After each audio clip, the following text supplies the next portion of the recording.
Merry Christmas. Oh my gosh, I'm feeling joyful now after this opening. Yeah. What's up, Oh my everybody? gosh, cheer up. Yeah. Hey, Felipe. Cheers. Christmas Angel.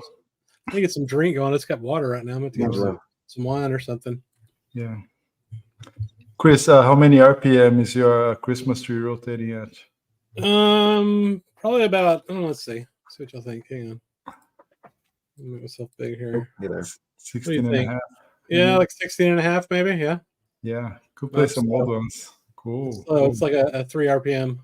Yeah. Oh, yeah. Hey, thumbs up, holidays. Thank you guys for joining. So what's up? How was the week? Ooh, good. Rob. Did we send Fifi the link? Yes, I did. They got it. Yeah. All right, good. She'll be fashionably late. Fashionably late, yeah. I got a message. I think Rocco is not going to be able to join, unfortunately. Maybe next time. Oh, well. Okay. Yeah. Cool. But he should be coming. Chance is coming as well. Cool. Hey, guys. Oh, so it's holiday time to be merry and happy. Everything is going really well. Is it? Are you off work now, or do you have to work next week? Anybody? I'm gonna be off work, but I have to see some stuff. Tuesday and Friday, I have some work to do. I'm off until the new year, and I had off this week because I was sick with COVID. This is the first day I'm starting to feel better. So yeah, that sucks. Yeah. Merry COVID Christmas. Yeah, it was absolutely awful. So I've been off all week and I'm off all next week, so it's fun. Nice. That's pretty cool. That's pretty cool. So I haven't, excuse me, I don't think I've been on the stream for at least like two weeks, I think. And I have a stack of stuff to go through. All different types of stuff. I know we're waiting on people, so I could jump in and start showing some stuff. Yeah, that's it. Let's look at some non-holiday. This is I have not listened to most of this because I've been sick, so I just did not want to listen to anything. But I did pick up that Charlie Parker box that was on sale. Ooh. I haven't opened this up. Looking forward to it. I think we made a lot of people buy this box last Friday. Yeah, I think so too. Incredible deal. It was like $40. Yeah, 38.95 or something. Yeah, 38. I got the 2 new Sam records. Right. Oh, these nice. are on their way to you guys right now. Yeah, so really happy to get those. Ooh. Merry Christmas, Sean. I got this for $16. This is the Wes Montgomery. This is a mono early pressing. I got it for $16. I just kept streaming the one that was reissued, and I don't think I needed like the 3 LP. I'm sure it sounds fantastic too. It was pretty expensive, and so I passed on it. And then this, I guess, as those things come up, people offload their other pressings, so I was able to get this for a good price. It's on that Riverside label. Sounds really good. Sorry, who had the deal going on for that? It's Sound of Vinyl. I'm just putting the link here, Chris. Yeah, Sound of Vinyl. I'm gonna post the link in a second. That looks cool. I'm gonna get the craft. I'm just gonna wait for it to go on sale somewhere. I think it might be sold out. Well, maybe not. The craft one you have to buy. I think I had to go. Yeah, I think it's sold out. So, and I think it was like limited number. Sold out from craft, but it's not that crazy expensive too. I think it's like for $100 to get that box. This is my first lead Wes Montgomery record, I believe. Are you serious? Yeah, that's a really good one. Really good. Yeah, I tend to like his Riverside stuff, and those records, like the incredible jazz guitar of Wes Montgomery, that's a crazy expensive record. Well, not crazy expensive, but it's not a cheap record. Good Boss guitar, dude. Boss guitar is great. Boss guitar, yeah, I'd like to get that one. Well, that is good. Yeah. So anyway, so I got that. Pretty happy.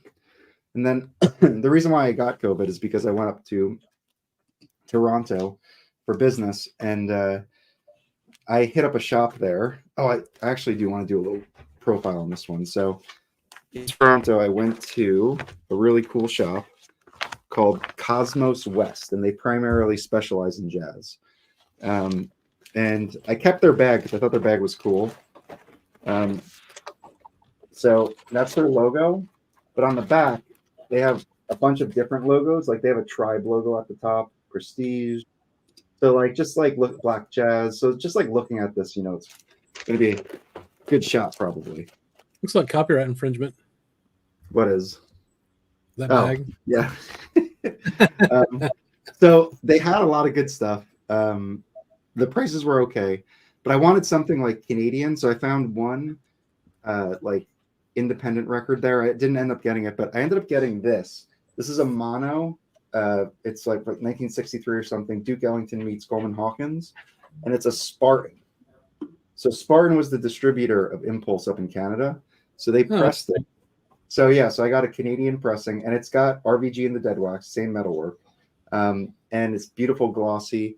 On the inside here, you can see it says Spartan of Canada, but on the back, it still says printed in the US here. So I think maybe they just reprinted the inner sleeve here, and they used the board, because the regular inner sleeve, I think, is blue, and this is black, obviously, black and white.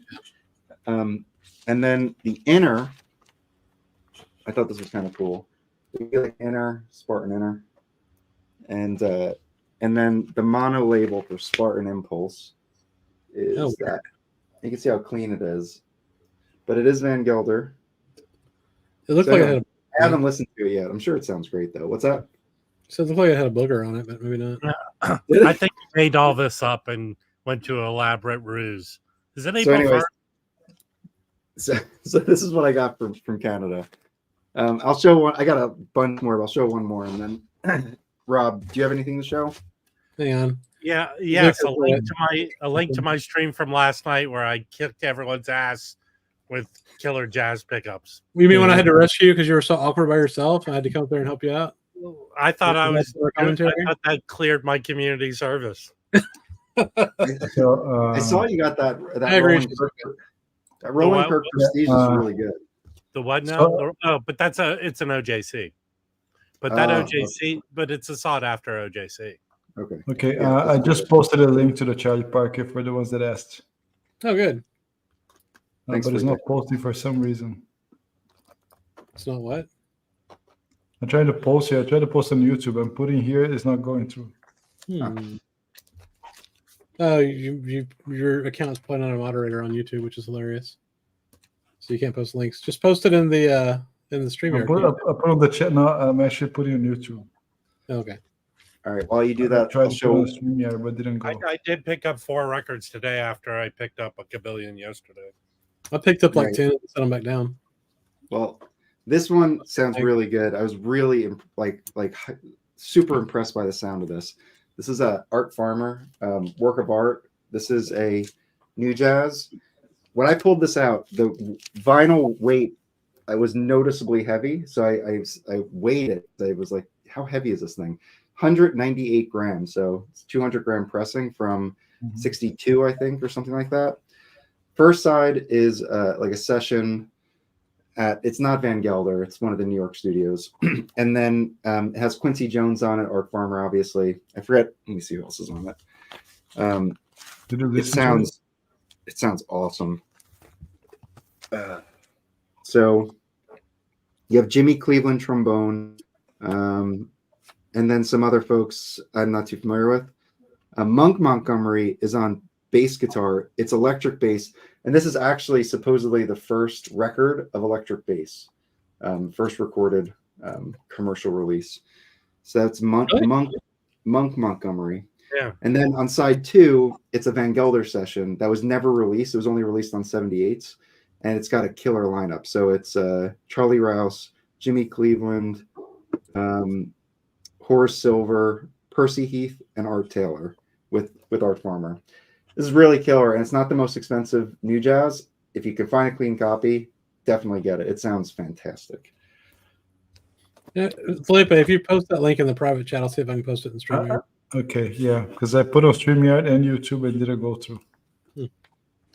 Where's the fee? Let me see if she sent us a message. What's up, Brandon? What's happening? I don't have a Christmas hat, so I wore my your beanie. It's a Ziggy Stardust Seu George hat. But Oh, if cool. it might, it's getting really hot already. I'm Yeah, I bet. sweating. Can we fast All right. forward to Fifi? How dare you, Chris? I agree. I agree too, actually. It's hot. Whew. She'll be here. Yeah, well, Fifi had so much demands. We had to remove all the brown M&Ms out of the bowl. And No, she had a hell of a rider. hey, I'll show these 4 records I picked up if Mike's done. Yeah. I'll show more later. So this first one it has an interesting story. I found a copy like a couple months ago, but this is like mint and still in the shrink. So Michael Potran Plastic demoed this for me on his system and told me he went to I forget what record show he went to where someone demoed this. And then right after the show, it sold out on Discogs. So there are no copies of this, and it jacked the price of this up. I think there are 2 on eBay right now. One's $50 and one's for auction starting at $25. Thank you. I found this for $4 today. And it is really good. I'm giving Jim my other copy that's kind of VG-ish. But if you see this, pick it up. Nice. Because it's very hard to find. And it sounds great. I'll go look at my shop Pablo's. because they have a lot of Pablos in the $5 section. Then pick it up because right now this easily is going for 25 and up. So I had found a Scorpio reissue that I sold at one of my auctions, but this is an OG Dynaflex of this. So I'm very anxious to see how this sounds. Have you heard the music? Yeah, no, I listened to it before. It's great music. Is it? Yeah, it's not cheesy at all. In fact, there's John Abercrombie and Billy Harper's on here, but John Abercrombie and there's one other person, Keith Loving, really do a great job of recreating kind of. What's the year on that one, Rob? This came out in 68. Didn't you tell this? Were you telling the story about it, Rob? They were actually kind of getting. They were going to play together, right? They're going to work together. Yeah. So the story, I did tell the story. So Gil Evans had planned. They befriended each other, and this session was all set to go where they were going to do Gil Evans producing Jimi Hendrix, and then he passed away. So as a tribute, he went ahead and did the session anyway. Mm-hmm. Yeah. So Jimmy became very good friends with Miles. Miles was teaching him how to read and write music and all that stuff. We got really close. So I'm anxious to listen to this because although the Scorpios are good placeholders, because I picked up on my stream last night, I showed the Jacko. I got an OG of that, and it doesn't even compare. So I'm very anxious to see how this sounds. Then I have this. I found another copy. And this, I think John Lewis kind of is, needs a little more respect, I don't know if he was sort of more because I have some very kind of early avant-garde-ish jazz records that he did. Mm-hmm. But Bobby Jasper's on here and a bunch of, since it's a soundtrack to an Italian film, a lot of European music. Is Bobby Jasper playing sax? Flute and tenor. Okay, cool. So I have 2 copies of this. Mike, if you're interested, I'll just hold aside. But this is a nice stereo. And cool. Just as a side note, John Lewis has a record on Atlantic called Essence. Yeah, it has just like one of the best all-star casts, and I think it would kind of be his. I don't know, if there's like a record where someone just gets like a whole bunch of really good people to play on it. That's the one he did. Well, I have another one that I'd shown on another Friday night stream of I forget what it was, but Bill Evans is on there. I think he just attracted a lot of people, but and I kind of bypass his stuff, which is very affordable, but I want to get more into his 60s, 50s, and 60s output because his stuff's good. Yeah, I think Essence is like maybe mid to late 60s, and it used to be a $5 record. It might be a $10 record now. There's Nice. another one called Jazz Abstractions, and I think that has a pretty Oh, cool yeah. lineup. Yeah, that's the one I have. With Okay. Gunther somebody. Gunther. Gunther Schuler. I'm trying to remember. I don't remember. Oh man. And Jim turned me on to Celeste McLaurin. Cecile McLaurin Salvan. Yeah. So I have and I She's know I from- think she's believe from me, you have Miami. one with like the checkerboard on it. I have Yeah, that one. that's the latest one also on Mac Avenue is really good. So it's worth checking everything. This is a 2013 double album. She's really good, but she surrounds herself with killer musicians. Oh yeah. So Hmm. I picked this up for $20, but I was looking on discount. It's like $30 and more for this one. Hmm. But she's really good. So those are the 4 I picked up today. She also drew some cover records for other artists. Hey, I did find this sealed one, but I have it already. I found this sealed. This is one Chad picked in his video. It's really good, but that other one's better. And then Jim gave me this is rock, but I didn't know this was ever came out. This is a 2013 Bernie Grumman mono Yeah. press. Hmm. So I'm gonna listen to it, see how it sounds, but I don't know how it could sound better than the $20 one you could get now. So Yeah, I think the current was like Chris Belma, I think. yeah. The So this current. should be interesting. I think people there's hit or miss, but this is mono, so Mhm. Yeah. okay, that's it. Go watch my video from last night after this one. There's some Yeah. killer shit in there. We'll just stream it here, and then we'll go take a break and come back when Fifi shows up. I mean, I have all the stuff here, but let someone else go. Wait a minute. Here we go. Yo. Here we go. Oh, Here we no. are. That's not Fifi. Hello, hello, Welcome, everyone. Fifi. He has arrived. Bonjour. I got my balls. Who is that? Andy Warhol? Yeah. Oh God. Okay. If this brings to mind the movie Mannequin, did you come alive from some sort of Egyptian curse? Welcome. How are you? Hey. So, what Are have you you- been up to since we last spoke? Yeah.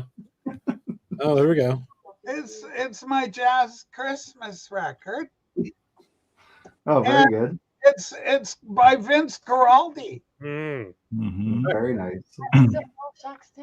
yeah. Hey, you have a voice coming off, not on screen. Womp, womp, womp, womp, womp. Sounds like Puff Daddy. How's everybody doing? I'm here obviously as a jazz enthusiast. Thank you for Jazz Moms for having me on tonight. I'm so excited. And of course, Monique's with me over off camera. Bonjour, everyone. Je t'aime, je Je t'aime. t'aime. Me and Oh, love. Merry Christmas. Joyeux Noël. That's how you do it when you're jazz. You applaud that way. Welcome, everyone. Hi, Final Enthusiast. You drank a beer? And I well, drank a you beer. know, look at, okay. Okay. Hi, everyone. I'm so excited. Gosh, Here's an important question for you, Fifi. How in the bag are you already?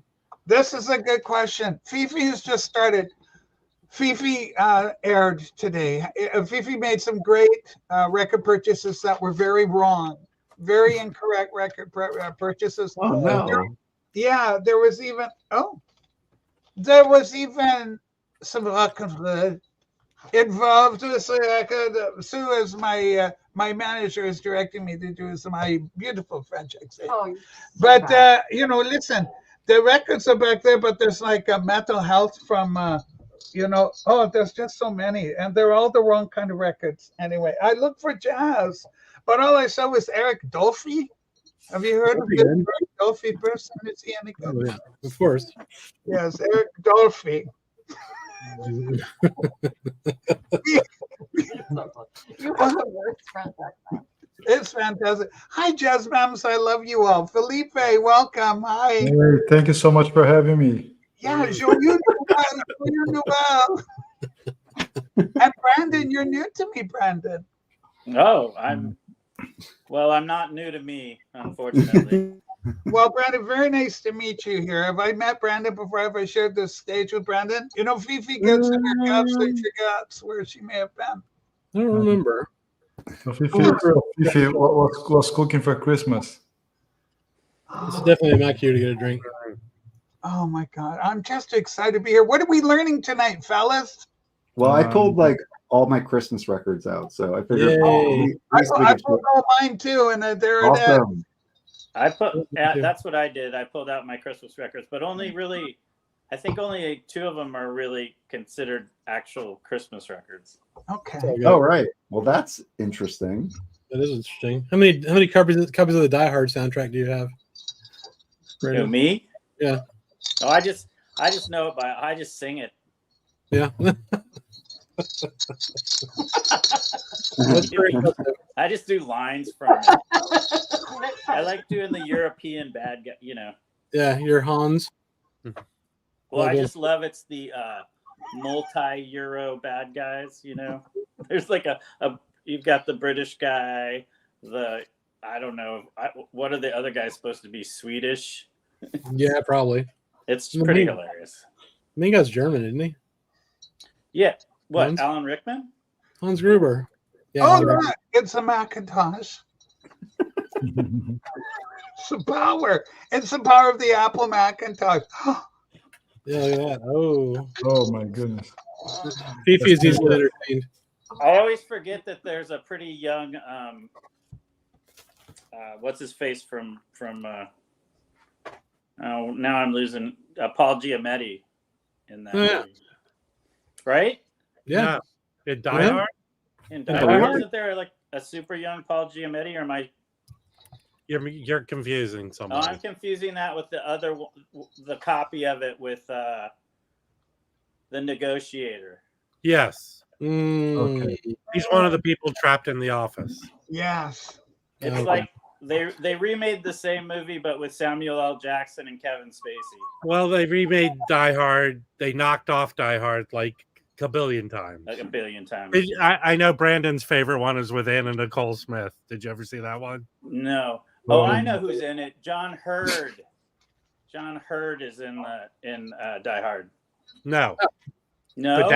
The dad from Home Alone, John Hurd, No, John Hurd, the British John Hurd actor. plays John Hurd. He plays the jerk, the guy from. He plays the slimy guy. No, that's Hart something or other. It's just hard. It's just hard, yeah. That's Exactly. the porno movie, right? Yes, Just hard. John I Hart. hard on. Yeah. All right. Die Well, Harder.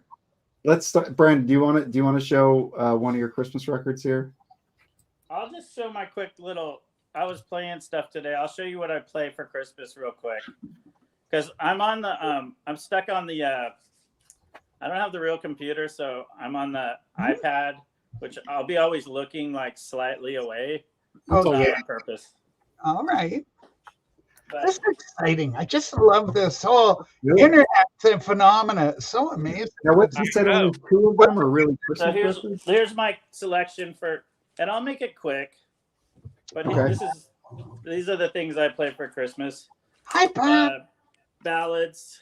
Hold on. Okay, Ballads, John Coltrane. Okay. I can see that. That's a good one.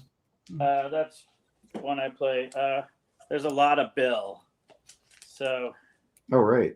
everybody digs Bill. Sorry, it's confusing using the iPad instead of the computer. Is that a mono? This is an original.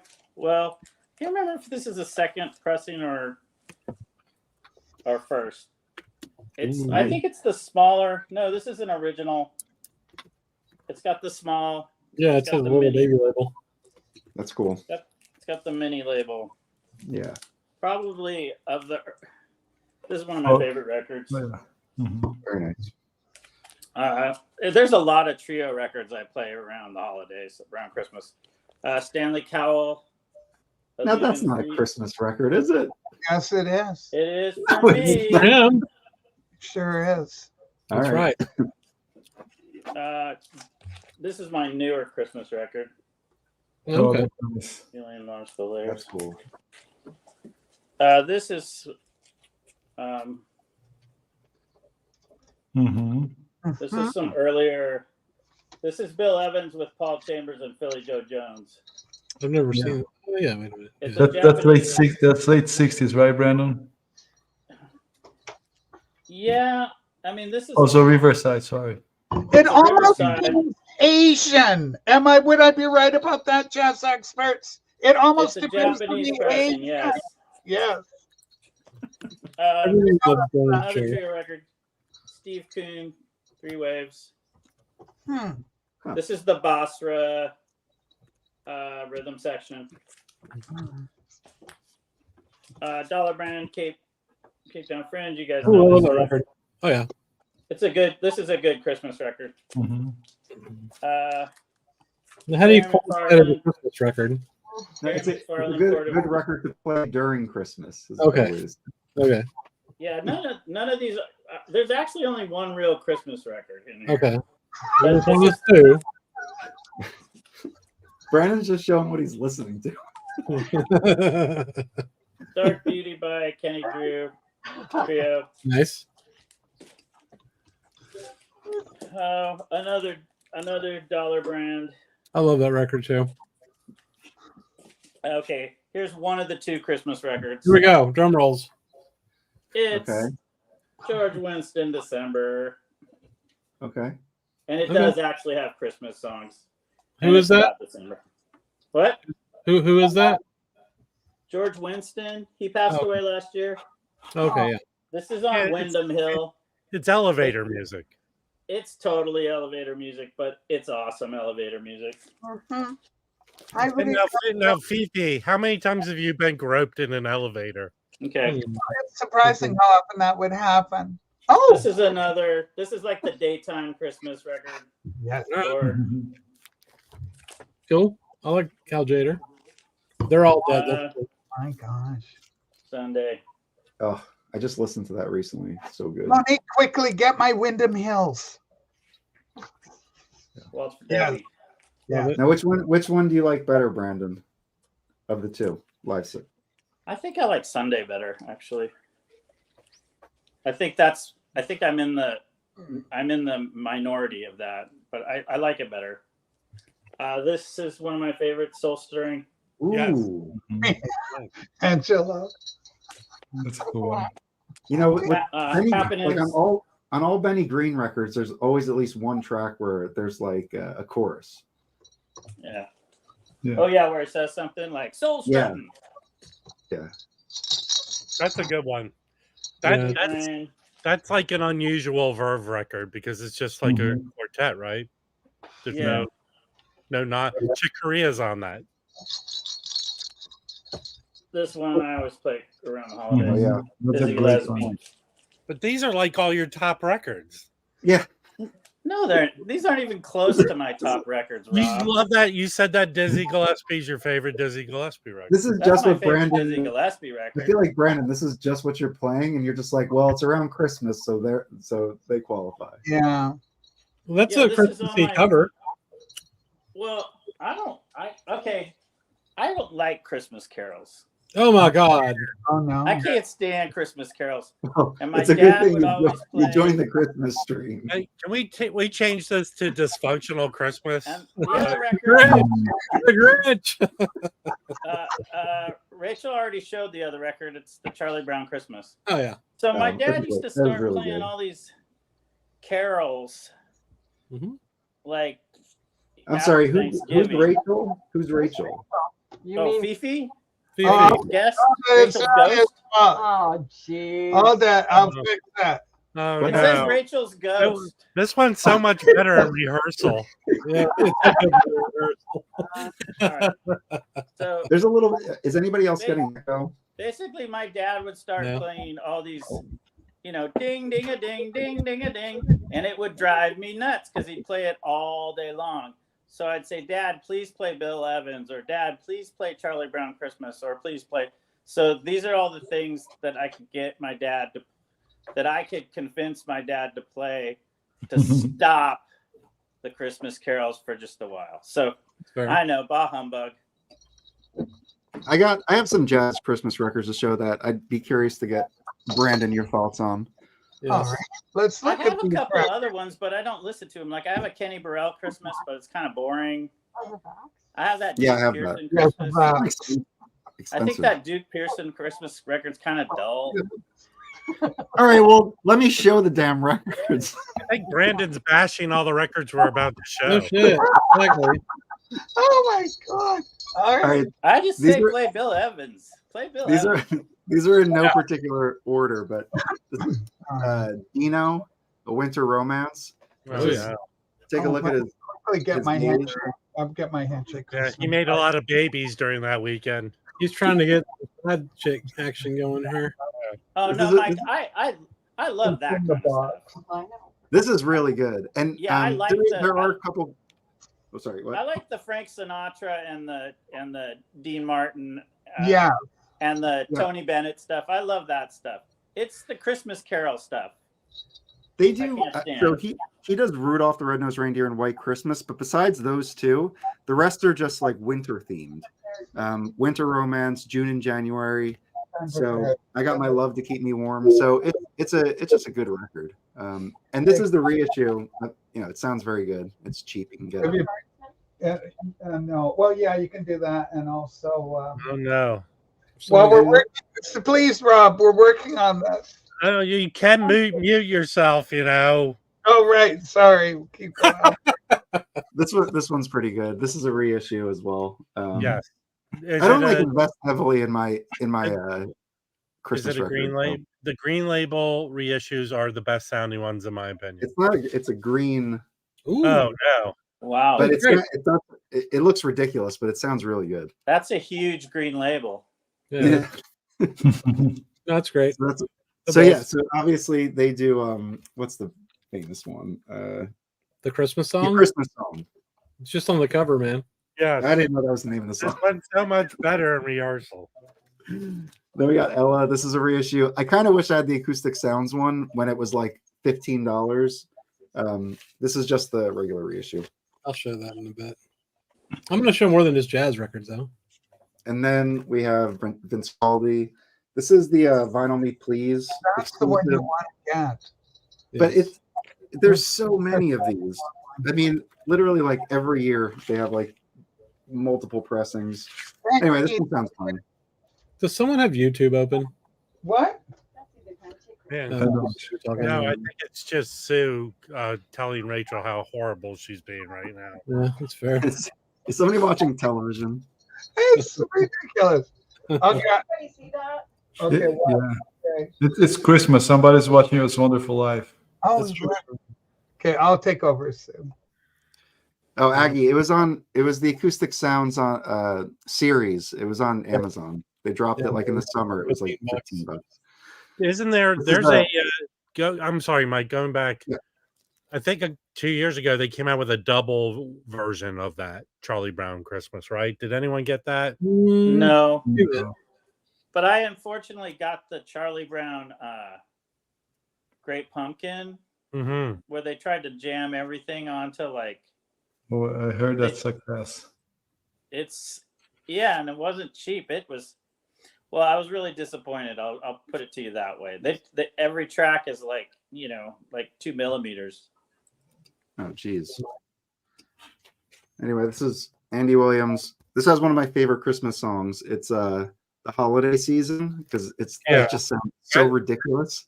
Like Yeah, it's like whoop-dee-doo. It's so ridiculous. Yeah, but And this that how many movies? I think that song is like in the most movies. Probably. Well, Yeah. This is an OG deep groove. Nice. I don't know if you can see it. It's a 360, but it's got a deep groove on it. We'll see when So- we shoot my so copy. deep I groove. got. All right, cool. Didn't you go with your after- family, Mike, down to Branson, Missouri, to see Andy Williams? I think after this, these are all my vocals. So then I got this kind of junk record version of Elvis Christmas album. It plays clean though, so you know. Is, it is there a good version? Well, not this. This is like I don't know. It sounds okay. Camden. Yeah. It's a Um, budget reissue. All right, Chris. Do you want to go? I have more to show, but I can hand it off. I can show some Christmas records. Sure. Cool. There are going to be some repeats. Wait, But- Fifi, what you got there? What do you got, Fifi? Oh, you're on mute. muted. Oh, there sit you go. down. You're muted. Shh. She's panicking. I It's like she's never been on camera before. know. What do you got there? It's Andy with his brothers. Oh yeah. So it's Uh. Andy, but it's better because his brother's there. Not only that, Yeah. Do you know all their names, Fifi? Bert, Jeffrey, and Charles. Okay. That's a good makeup. Oh, that's a special Columbia special products. Yes. This can sound pretty good. Yeah, And, really, this is the one you want to get. Yeah, you get that when you bought 10 Campbell soup cans, right? Back in the 60s. Rob, listen, this is serious. We're trying to be serious for once. It's not just a joking over at that other show. Yeah. But Rob. we learned today that other show's got real problems. I caught the ending of it. I think that was the only time I've ever seen you close the show without an outro. It was just You're Where do you go? Where can you go at that point? You know, I was so affected by it, I started growing a full beard. yeah. Me too. It was passive We're gonna aggressive. play Santa next year. It was passive aggressive Friday. It was just a new thing. When Rob said that, well, Passive aggressive Friday. I did not know that. That's cool. All right. I'm going to show some Christmas records now. all right. Hmm. There'll be some repeats. So here's the. Hold on a second. Are you? Did you put your hair in like a Hasidic style? You like it? Yes, I did. Look at what Chris did. Chris, like, Chris looks incredible. Thank Can you.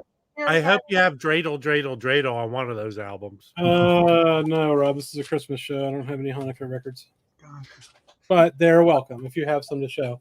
So yeah, this is the one that the mic show, but I got the acoustic sounds version. It's really sweet. Braggy. Yeah. Mhm. You like that?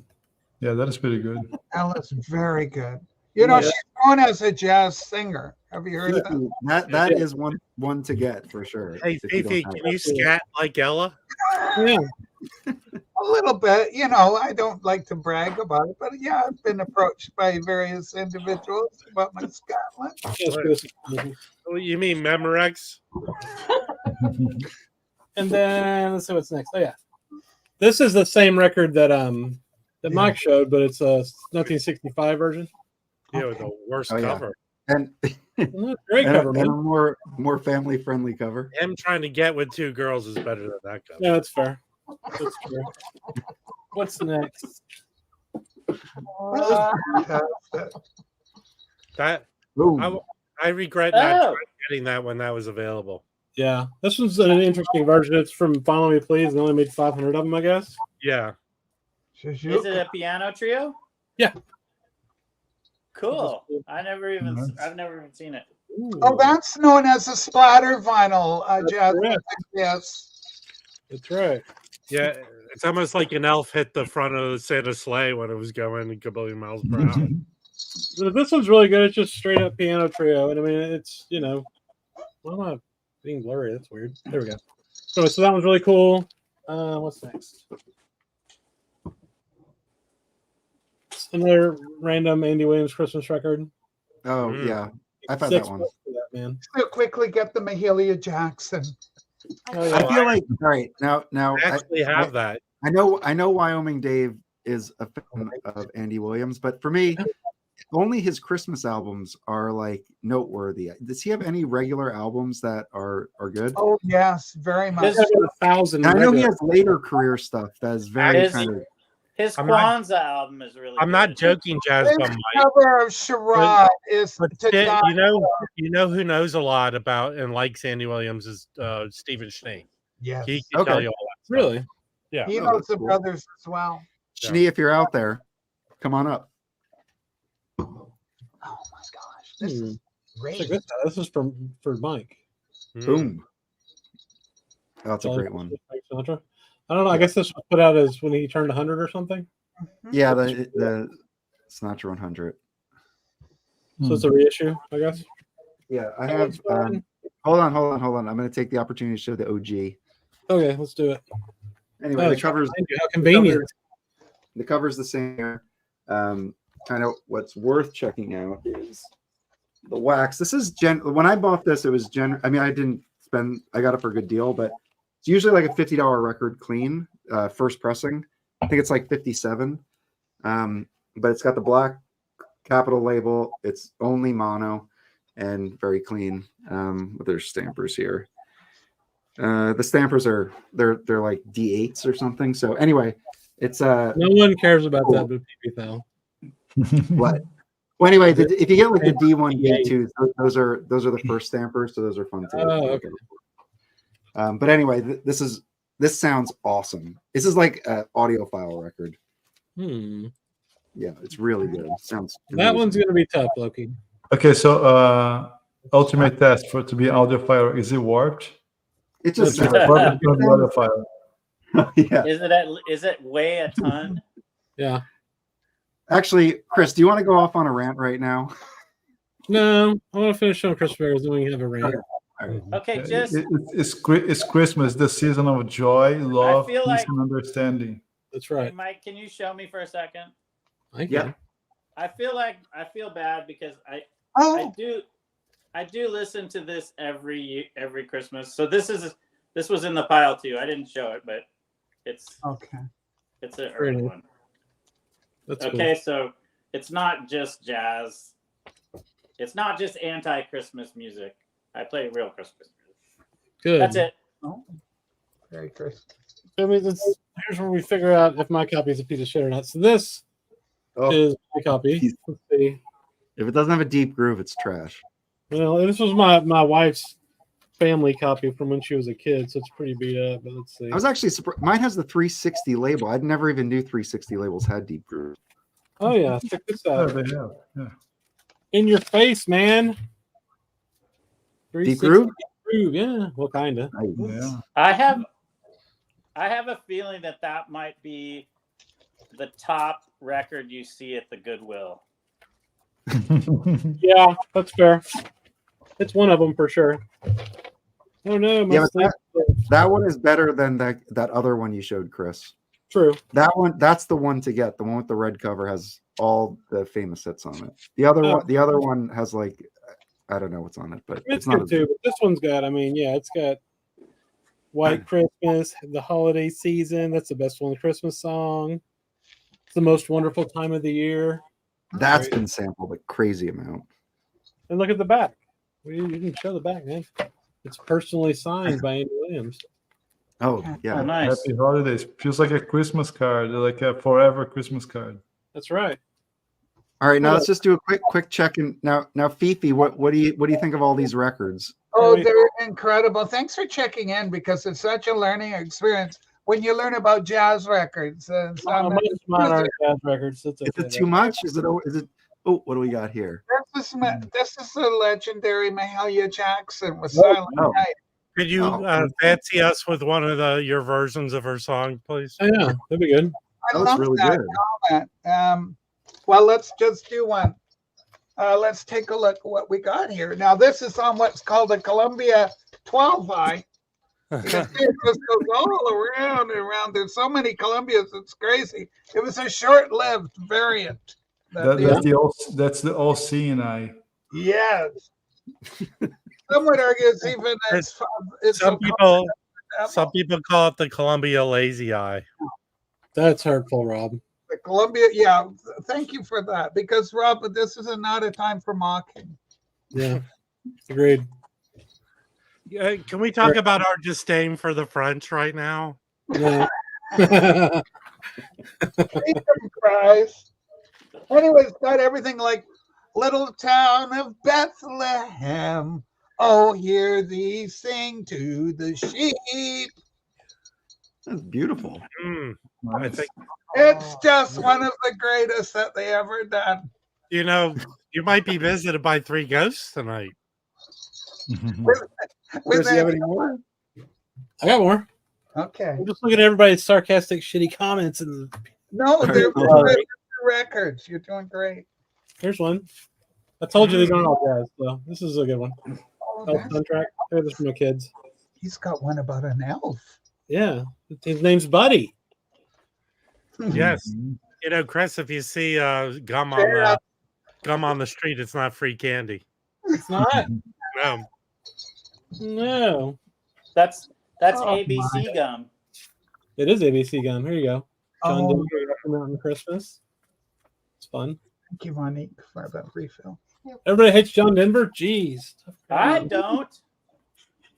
We love John Denver. This is a reissue of some sort. I don't know if it's- This is a classic though. Oh, I have that, and mine sounds awful. Does it? Damn it! I don't remember if this one sounds good or not. I'd I'm like to pretty get sure. a clean. Is it on white vinyl? Is that What? one? Empty here. No, nice back. Okay, it might be different than mine. I'm looking for an original because I got a reissue, and it sounds I, unlistenable. I had an original, Mike. It sucks too. Don't bother. It does. All right. I'm surprised. I feel like when I hear it on the radio, it sounds like it is probably pretty, recorded pretty well. But I guess I don't know. What year was this recorded? 50 or something? That's got to be like 54. I think it's earlier. 14. That's helpful. Yeah, hold on. Yeah, it might be even. Let's see. I think it's earlier.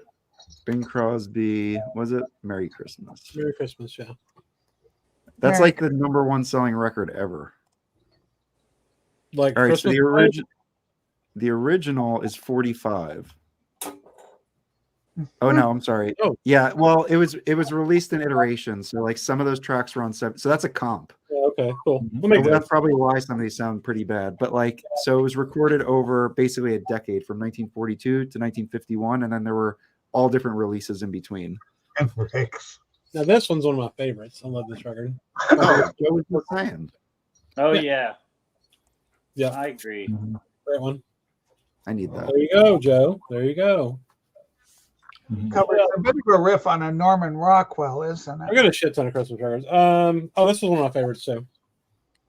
This is, What is that? what's the guy's name? Oh, yeah.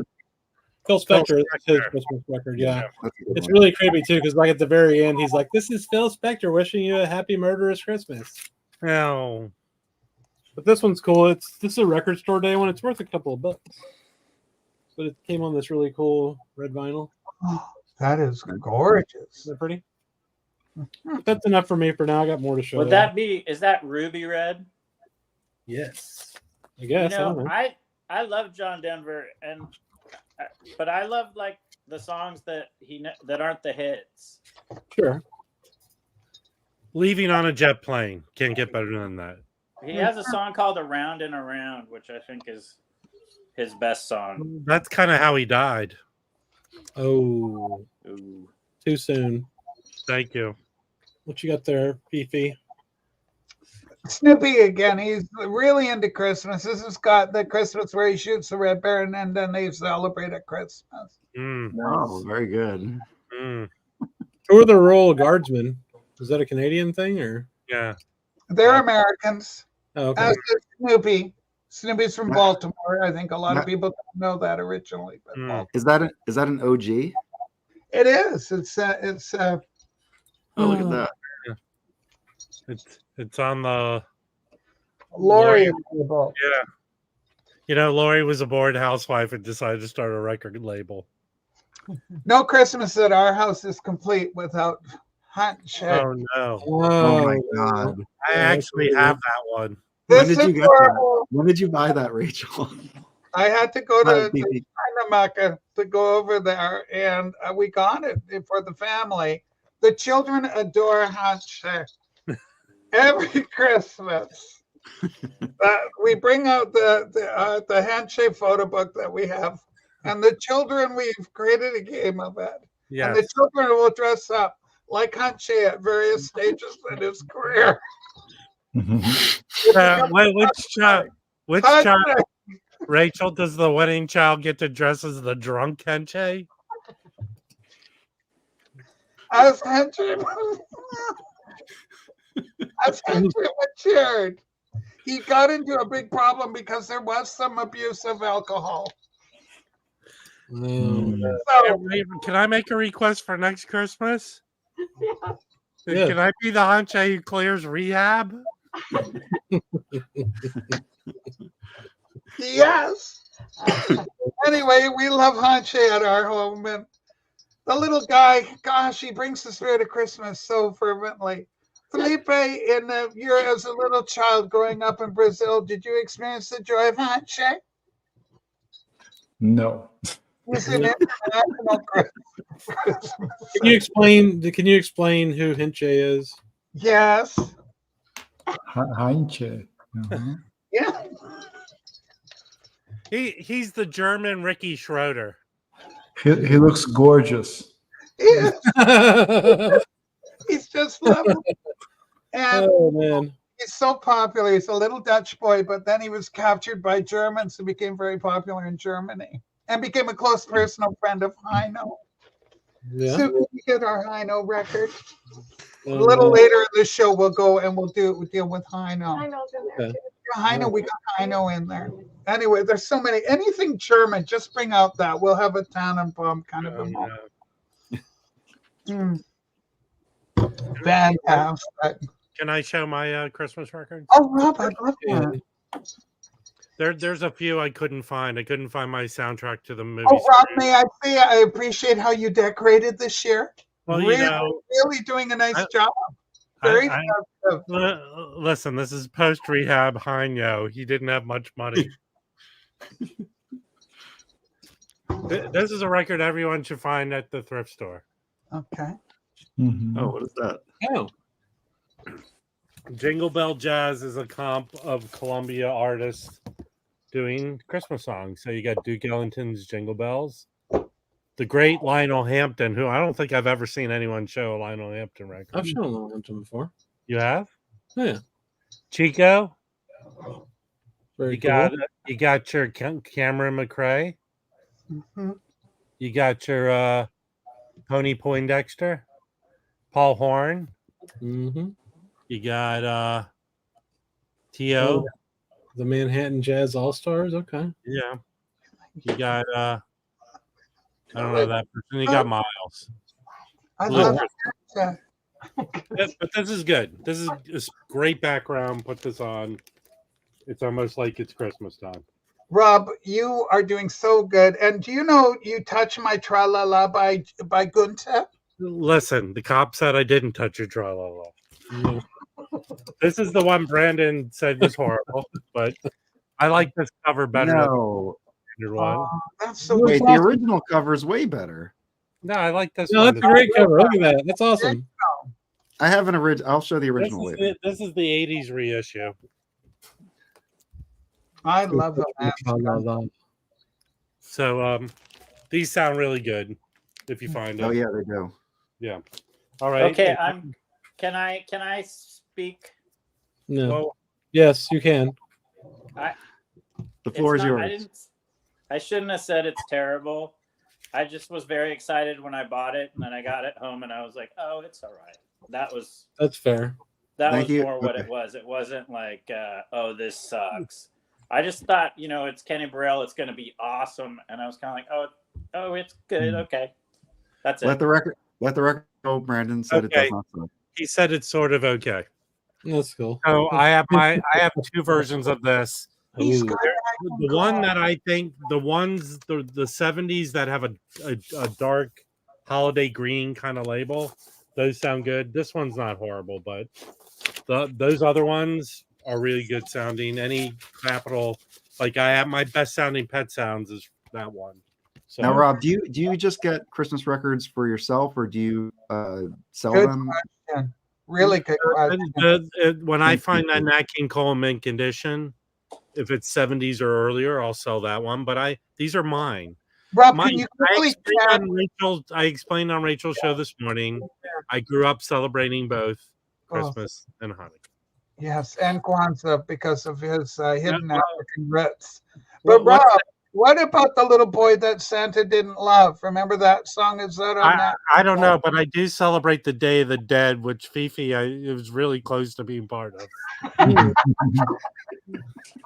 This is the cheapo version of the one Chris and Mike showed. That's a terrible cover. Ooh, how does that sound? It looks like someone through art therapy was asked to do a picture of Ella. It does. It does. It's bad. But this one sounds good. and it was a Nice. minty thrift Oh, store. it's on that Verve label. Cool. I've heard of that. Okay, this, and then again the other horrible record that Brandon talked about. That's a we'll just I said think that. it's That's I think this is good. I do too. Okay, and if you don't have this, I don't want to know you. Oh, look at that. No. Yes. Yeah. Now, I what don't color have is the vinyl on that one, Rob? This is green. Let's Hmm, see it. see Good, good to cast that. It's sealed, but I have an open copy of it too. Oh. Oh. I like your Okay. move when you show something is sealed. Here's the original know. cover, by the way. Oh, cool. That is, That's a nice cover. Yeah, it's- 60s. And I still have it. It's not like I got rid of it or anything. I'm That's gonna cool. play it tomorrow. Okay. And then this is my last one, and not jazz, but this is a great Christmas record. Oh, Oh, cool. yeah. Gerald is very artsy. No, the other one. The horrible Elephant Okay. Gerald. Oh, the out one. Yeah. This is true. Is Monique? Is there an issue with Monique? Monique is just all she's saying is that the Ella Fitzgerald, the other one, the art was not as becoming for Ella as some of her other albums. That is very true. Yeah, I don't know. I would love to be in the boardroom meetings when the guy goes, "We need to reissue this record, but we have to put a different cover on it." Let's address a comment in the chat now. All right. You're never getting your loony back, man. It's right on my desk, right next to me. He owns that now. He said it was very nice. David sent this to me. It's Oscar Peterson coin from Canada. Okay. And it's got the queen on the other side, so no one Okay, can let's see. take a look. Yeah. Is there a beaver on there? Normally our coins have beavers. No, this one has. I don't know if you can see it, but it's got Oscar Peterson on Oh, one side. Okay, Yeah, that's a cool. little different for us. We don't have a lot of coinage with him. Hmm. So it's very good. Anyway, It's a rare Yeah. it's a rare coin. Hey, Fifi, I thought you only use francs. Franks. you mean wieners? Oh my God. Ooh. No, the money they use in France. We But don't use whatever it, your we don't name use is. it anymore, dumbass. These euros. Well, Felipe's from the 50s. Well, where do you think Fifi's from? There's no one in France who dresses like that today. Oh, yes, Fifi is from the 50s. That's a good point. Rob. Oh, you know what? He I'm was missing a time traveler. a scarf. Oh, Am I the only one pretending what we're supposed to be pretending tonight? what was the movie with the wiener fingers? Felipe, do you want to play some records? That was Um, here, there, and everywhere, and everything all at once. Okay. Do you have any, I- any Christmas records to show, Felipe? No. Yeah. None. I mean, I think I told you guys it was never a thing for me. I mean, I'm in the Southern Hemisphere. It's summer. We got way better things to do than staying outside and listening to Christmas songs. No. It's summer. It's just outside, the party, Army. beach. You don't think about. This is a missing part of the ensemble. Yes. There's not even like too many T-shirt. Christmas records. Like, Hey, as tight as you can get that there. Just keep pulling. yeah. Oh, come on now. Oh, shit. No, Thank you, I don't have much. I just have a couple of things. I'm humble and modest. I don't have this great records that you guys have. Well, to Felipe, share. are you sad about Christmas? Some children get sad at Christmas.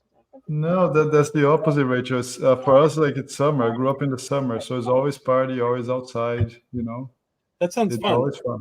Oh yeah, Barbecue. yeah. Just good. I'm just gonna show one.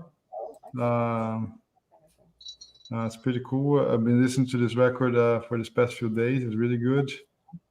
It's on Overseas Records, a Japanese reissue. Ooh. Okay, It's Shabbat. a Sahib Shabbos with the Obi. I pull it out. Good. It goes to the side. That's a really cool one. Oh, this looks cool. That's great. From what I stream, I think it's better than the same records that came out actually. With Sahib Shihab, Kenny Drew, Jimmy Hops, and Niels Henning or Sis Pedersen on bass. Nice. Very nice. It's a really good record. It's a Japanese pressing, so I don't have to mention how good this sounds and it's well done. I'm really Can you read the enjoying liner notes to us? it. Yes, licensed by trademark, registered by Dance Gramophone, provided Denmark. That's right here. Yeah, that's it. That's it. But it's an outstanding record. If you guys, whoever finds this one, Sentiments by Sahib Shihab. Very cool. I mean, It's if a you really find good one. any Sahib Shahab led records, Yeah. Is he the Yeah. guy? Now, excuse me, because I mean, I am an enthusiast, but I'm here to learn. Okay. Is Shihan the guy that killed Kennedy? Is he the Bobby Kennedy killer? No, No. that's Sirhan. No. Sirhan. yes, Who? Sir Shihan? Sirhan. yes. No. Sorry, I'm so. It sounded. It just. I had a flash. No. To the Ambassador Hotel. Now, Fifi, is your lack of availability to fax that you were trapped in a bunker for 20 years, 30 years, or 40? So the last thing you remember is the Kennedy assassination? Yeah. Well, No. where the Hey hell Rob, am I? how do you like that Sahib Shahab Summer Dawn record you got on Argo? Is that worth the price? Because that's like a $125 record. I mean, even the one I have, which is like an 80s reissue. You have like the chess reissue or something? Yes, reissue. I think your money would probably be better to go after other of his records, but it's good. Mhm. I like his later stuff more than like the 50s stuff. Personally.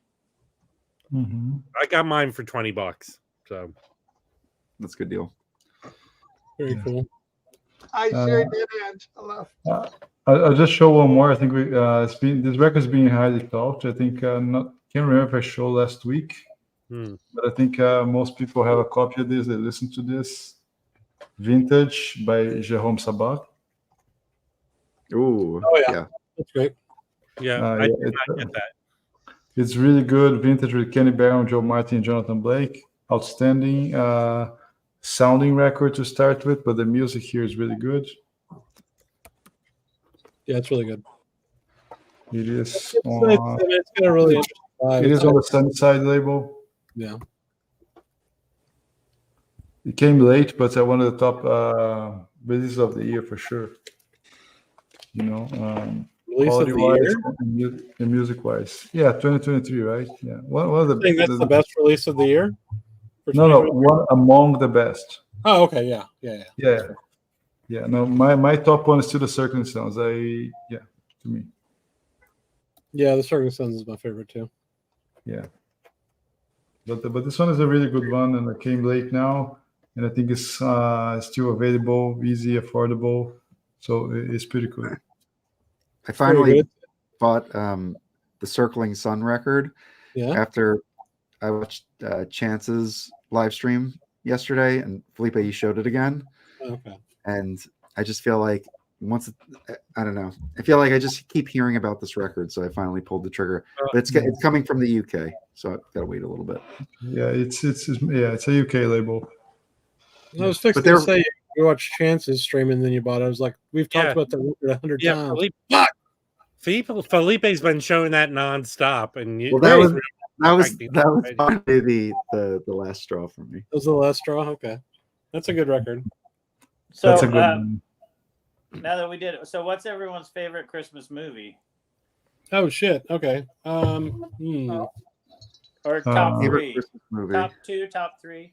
Home Alone 2. Oh, I'm on 2. I like that the brick scene. Right? Throwing those bricks it's my favorite scene ever in movies. I think that's a masterpiece. Well, my favorite top 3 is Christmas Story's got to be in there. Christmas Vacation.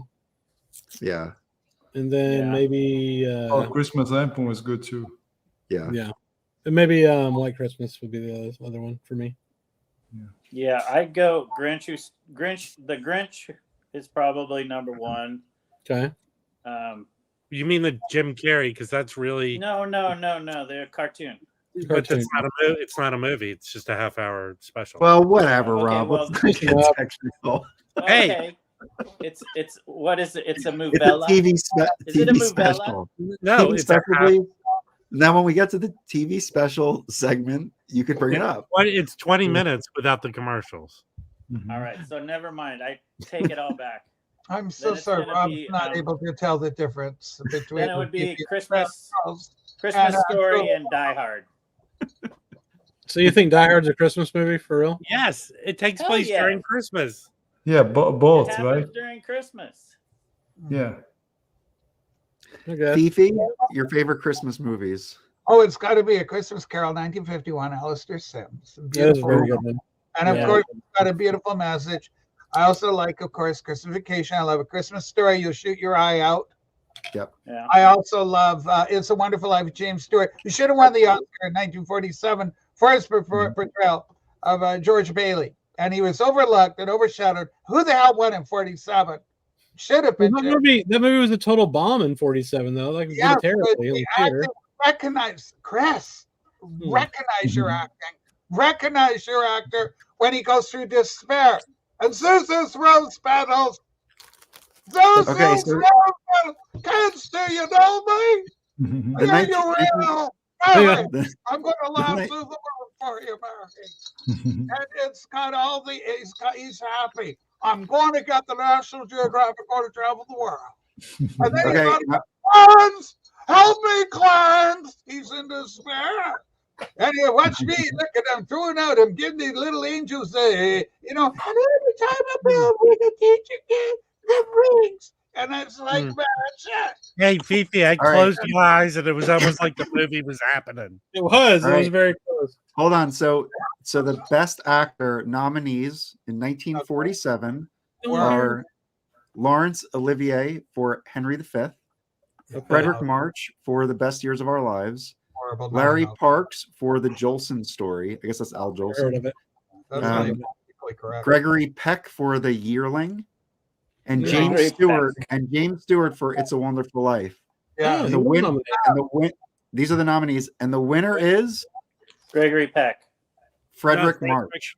Frederick March. Yeah. Oh, yeah. And currently residing in Where Is He Now file. Forget it. It should Yeah, have got that's it. Listen, Rachel, all of them are dead.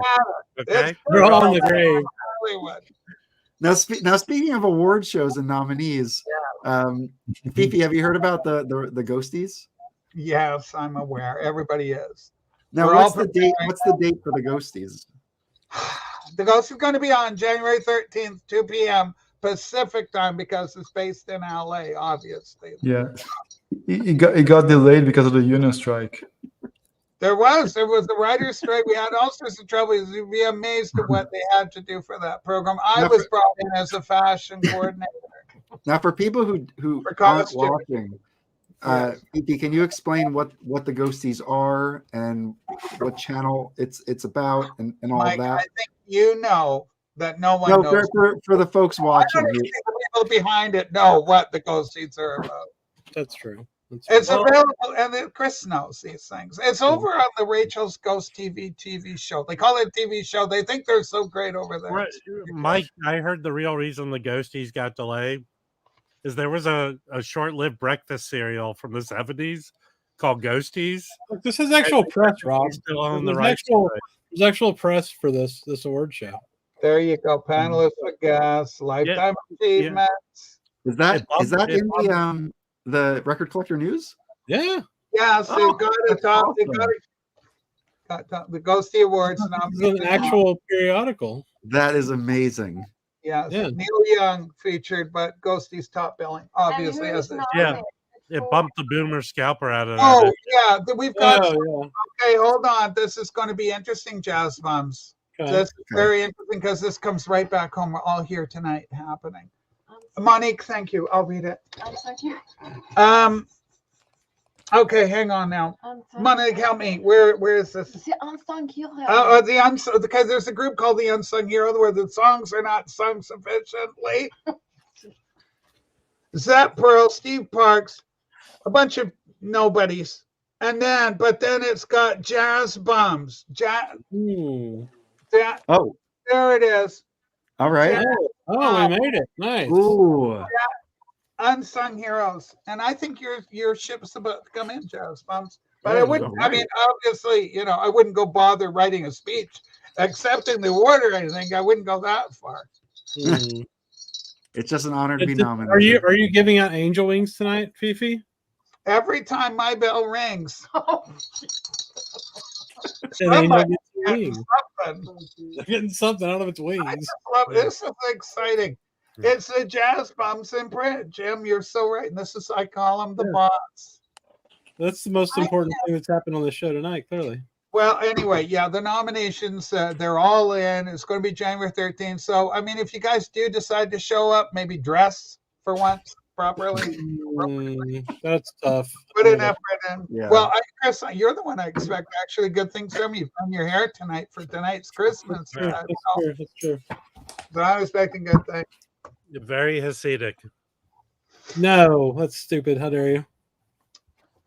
Oh, Monique, could you fill my Yes? glass? It's Yeah, good. I have more. Okay, Wrong I bump. have a record to show. Okay.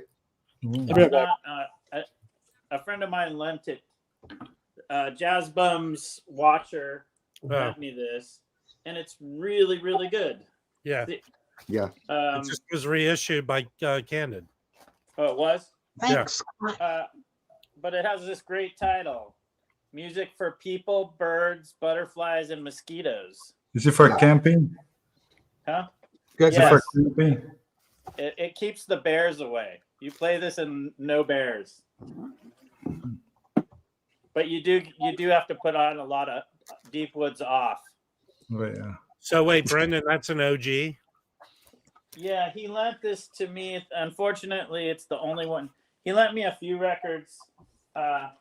Donald out there, if you're watching. But this is the only one I've had a chance to listen to. But I'm a big Jimmy Giuffre fan anyway. But this one's really good. The lineup is Giuffre on flute, clarinet, and tenor. Obviously not at the same time. Kiyoshi Tokunaga on bass and Randy Kay on drums. But it's really good. Yeah. You can get the reissue of, I don't know, $25-$30.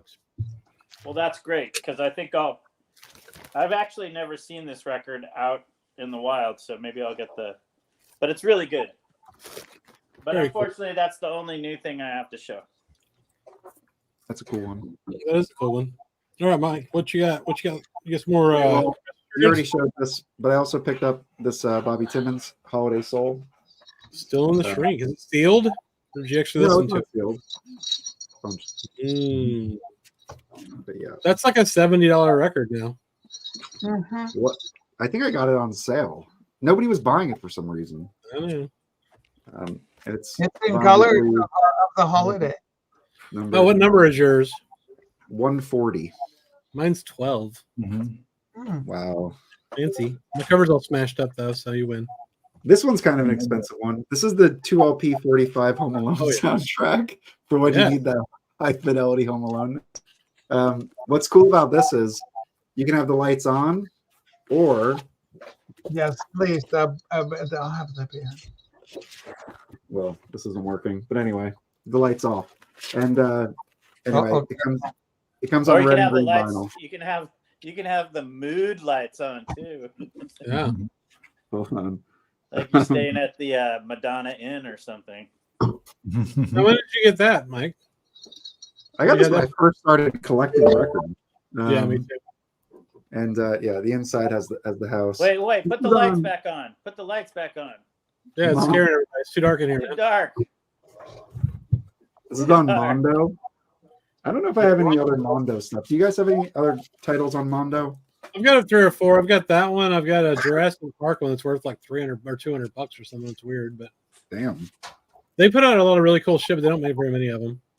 Look how I can cup the balls. Lights are back on.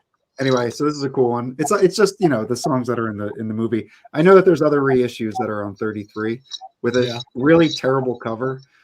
Rob, do you have any Mondo reissues? Yes, I have the soundtrack to Naked Lunch with Ornette Coleman on it. Oh, Cool. Really good. You should get that. Cool. All right, Yeah, so they that make one- really cool stuff. There's a theater here called Alamo Draft House that started in Austin, and they're down in Austin too, and they do a lot of crossover stuff for new movies. It's really neat. We already saw this. This is the Duke Pearson classic series. seen it, I can't find my copy of that. I looked for it today. We already saw this. This is the Kenny Burrell OG. And is it on the Cadet label? Okay. This is cool. This is an OJC. It's a comp of just Christmas songs that are as part of the I guess fantasy catalog at the time. Oh, that was neat. Yeah, it's good. It has Dexter Gordon quartet, Bill Smith quartet, Paul Bley trio, Don Patterson, Eddie Lockjaw Davis, Gene Ahrmans, Bobby Timmons, Eddie Lockjaw Davis again, Bobby Timmons, Don Patterson. So it's got a few bands on it. It's Nice. cool. Does anybody have the? Because Mike, you took today's what do we call it? The logo today, or the avatar? That's from Yule Stredding, right? Yes. Yeah. Yes. Does anybody have Yule Stredding? Because No, I almost bought it once, but it's pretty expensive. I didn't know it existed Yeah. until just now. And then this one I got this year, Duke Ellington, the Nutcrackers. This is also Fifi. This is also on the Columbia Special Products. Yeah, Who's Echoing? I have the Echoing. speaker's corner of that. It's good. It's really good. This is probably my favorite jazz Christmas record. It's great. Is it Definitely worth jazzy it. or is it more just classical sounding? Yeah. No. They like Jazz. take Tchaikovsky and like make it like swing. It's great. Mhm. It's really, really good. It's not a cheap record. I don't know if this. You said Speaker's Corner. The speaker's corner is like $40. That's probably the way to go. Yeah. I got this for a good price. And then lastly, this is also up there, one of my favorites. This is Frank Sinatra, but this is his Columbia stuff. Now, the thing is, his Columbia 10-inch record is like $150 record, and it's never clean, ever. And this is a reissue on Harmony. It's a budget. It's a budget. There's stereo and a mono version. You want to get the mono because this was never recorded in stereo. So get the mono, and it has all his early Columbia songs, and they're great. So I love this one too. So that's what I got. And then I actually picked this up this year. I haven't listened to it yet, but it's a Christmas Carol. This isn't in Discogs. It's something that was given out by Franklin National Bank. And it's narrated by Ray Heatherton, who I guess did their voiceover acting in their commercials. And I just did a needle drop, and it sounded really good, so I picked it up. He's also one of their bank managers. Yeah. But this came out, I don't know when it came out, but it's old. I mean, this is probably in the 50s. But anyway, it's clean, and 1860s. I need to listen to it. Yeah, so next year Mike is going to show the same record and say, I need to listen to it. And in that version, Bob Cratchit is a teller at Big and Bud.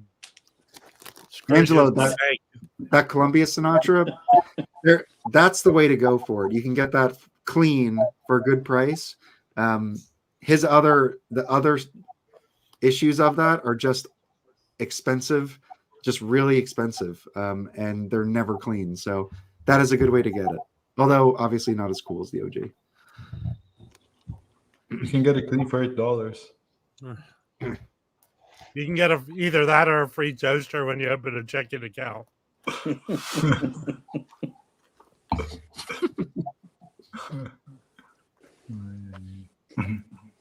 Oh my goodness. Yes, this is a documentary rocking around the Christmas tree at 33 and a third RPM. That's the speed that long play records spin at. 33. Was that movie called Jingle Balls Rocks? It's Jingle Bells Rocks. It's so good. It's got jazz. It's got Bob Dorough. Have you heard of this Bob Dorough gentleman? Jazz bums friends. I have not. Bob Dorough, he wrote. Miles Davis phoned him up and said, "I need a Christmas song." So Bob Dorough went to work and he wrote him a Christmas song. He wrote and sang most of Schoolhouse Rock. That's how everyone It's knows. a documentary, and it's got John Waters on it. It's got Run DMC on it, and it's about record collectors and people that specifically collect Christmas albums. So, and there's jazz Christmas albums, Ooh. blues Christmas albums that are collected. And they go into stores in Chicago, in LA, in New York. It's based on this kid. The protagonist is a Canadian kid out of Calgary who loved Nat King Cole's The Boy Who Santa Forgot. So it's like this negative little song about this kid that Santa had forgotten because, his mom and dad, his dad doesn't have any time for him. And it's quite a touching little thing. And it's a human interest story, but our people are in there. The record people are in there. People that love music are in here. And it's really, really good. So you want to check it out. Now, Fifi, do they talk about specifically bank Christmas albums? Now, bank Christmas albums, and what kind of those are those like bank holiday, Rob? No, that's when banks issue for the holiday records and give them out to You customers. mean the kind like Micah collects? Yeah. Yes. Anyway, it's a documentary. You can look for it and find it. Maybe it's even on YouTube. Who knows? It came out in 2013. Independent film, won a lot of awards. I think you can watch it on Amazon Prime. I'm going to drop a link for anybody. Hey, seriously, Mike, I over the years have found a lot of like Goodrich, like tire companies put out Christmas albums. Yeah. Like there's one like I think either Goodrich or the other one hired Henry Mancini to make a Christmas album for them. So I see a lot of those sponsored type of Christmas stuff. Look at this. You can just cup them. Oh, God. Cup the bells. Yeah. Don't let them hit you in the face. Oh. So how long do you think the award show is going to last, Fifi? Probably too long. At any rate, the real story on the award show is there's going to be an after party. So the wind out is going to be good because everybody's going to be mad. I can't believe that person won. I can't believe they won it and this sort of thing. And there's going to be, and I'm hoping as the winners announced, we'll have people brought up, all the nominees. So come on up if you're nominated. We'll want you on screen so that I can control and bring the face up of the loser. So they have to look really happy for the person that did win, but the pressure will be on. And it's usually a highlight or a low light of every awards program. We've also got ushering off music in case Elliot Cruz wins something. Mm-hmm. So, because occasionally it can go on and on. So the music plays to help. Right. Now, You're gonna have a Chris Rock hosting.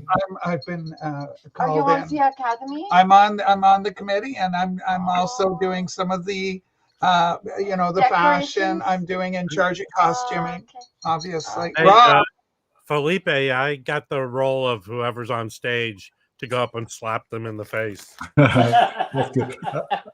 I'm in. oh, I know which album she wants. Delphina wants the very special Christmas, the red album with the gold little figure of the child on the cover. The Keith Haring cover. I had that album. You choose. I think you choose there as well. Rob, could you give a special greeting to Alex Dickey, the young boy that's working very hard to bring Christmas cheer this Christmas? Is he here? Is Alex here? Oh, hey, Alex. Alex, we love you. Me and love Alex. Absolutely. Yeah. That's a lot. Anyway, there is a very special award that has been provided for Alex. It's not a secret. Alex has been given an award and a special presentation. Alex, I'm hoping against hope that you'll be able to make the show for that part.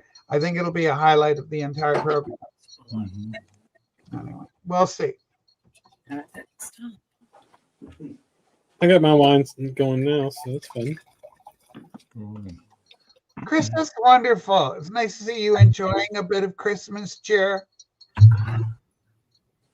My wife disappeared. Rachel. Oh, yes. Oh, my wife disappeared. There she is. This is my wife, Kim. Hi, Kim. Merry Christmas, Happy New Year, and everything. Merry Christmas. Okay. Hey, Fifi, Chris's wife yells at him for being stupid, just like Sue does that to you. It's true. It's true. Oh, dear. Where did Mike go? He disappeared. Look, it's Frank Sinatra instead. Yeah. We don't know. If Clowney may be there. We just don't know who's all going to be there, but it's going to be quite the event. Not an idiot. Rachel, what you gonna be wearing in the red carpet? Oh, that is a complete surprise. There's no reveals, nothing going. Yeah. There's not going to be any reveals. I can give you a clue there, Felipe. You know how a lot of famous people are gift aware of it. Animal flesh. Yes, It's gonna be all animal flesh. animal But we flesh. don't know which animal. No, but you just don't want to hurt the little sweet little animal. Please don't say it's baggy's flesh, okay? Mm. No, no baggies. It's not cat. It's not cat. Yeah, it's gonna be Loki's flesh if he doesn't show up on a stream someday. I don't know. This is exciting. I just love the Jazz Bumps. Jazz Bumps, are you surprised that you had this much success when you started your little foray into jazz and you became huge internet celebrities? Well, we hit 3,000 subscribers today, Rachel. I did not know that. Congratulations. I mean, you did that in record time. How do we help the smaller channels, like us bigger channels? How do we help small, struggling channels like Rob, who's learning about the internet? Like, is there anything we can do to help? I don't know. I think we're a small channel. We're a small to channel. experience some of the success you've had. I've heard he's recognized when he goes out. Well, Rachel, I always thought people came to watch my balls, but now yours. Yeah. Well, these are special, aren't they? They're red, which is the language of love. The red is the color of love. That's fantastic. Well, if Mike comes back, but he can tell us what Sinatra album he was showing. Absolutely. I got some more Christmas. And I think to Angelo answer his question was our award coming because we are very humble. We think we take the awards. We don't give awards. Yeah. That's so beautifully put. You see, that's very nice and humble. No, just joking. I mean, who would give awards to? I mean, we don't have Rachel's power, and it's amazing. It's our little way of thanking all the little children that watch daily, and when they put their hearts into it every show, and they get excited, and we love them. Then many of them cry, and we have all sorts of angry outbursts and sort of thing. In fact, one of our guests today on a very controversial episode, today's show, very controversial, we had a young guest questioning Rob, asking Rob, why are you so angry all the time? And of course, at first I was like nonplussed. I went, oh my God, where's this going? And then I realized it was passive aggressive Friday and everything fell into place. And it made perfect sense to me. And then I went, oh, okay. Some sort of thing. And it was like some sad ass Whoopi Goldberg nonsense. Oh my God! My gosh, we are here. I mean, the most handsome man in the final. At least someone dressed like an elf. Good job, Chance. Anything for you, Santa Monica. Come on now. What do we have here? Who is the belle of the ball? I have never had the pleasure of meeting Fifi. I brought my bell. My belly balls. What big bells you have? I smell a Lifetime movie happening. I tried watching a Lifetime movie a week ago. It is exactly like they make fun of it. It's so bad. It's so bad. The Christmas ones are good though. That's what I was watching. I had one of them on, and it was like this woman who worked at like some corporation that her father ran, and they bought out some small town ski lodge. Yeah, and then she went out. It was just like not married. It's Tori Spelling, or it's usually the same characters. Lacey Chabert. Oh, I think it was the girl from Full House. Oh, Candace? Or her. I think so. Yeah. Oh. That's cringe. So anyway, now, Chance, we have to congratulate Chance on the Jazz. This is the first appearance that she hit the 1,000 subscribers. Chance. Right. Wait, congrats, I just can't even. This is the accent I was born to hear. Fifi come at me with. Is it French? Like what? Where are you from, Fifi? Can you tell me where you're from? Okay, I've got a full confession. Okay, Fifi's got to come clean with her jazz friends. She's from New Jersey. Originally from Hoboken. Me and Frank were next door neighbors. That's a lie. She's from the French part of Pittsburgh. The French part of it. The French Quarter in Pittsburgh. There's a French part. I didn't know that. That's crazy. I've heard of Germantown, but that's a whole different thing. The girl from Ipanema. That's Oh my God, that's a great. Now I own that. That's great with Gilberto Gatz. Are you kidding me? It's incredible. Yeah, it is. It's amazing. Chance, you're big on jazz too, aren't you? You're a hidden jazz expert too, right? It's too soon. See, I was an emerging jazz wannabe, and I went to this really dark place. You heard of the dark web, Fifi? Yeah. So there's this place called the Discord server, and Don't do that. Don't go there. I went to this place, and there was this guy that bullied me. He beat me up so bad on some $2 jazz records. It scared me off of jazz. Oh my God! No. What were the records? I want to know what the Chad, records were. Chad, I can't finish the Prestige series I've pre-ordered because I am so jazz shamed. But I still took them anyway. But no, it was Stanley. It was like a Stanley Turrentine record, and I don't even remember the other one because I was so beaten up about Stanley it. Turrentine is a wonderful performer, and I was in the jazz section today just perusing. All right, hold on. This is an opportunity for me to apologize. I apologize to Chance that he has such horrible taste in jazz. I love it. Hey, can we bring the Jazz Bumps link up? This is so great. Please sub up to Change's channel. Okay, sorry, there's a typo. Please sub Change. Me love sex change. Me love change. We love sex change. What kind of this is? Hey, wait. That's probably why it took so long to get to 1,000. Gender identity issues. I didn't really think of it, but I think you guys are onto something. I think if I should have just embraced my inner self as change. I probably would have just zoomed past it. You'd be doing great, guys. 7,000 subs. Oh my God! All right, now there's a complaint that we have to address in the peanut gallery. Sean Howard, Mike wants to know what the Frank Sinatra record you showed was because he wants to buy it. I showed two. Which one out of the 300? No. Probably not Felipe. There it is. That's the one. This one. Oh yeah. Have yourself a merry little Christmas, and it's on Harmony. This is not. I mean, you probably can get a clean copy for $10. Hey, What if I want to have a merry giant Christmas though? But it's all his Columbia Christmas stuff. So it's the early stuff from like the 40s, and cool. this is.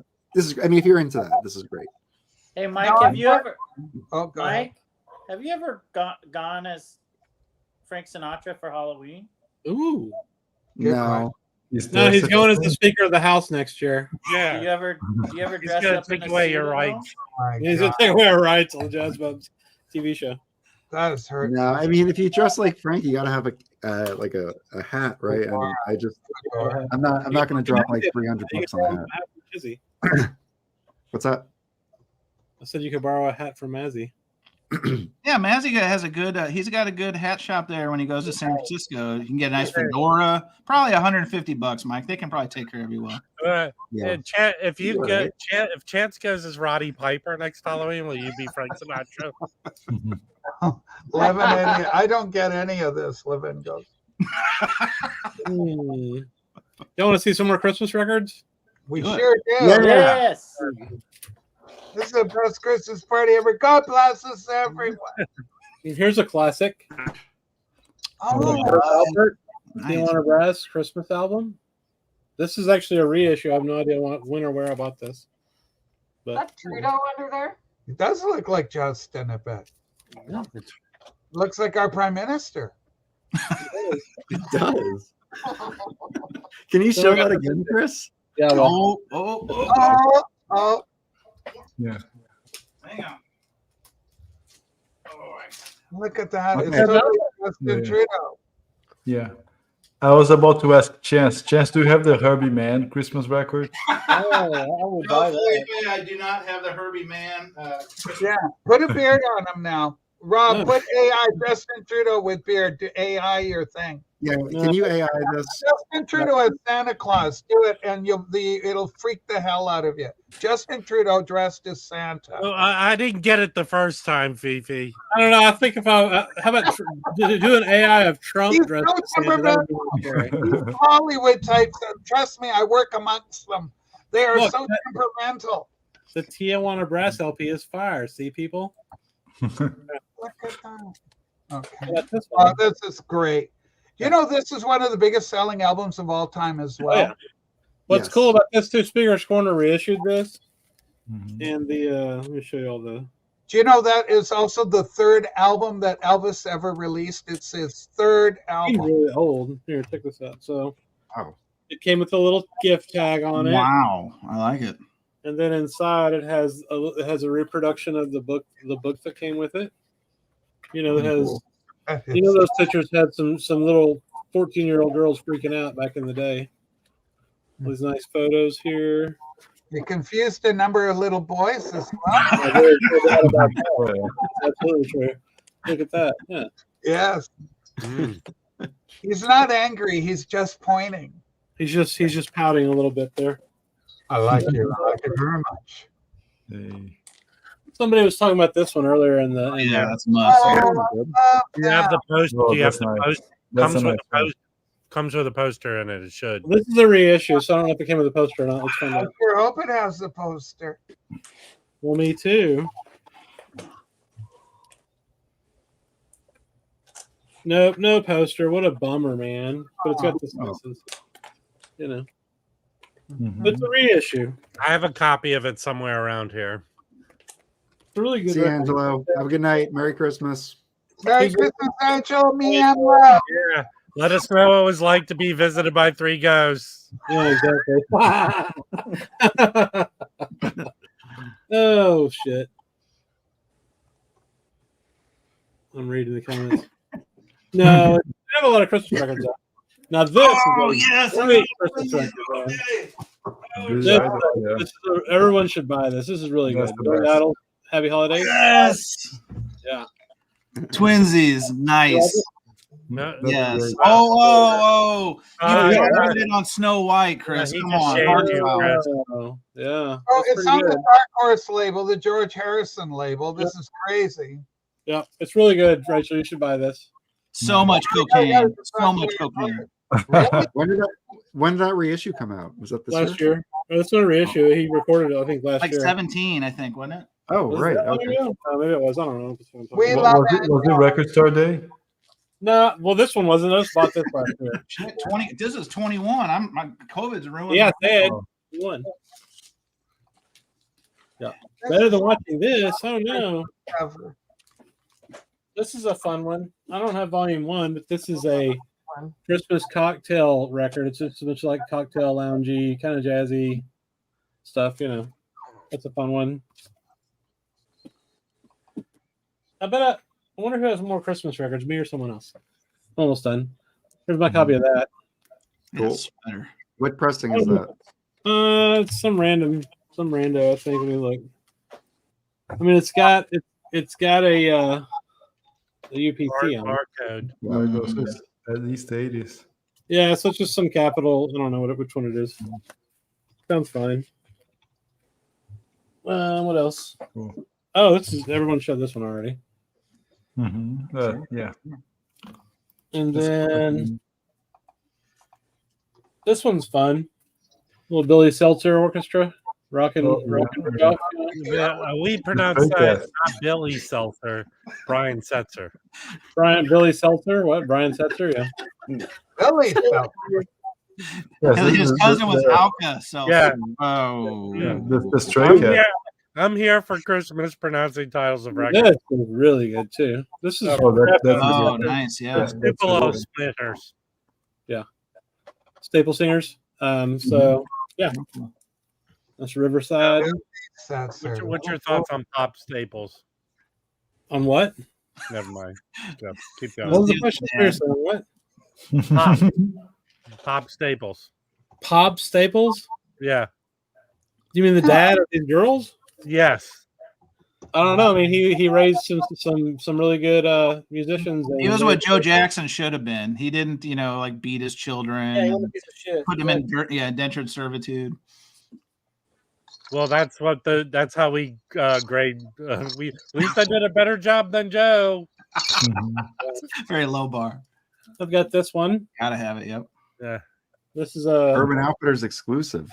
yeah. Wow. Did you get that with a pair of jeans? Yes, I did. Oh, very quick, very quick. And then whichever one this was this the Follow Me Please? I don't know. I'll look this cover better, but On the that back a is it foil stamp? number? Does that have the gold foil stamp? Yeah. Hmm. No, I don't think it is. no, but it's like a really nice tip-on cover, man. Nice. I don't know what this one was from. I'll have to look it up. This is one of the most produced albums ever. There's so many different Oh, variants. yeah. Yes. I don't this know. is the Hey, last Mike, one. how many pressings are there of that album? There must be 1,000. 1,000. Let me check. That's a good one. So it's Tony Bennett Christmas album. This is the last one. And I've got this one on white vinyl, a little There you 2i go. label, white vinyl. Yeah. Hmm. I So always what- like the 2i Columbia too. The 6i is the winner, but the 2i is a close second. I really like that. There are for vinyl. This is worldwide. Vinyl entries on Discogs. There are 101. Damn, What? Gina. One Snoopy album. Wow. Really? That seems very low to me. 101. And then in the if we filter it by the US, it's 89. Go do that with Kind of Blue. How many LP versions of Kind of Blue are there? This Let's isn't give it a like scale. this Let's isn't give it a like a scale. train mic trick segment. Yeah, it is. All right, hold on. I got Kind of Blue up here. All Kind of right. Blue. So there are 306 worldwide pressings, and then the United States 128. there are 96. Oh, so the other one, so Giraldi has more than Kind of No. Blue. No, No. No. no. Okay. Which is why there definitely should be another reissue of Kind of Blue. Yeah.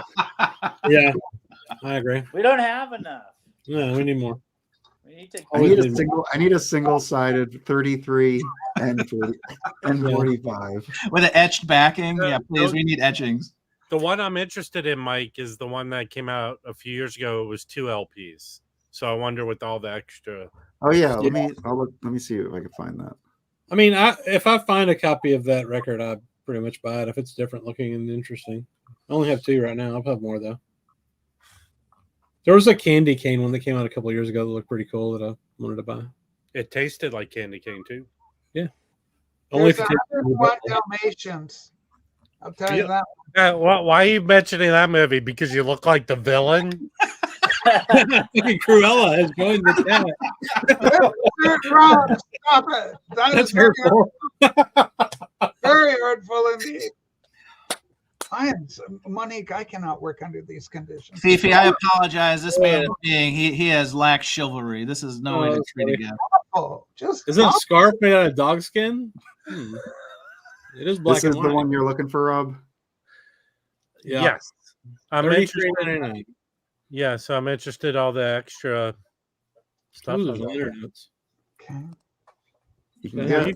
You can go down to the song listing. Okay. Hold Oh on. yeah, that'd be more interesting. So you get Oh, stereo mix, Don't even get him started with a question like that. some extra takes here. Don't even ask Rob that. Vocal rehearsal. Check that out.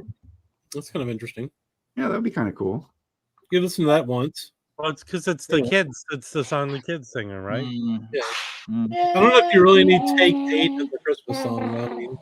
I mean, Did somebody just have a bub? Chance, do you have a copy of that? I'm sorry. Did you show a copy yet?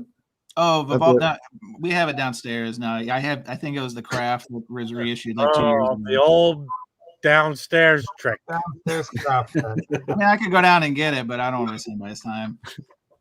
Is it a vinyl color variant or is it just black? It's You're black. It's our family copy. It's not even really mine. It's more my wife. She plays the hell out of that. As soon as it's Black Friday, it goes right on the turntable and does not leave. And anytime I come home from work or something, she's just playing it like. All right. It's a great That's record. cool. Yeah. That is very cool. So back to Christmas movies. What other Christmas movies do we like? We only talked about like 10. I watch 2 every year. I don't know. One is my favorite. Just watch it. I watch Polar Express Yeah. because I remember testing it and all the kids were scared because of the Yeah. dead eye thing. Yeah. And then the movie Scrooge with Albert Finney. It's the musical of Christmas Carol. I love that. Oh movie. yeah. Yeah. Albert Finney's good. What about Scrooge?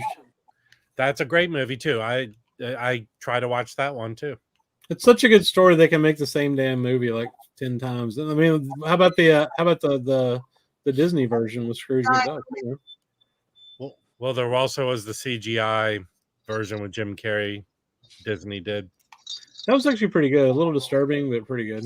It was the second one after Polar Express, so it was Yeah. still got a little dead eye going on. It was still kind of fucked up, yeah. Oh, what about Gremlins? Gremlins is great. But is it a Christmas movie or does it take? It happens at Christmas. It's a Christmas movie. It's a If it Christmas happens movie. during Christmas, it's a Christmas movie. Christmas movie, yes. That's it.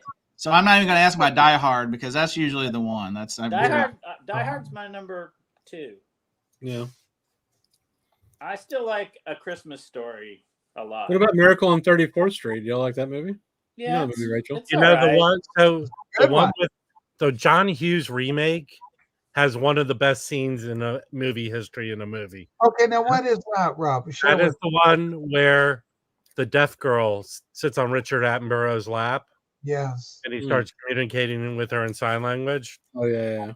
That is such a well written, well Do shot. you tear up at that? Is it emotionally touching? I don't know if you can be considered human being if you don't. Well, the same thing happened in the original, but he was speaking Danish to a girl. that I- didn't speak I- English. look, Oh. I felt that Natalie Wood was very bratty in that version. So She was supposed to be. the other one is more the girl from Mrs. Doubtfire. Yeah. And the what's the one? Is Mrs. Doubtfire a Christmas movie? Yes, No, very, right? oh, No. very much so. How about Hooked? Is that a Christmas movie? No. I heard that the Are Von you just Erich randomly mentioning movies? is a Christmas movie. So I'm just Is going it- to Von Erich movie? I Oh, want to see that. what about Fifi, if I say Turbo Man, what do you think of Turbo Man? I was thinking of my friends at the fighting at the ring. Jingle all the Turbo way. Man. Yeah.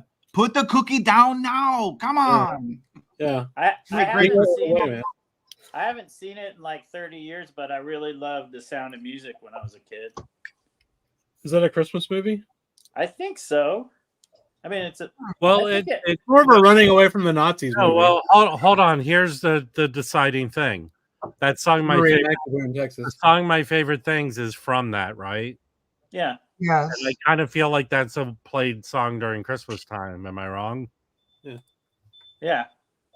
Hey, look, Sean Yeah, Howard that's said The played- Hook is a Christmas time movie. That's right, because they went to wherever they went, and it was Christmas time. That's right. So it is a Christmas movie. Aha. Yeah. I win. PB Tall, this is about jazz. You wouldn't understand it.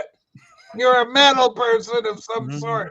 No, PB Thal has some really nice. Hey, guys. listen, she came here for shelter because she's trying to chase all these puppy Dalmatians and she's tired. Time Cop's a great movie. I don't think it's a Christmas movie though. Where's Mazzy? Yeah, where is Mazzy? Oh, Massey's at a mall or something. He had to go out and do something. You have to go get his steps in at the mall. Yeah, jazzercise. Is it And jazzercise? then he's coming home. He said he might show up later once some things really start warping up here. My God, they're going to whoop up. I swear to God, it's going to happen. Well, we could talk shit about people, and that would make it happen. Probably. Oh, well, okay. Well, we had real problems on have you heard about the Rachel Scouse program today? It was just horrible.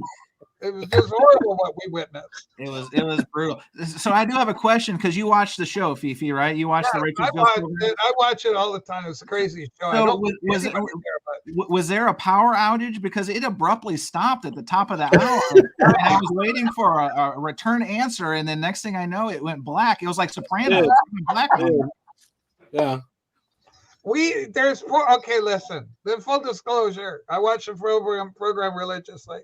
Yeah. We have a sweet young boy named Renee. Renee who's there. And Yeah. Renee loves everybody. But then we had one kid come on. I won't mention any names, Darren. But he went on and he said, "Oh, the people hate you." And then Oh, Oh, by the way, Renee, oh, by the people way, think people think you're stupid. And then it's like, I have no idea. What? What's happening?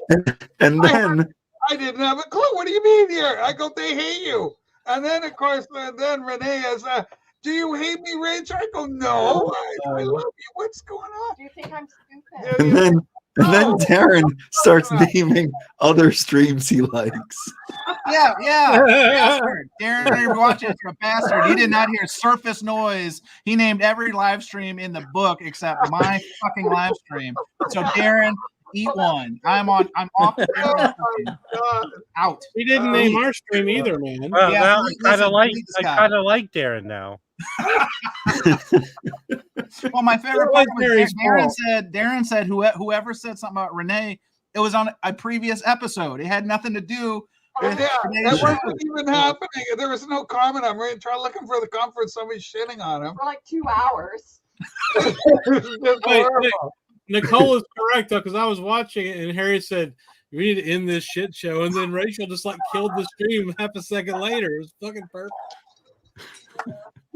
It was a mercy killing. It was horrible. That easy button to just shut it shit down. Oh, I'm telling you.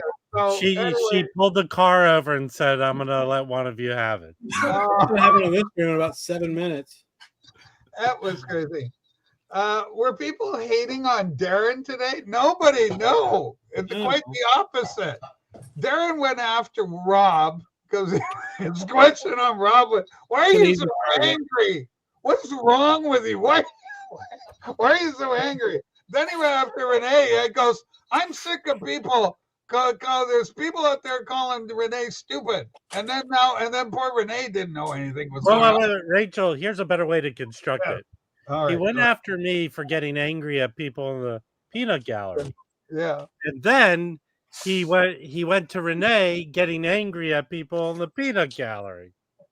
Now, here's an important doing the message. same thing If you want to hear about more dumb shit like this, you should definitely sub up to the Rachel's Ghost TV. There's a lot of it over there. Yeah, only come if you just freshly had your cataract surgery. Anyway, poor Darren, but he just kind of stepped in it, and it was like a comedian that's knocking everything over in the china shop. Like, oh shit, there goes the little teapot is shattered now. And, oh, he just bumped in here, and there was hardly anybody that was untouched at the end of his diatribe. He goes, no, I'm not meaning anything by it. It's just that why is Rob so angry, and why do people? I don't like people calling Renee dumb. And Renee's going, what? People call me dumb? What are you talking about? What? Oh, I have no tomorrow's, idea I feel about like what's going on. tomorrow's going to be a barn burner. And so enlightenment came, and I'm just like, oh my God, what are you doing? Oh, it was horrible. Fifi, can I make a recommendation? So you use the StreamYard technology. Am I picking up on that? If you were to have a live stream, you'd use this StreamYard thing, right? How about I'm practicing drops. I'm trying to channel my inner Fred Norris. What if I made you a Darren specific drop that was Steve Urkel saying, "Did I do that?" So anytime he comes up there and he's stirring the pot, Just hit the Steve Urkel drop. Yeah, it's like that. It was just horrible. It's so DJ Scotty goes, he's so full of questions, that guy. Anyway, it was like, I don't take any of it seriously, but I just go, oh my God, poor Renee, because I don't want Renee hurt, sort of thing. And it made Renee focus on something I think otherwise he probably wouldn't have focused on at all. And so I don't think it was probably in. Well, the sad part of it for me is Darren calling someone else dumb is kind of. Well, we love Darren. He's just trying to find his way in this big old. He's a nice guy. I think is the best way to say it. He's a nice guy. Hold on. Felipe hitting the sauce. Oh. Hold on, Felipe. Have you been crying? No, I was just refilling. Oh, okay. Because it almost looked like you were probably hearing about the morning show over on the Rachel's Ghost, and it may have brought you to tears just hearing what the hell goes on over there. No, I think it's just the lighting. Rachel. I'm really joyful here. I'm so sorry, Levin. We're not going to talk about those people anymore. We're moving on. Don't worry, Levin. So I have a very important question. Where's Loki? Where is Loki? He is.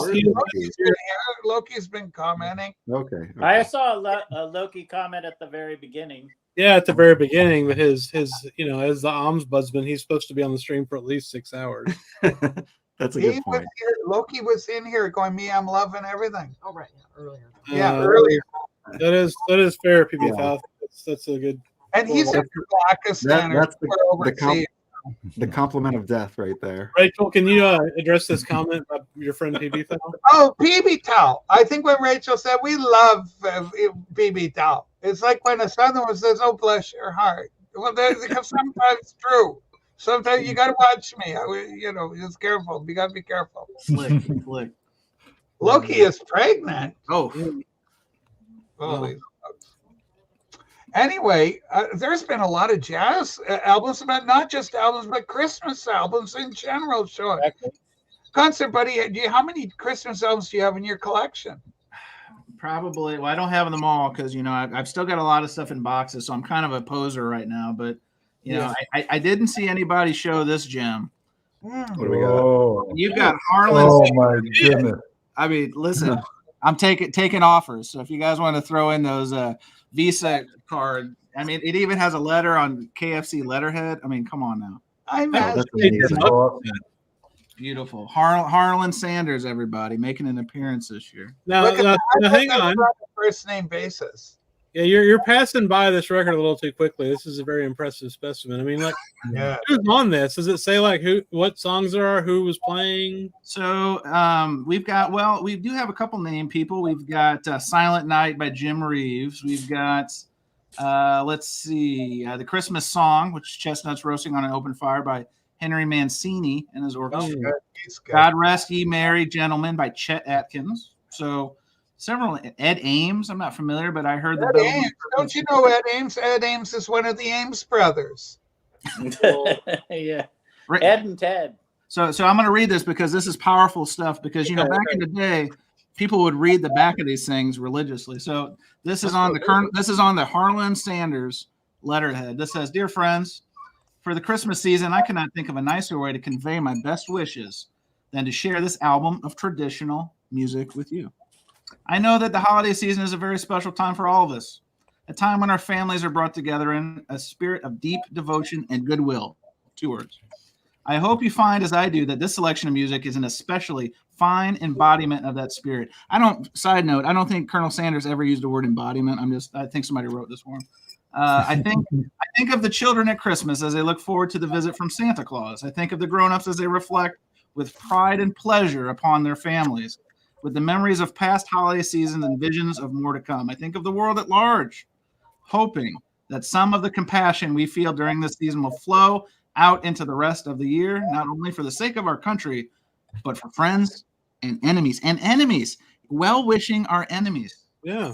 I think all these things and cannot help but hope that this album and its songs may contribute to the true spirit of Christmas. Enjoy it and God bless, and bring a coupon to your local KFC. It's just like the Jedi. It's just more like civilized days. I think that would have went over better if you agreed upon to dress up like Colonel Sanders. Well, there's always next year, Rob. I gotta. Well, this must be a reissue. Look, it's on the RCA. Oh. All right, I'm gonna look this up on. I'm gonna look this up on Discogs. Yeah, I kind of want this record now. Christmas Day, RCA, and KFC. Day with Colonel Sanders, bro. It just makes me think of Talladega Nights. Oh, some Ricky Bobby action. Yeah. Now we're talking. He's giving grace. Thank you, Lord. Here it Thank is. you, Lord Jesus, for this bounty of Domino's, KFC, and Taco Bell. All right, here we go. 1968. This is the master release. I guess there's only one entry. Hard to A lot believe. of people have it. Nearly 754 people have it. 200 want it. Great taste. Let's see what copies are available here. Man, it's making me hungry. So there's only 4 available in the U.S. We got what? Let's see. There's 2 VG. It's like buying this now because this is going to be like a thing, and then we're never going to be able to buy it. All right, well, I'm going to drop this in the chat. Fuckers watching us are just going to buy all the copies. Like, fuck them. They're on TV and they can't buy it right now. Let's sell this out. So there's 4 copies in the U.S. They're all in somewhat decent condition. It looks like. Yeah. Anyway, and I think honestly, guys, I think that there's actually another Colonel Sanders. I think there's two. I've seen a one with a red cover before too. I don't have it, but I think there's multiple. I think he cared so much about Christmas, he just cannot contain it. Like, there's multiple listings here. You could look at the reissue and see how cheap. okay, hold on. Are you sure it wasn't offered by a bank?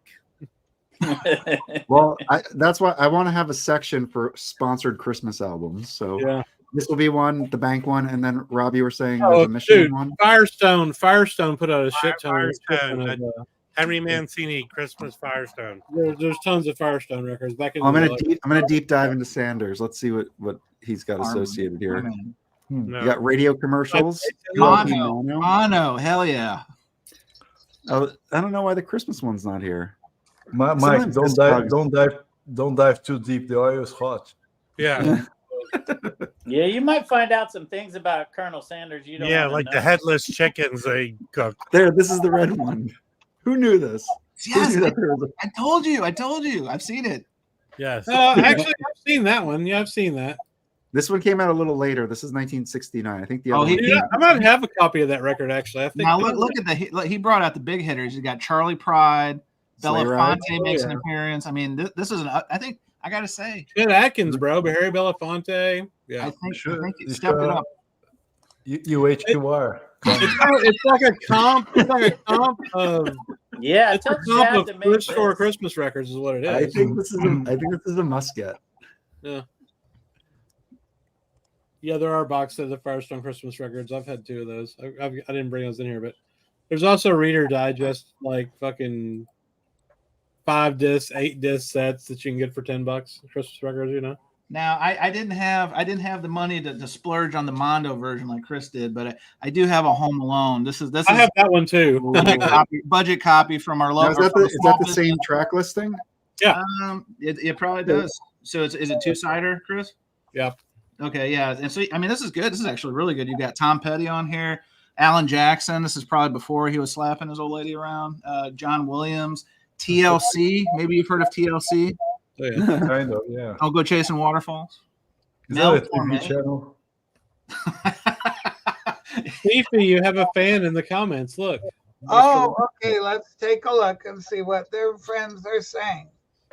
Mr. Mark Glassman. I Good want evening, Fifi, and everyone. I think that's officially he made a pass at you. I think it is. well, No. with any luck, and my ship could finally come in. That's a cross. That's like a cross Canadian, flirting session. Yeah, Wait a minute. I Very think, sweet. That was Swipe Chan. left, Fifi. does that version have I'm Dreaming of a White Christmas, that one that starts with like ba-da-ba-doom, boom, boom, Boom, boom. boom, boom. Let's see. I'm reading the track. I thought we were going to sing it. I thought we were going to sing it together. It would have been fun. But you No, stopped. I don't think it does. Yeah, that's a great one. That is a great one, but no, I don't believe that one's on here, guys. The song's bumped on. by stuff from the Hold on. soundtrack, from the scenes. No, it's on. I'm going to watch Hold on, that let me- movie tomorrow night. No, they Hold put on. like the little bumper. No, that is a totally different track listing. That one, I think, because this has like the Jonathan Williams, like the Attack on the House, like music.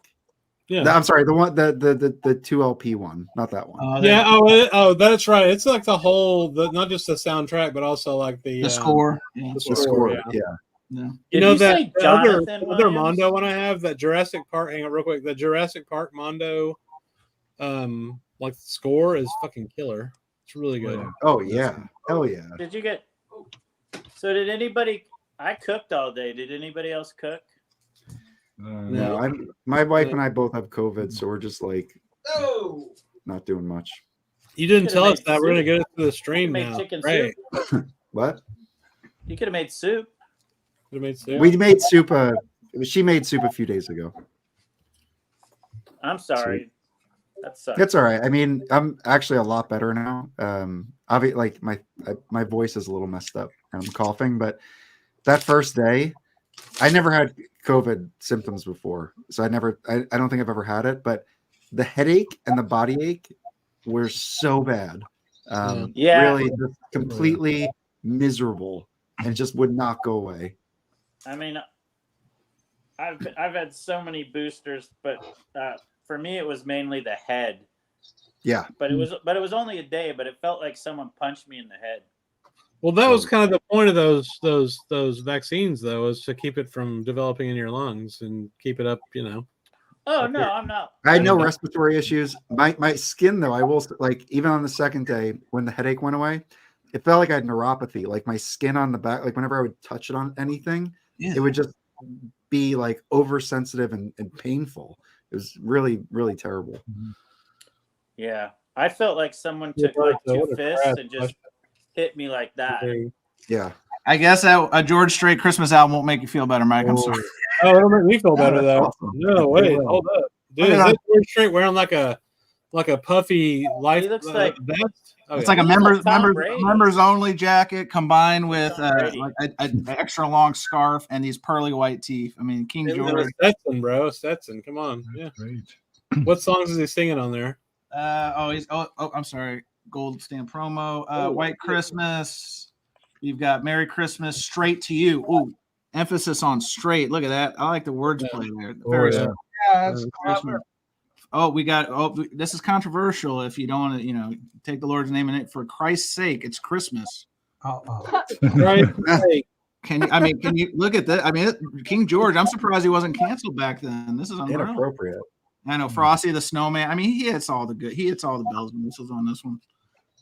No, I'd like to copy that. I love George Strait, man. George Strait's like the gentleman of the country, bro. So this one I picked up recently at the local show for like seeing those antique tags, nice 10 spot.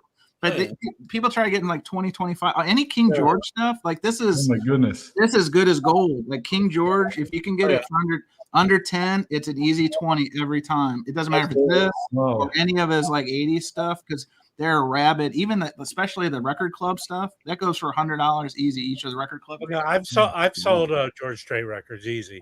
Yeah, it's George Strait's awesome, man. I grew up on George Strait. I've got a ton of George Strait CDs. I just don't have any LPs, I don't think. Fifi, is this a relative of yours? Look at this. Look at this. Oh my God, I love her.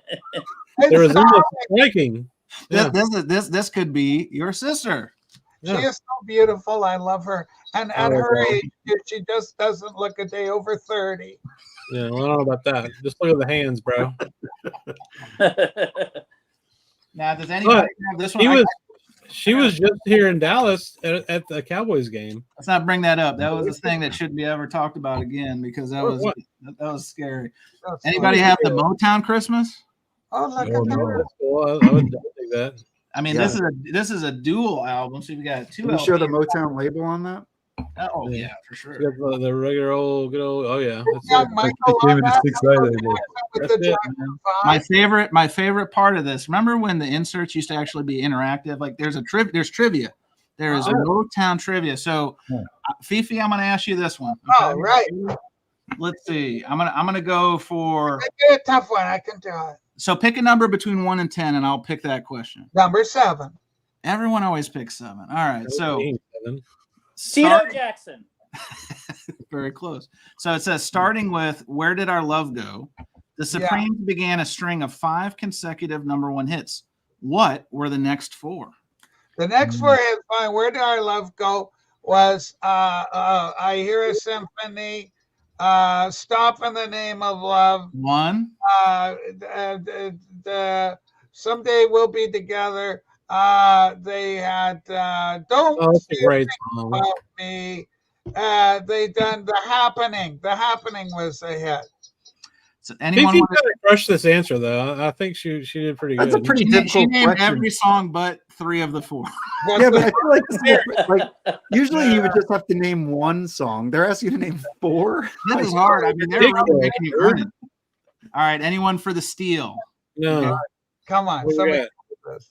What's Baby that? Love? Yearning in My Heart song? You Oh, I can't know. say Baby love. Love? Baby Love? The Baby Love. That's No. one. Yeah. Mr. Postman? No, No, that's the Marvelettes, I think. That's the Marvelettes. That's correct. 1961. Yeah. So come see about me. Come see See about me. and then back in my arms again. This is what Mike's right. I mean, the fact you had to answer 4. I mean, that's a trick up question. Come See About Me is a really great song. But Rachel, what was the other song that you mentioned? That Someday We'll Be Together or whatever. We'll be together. Dude, that is one of my very favorite songs. That is such a great. I mean, song. not 1 but 2. I mean, this could entertain a family for like Yeah, a it's killer, weekend. dude. For a All right, full I've got a bunch of Motown comps like that from the 80s when I was growing up that I got from my mom and dad's collection that are fucking awesome. 81. Yeah, this one's from 81. This looks like a good album, though. There was an anniversary back then. It was like the 25th anniversary of Motown or something like that. Let's do another question. All right. Another question, yeah. All right, Mike, pick a number and we'll go with I'll take the rapist for 500. Sean Connery, that is the therapist. That is therapist, not the rapist. Oh, Mike, you picked another. This is another. What 4 major television stars? Yeah, let's skip that. Here's one. What was the original? Multiple choice? Fuck. I know. What was it? What was the original name of the Supremes? Oh, that's an interesting one. Oh. The Super Supremes. The Super Supremes. Super Duper Supremes, I believe. Wait, the original name of the Supremes. Supremes. What would they have been called first? The Dinettes. Actually, not too far off. Diana and the Somethings. The restaurant. Diana, the Dianettes. I don't know, what is it? The Primettes. Oh, Primettes. That's what I mean. I mean, you were channeling the answer. Scotty knew it. Primettes. He knew it. Scott would probably slay on this one. And I love the Supremes. They're like my favorite gal group. I love them. All right, Felipe, pick a number between 1 and 10. Hang on, I want to talk about that music real quick. Yeah. You know, my mom grew up here in Fort Worth, where I live now. She grew up in a really poor neighborhood, and that's the music that was playing in that neighborhood, you know, and at her school and stuff. So when I was a kid, that soul music, the Motown stuff and Stax and shit like that is what I was listening to from my mom. And I love that stuff, man. It's great. It's timeless. I love it. Yeah. It's so good, man. All of it's just amazing. But anyway, go ahead. Felipe, pick a number between 1 and 10. We'll do another one. How about that? Let's do number 4. Number 4. Well, I got to switch because that was the Supreme one. Oh my God! It's the same trivia on both inserts. This is okay. Don't worry. Right, it's called Saving Money. Yeah, Barry Gordy was really tight with his wallet. It's like a stolen election, is what it is. Pick another number, Felipe. 6. All right, number 6. Oh my God, it's another. They really make you earn this. Marvin Gaye has recorded duets with 4 Motown ladies. Can you name them? Start over. Who? Sorry. Okay. Marvin Gaye. Marvin Gaye has recorded duets. So Diana Ross. Okay. Tammy Terrell. Tammy Terrell, yeah. Yep. 2 more. Tammy Faye Baker. Well, I'll give you a first name, Mary. Mary Wells? Mary Wells. Yeah. And then Dion? Nope. The first name is Kim. Oh. You got Scotty. Scotty's got it right there. And yep, Kim West. Scotty. Of course. Oh, he's killing it, man. Scotty knows his shit. Wyoming Dave got it too up there. Yeah. Beautiful. So and actually recording actually working on those records kind of pushed him to go to what's going on because he was fed up with that. Sounds to a whole new level. Love it. Well, after this, I'm going to take it down with something. All right. Uh-oh. Is this Death Waltz? What's going on? Okay, what's going to happen? What's going on? It's going to be Nicole mentioned if anybody had this, and I keep this in my classical section. But it's the Royal Ballet. Yeah. So this is Answer May, and it's like Swan Lake and a bunch of ballet songs, and it's a really beautiful presentation. This is the Analog Productions. Originals of this I think are like $1,200, $1,500, something like that. Probably more than that now. Anyone on the panel apart from me actually take ballet? Did anybody other than me take ballet? Listen, I needed it for the flexibility. But it comes with this insert, and it obviously it gives you context for each ballet. It shows the ballet dancers that were at the Royal Ballet, and then it shows. Keep going. Anyway, it shows like the design work. Where is it? It's pretty Did cool. Did you buy it just for the pictures? Yes. Anyway, there is something in here. I don't know. Oh, here. So like this would be like the set design, costume design. Oh, that's cool. Yeah, it's really cool. It's definitely great to pull out every once in a while and flip through. It's That two was of the- record. That's How is what that two of Christmas? the- What's that? How is that Christmas related? Is it Well, music? it's all the like Nutcracker the- Suite is on there? Yeah. Or no? yeah. Okay, there you go. That's good. Yeah, that makes sense. Okay. So does anyone else have that? It's definitely worth grabbing. It's always on my Really list to beautiful. get, but I always keep pushing it off. I think it's Ballet like will be $80 for or everybody. Be something. very careful. It's not for everybody. Ballet is not for everyone. What's Well, not yeah, for Fifi, you like the fact that the men have large bulges, right? It's just, listen, Rob, it's just part of the costuming. You try and be professional when you're there. Even if someone's very manly and they're endowed, you don't focus on that part. Someone said when you first saw him, it was almost like a cartoon. You went, "Brung." So stupid. We're having a good time now. Brandon, have you ever worn a cod's piece? A cod's piece? Yeah, actually. Hey, Oh, here comes the man, Rocco. Thanks so much for coming. What's going on, One everybody? Halloween, I was Alex from Clockwork Orange. Oh, nice. Wow, I'll never see you the same in now. Probably 12 years ago, I was Alex from Clockwork Orange, and Trisha was Georgie Boy. Oh, nice. Pretty good. So That's we pretty had, awesome. I had the bowler, and she had the top hat. Did you have a giant glass penis? No, I had a cod. We had like cod pieces or Porcelain. Actually, all we did Porcelain, was yeah, porcelain. You're all right. we did was put it was kind of makeshift. It was really just bike cups with like, and then underwear overwards. But it looked like it was in the movie. Very, very insane. Low budge, I guess. But look what you walked into, Rocco. I know. I was like, wow, this is a great time to come on the show. Merry Talking fucking about Christmas, Rocco. porcelain shongs. It's a good time. Hey, actually, Rocco, the pictures, thanks I so have much for pictures joining. somewhere. They came. The Yes, costumes thanks for look having me. Pretty good. Merry Christmas, everybody. Hanging in Merry there. Christmas.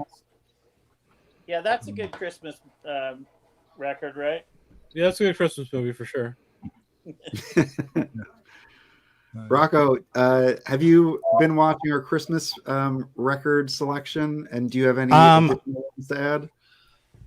I don't. I haven't. I just saw the country one that Chance just showed a second ago. George Strait, yes. What was who was it? Yes, Straight. George Strait. I just saw the George Strait one, and Members I've only. been tuned in for like the last 10 or 15 minutes, so I've been trying to catch up on what you guys It's have been talking unfortunate about. for you. I'm sorry that you've had to. So you guys just showing off any Christmas vinyl, or Yeah. Honestly, you could show anything you want. all right. Yeah, whatever. Like, Well, hang on. Before he does that, so, Vinyl Me Please dropped yet another 40% off code.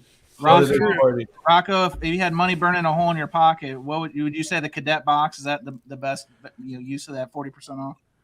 Well, if you don't have an anthology already, or if you don't have one of those anthologies, then using your 40% off on an anthology will Except the save Comedy you. Store. Do not buy the Comedy Store. It's a Yeah, I don't know about that one.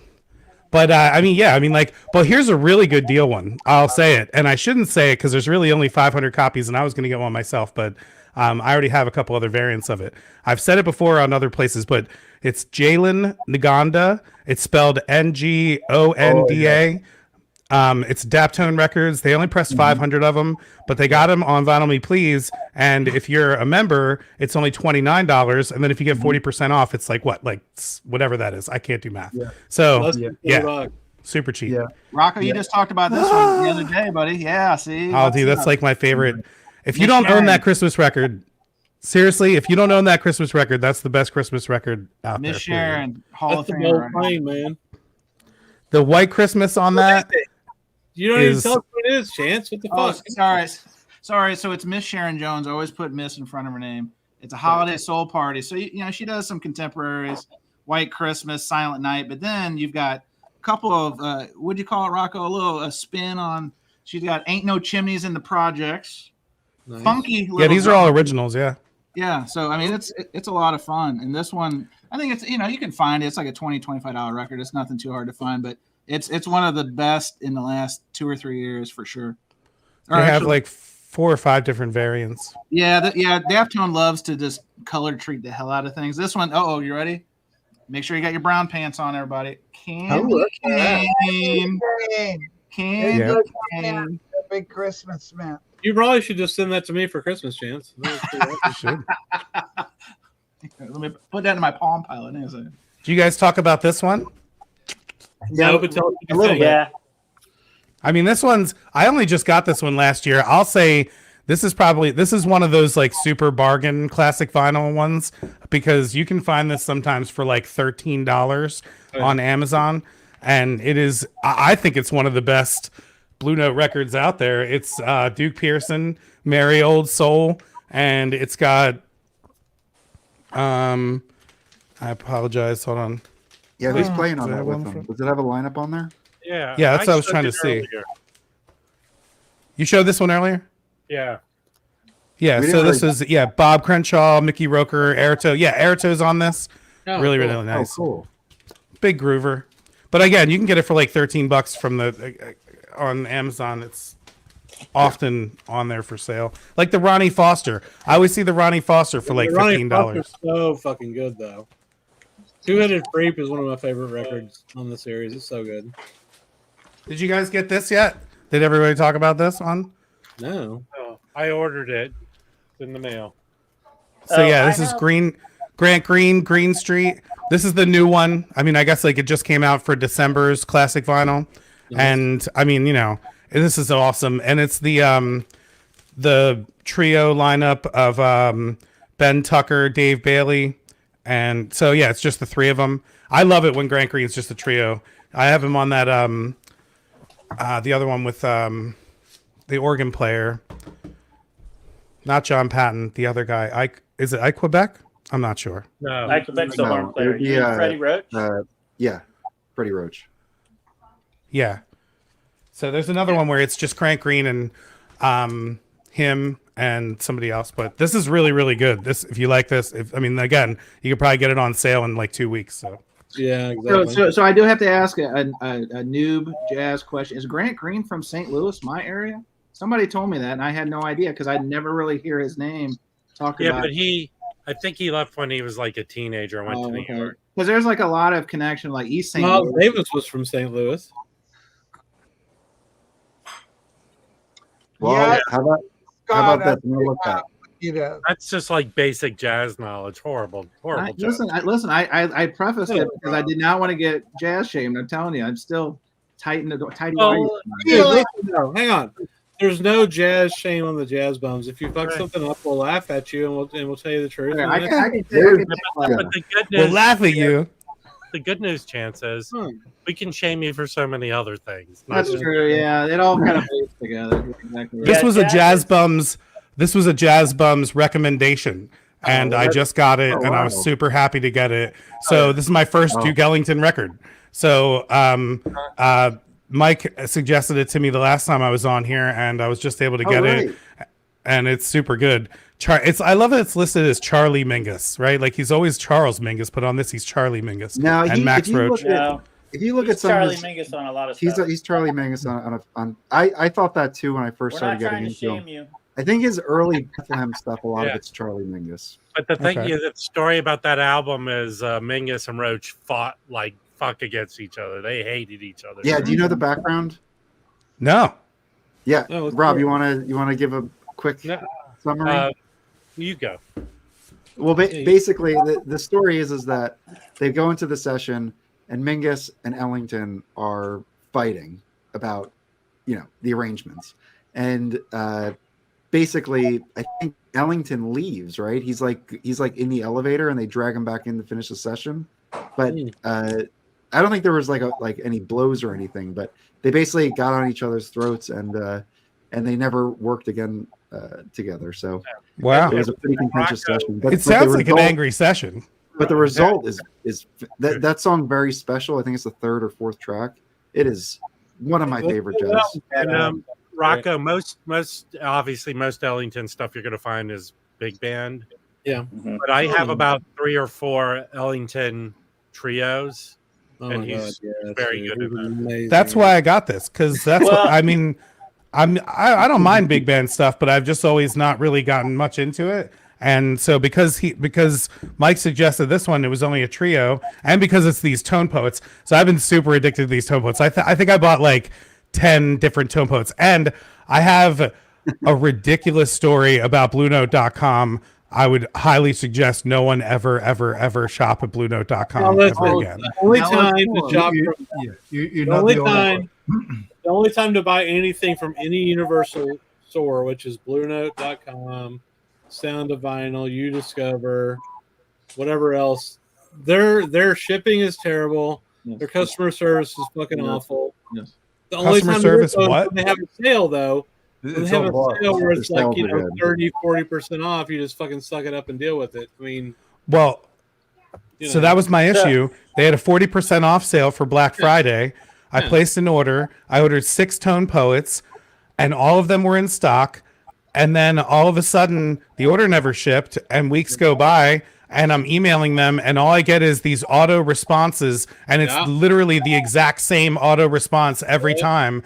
And I wait, and then I go back and check, and I realize that Lee Morgan Infinity is out of stock now. So now my whole order has to wait until that comes back in stock, like when it presses again, I guess. And so I'm like emailing them going like, can you just take this off the order? And then I get a reply again, if your order hasn't shipped in 2 days, blah, blah, blah, blah, blah. And I'm like, thanks, Brian S. Autobot number 4. Like, I was like fire spamming them with like emails because I was so angry about it. And then finally I said, cancel my order. And that was a week ago. And I've still not heard anything back from them. And I've asked them to cancel my order. Here's a secret. Here's the thing you can do. If you make an account on their website, you can find your case on there if you can pull that off. And I did. A lot more information there, and sometimes you can get a response out of them. Like I just started yelling at them. Not me, man. Like, and they hate me if they see my email. They're like, I don't like this guy. So I just found these two. So, recently, Vinyl Me Please had the box set for Miles Davis. Oh, that's the Electric Years. So I'm like a fiend when these things happen, and I immediately went out and I was like, I need to have all of the live ones as well. And so I already had Black Beauty, and I already had a couple of the other ones, but I didn't have this one, which is Agartha. And this is an original Japanese pressing with the obi and everything. I went and got the original with the obi, and like I'll show it all here too because it's just beautiful. It's in like perfect condition, and like the little plastics are in there. Oh, but, everyone be quiet. Oh, a little crackle. No, there's no crackle on this one. It's a little bit because this is like an original from 1976, and I mean it's just beautiful. And then look, it even has the original like the Japanese, or this is Pangea. I'm sorry, Pangea. I don't know. So this is Pangea, not Agartha. And this is like all the original. Sweet. All the original Japanese artwork with it. Can you read the Japanese to us? Felipe failed to do that earlier. Can you read that, Felipe? He failed already. I think it's a good record. Yeah. Wow, can you really read that? Buy it. Buy this record. But then there's this one, and this is like the first Miles Davis like CD that I ever listened to. Like I think I talked about it in that Fusion in the Electric Years box set video that I made. But this record, Dark Magus, is this is out there, man. And I got to interview Dave Liebman, who's the sax player on this. And I mean, this is just crazy. Like, this is like Miles is so angry on this. And both of these were recorded on the same day, but this one's recorded in the daytime and Pangea's recorded at night, I believe. I think I have that right. I could be wrong about that. But this is like, this one also has the original Obi on it as well. And now, I feel like can you open the gatefold back up? Yeah. I feel like if you listen to that record, maybe while on LSD and you stare into that picture of Miles, that you would have a really interesting experience. Oh yeah, absolutely. Or like this one here, like this picture, like this cover is like so whacked. I remember looking at that on, various amounts of drugs in cars when I was like in my teenage years. But this was my introduction to Miles Davis. I mean, this was like this record here was the first thing I ever heard of him. And that's so weird because that is not something you want to be as the introduction to Miles Davis, I don't think. Or maybe it is. I don't know. Maybe it is, but I don't know. But I was very, very excited to get both of those. So awesome. I also got a bunch of other tone poets. So we'll let other people show some stuff. Rachel. Well, I have a story Fifi. On that. So that Duke Ellington was I guess it was it was before the pandemic. But I walked into the local record store, one of the local record stores here, Jump Music. It's actually in a guy's house, and he was playing that, and I was like, "Oh, this sounds amazing. Who is it?" And he's like, "Guess." I was like, "I don't know, Cecil Taylor." He's like, "Nope, guess again." I'm like, Cedar Walton. He's like, "No, it's Duke Ellington." And I was like, no way. So I ended up leaving with it because it was so amazing. And I was shocked that it was Duke Ellington. Yeah. It doesn't, it's funny because like I've heard a lot of Duke Ellington big band stuff and like his piano is very distinct on it. It's very distinctly him, but it's so great to hear him in like just a trio setting. And like I said, and hearing that they were all angry at each other in the session, I mean, like it definitely sounds like an angry session because the piano is just very in your face. It's aggressive, yes. Mm-hmm. It's really good. Well, anyway, on that, you guys, I just got fed. So, Merry Christmas, Happy Hanukkah, Happy all that other stuff, whatever. Yeah, Happy New Year. I gotta get going. Awesome, man. We'll have a good holidays. All right, thanks. Yeah. Happy holidays, man. So, Fifi disappeared. Speaking of black and white covers, there things for pre-sale. Jackpot, right? Chance. I think it's on Amazon. Bill Evans and a Jim Hall Undercurrent is a Kevin Gray that's going to come out in February. Have you guys seen that? Yeah.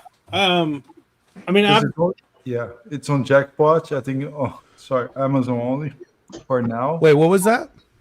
Kevin Gray, he's cutting Undercurrents, the Bill Evans, Jim Hall. Yeah. Oh, Jim Hall. Okay. Yeah. Jim.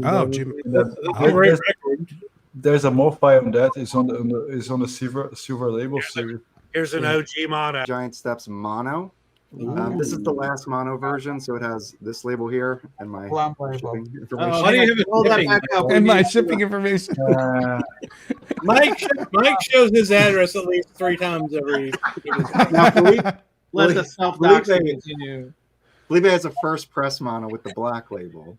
But the Dead Wax does match. It sounds good. But listening to some of these hard pan stereo pressings from Impulse and from Atlantic in mono, where it centers Coltrane's horn and puts him in front, it's really a cool way to listen to it. Whatever copy you can get, you should get it. But mono's really, really awesome. So I got a mono.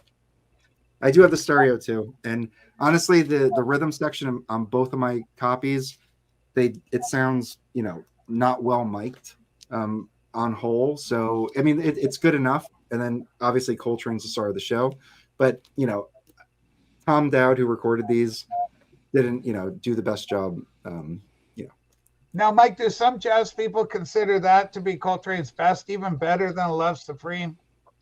I don't. I mean, I think just a lot of people who like Coltrane love that record. Like that is a top record from Coltrane for sure. If it's his best or not his best, those are things I am not qualified to speak to. But that is an incredible record. His Atlantic. Mr. Mike, can you tell us the journey the record took? Was this an online purchase? Was this something that we worked out in a vinyl trade? Can you inform the audience of how you acquired this piece? This was an eBay purchase from Canada. Oh, you had to go north of the border. Those Canadians, they hold on to their records, I hear. Yeah, so it took a little longer. I mean, it's mono copy. I mean, again, like I got a mono Love Supreme. I think the person who listed this didn't realize it was a mono. I was literally clicking in and just looking at pictures, looking for a mono label. Do the homework. I found this one, and it wasn't, it wasn't what it probably should go for, but it also wasn't cheap. So, yet again, America wins, Canada loses. Can you believe this, Fifi? We pulled off another one. Felipe, any thoughts on the mono, Felipe? No, it sounds good. It sounds good. You guys are even good at hockey now. I mean, where did that come from? America's good at everything they do now. So the new one that's coming out, the 45, would you suggest getting that? But that one's stereo, right? Yeah. Well, I have the mono 45 that came out. Or is this? I have a 45 that came out in 2010. It's pretty awesome. So if they can do that just as well, it's a Bernie Grumman. That thing is crazy. How are the jazz drums getting along with Chatty Cakes? Are you guys pals with Chet Gossam? We're not really. Uh-oh. I'm wondering, like, if Chad would come on your TV show and be like... Well, I mean, we don't know him, so we're not like... I mean, we criticize what he does a lot. We criticize him. Oh, no, you can't do that. Well, yeah, but we do that because he puts out jazz records. It's not personal. I hope you're not attacking the sanctity of the vinyl vault, where prices are so low. I wasn't even thinking about that. All right, well, now we can get personal. I guess I mentioned it once. I thought we got away with it. Let's not talk Wait about a minute, I just heard something. Are we talking shit about Chad? No, TV show. He's our friend. He's never been on our TV show, but I mean, when he was on, hang on, when he was on your TV show, all he did was attack his customers and cuss them out. It was a personal vendetta. Yeah, I have a complex. What do I do about it, Fifi? You should sue, and then for compensatory damages for emotional distress. The senator from Santa Monica was having lunch at a Carl's Jr. and had to rush to a filming location to address the slander that Chad was putting on his name. I remember that day. Jazz Bumps get Michael Fremer on, and Michael Fremer could be a kind of a bridge to other happy areas. We don't really care. We're fine with where that whole Fremer thing was. So I went to WMU. I met up with. It was a bit of a Jazz Bump misstep. What was? Talking to Fremer? Fremer thing. No, I don't think so. Never happened. Oh, it fell through. What? Were you torpedoed? The Jazz Bumps torpedoed. I actually subterfuge. don't think it was a misstep. I don't think it was a misstep. I think there was subterfuge. What was the misstep? I'm confused. Fifi, can you take a joke? Oh my God! This is an important piece of vinyl. Let me come back. What is this, Michael Fremer? I can take a joke. It's Michael. It's the young cool Michael. An emerging recording artist with one. Richard Simmons would like his haircut back. I think. I would like his haircut now. That's some fucking sick hair, bro. Well, hold on. Let me tell you how we landed the interview, or at least what precipitated the interview.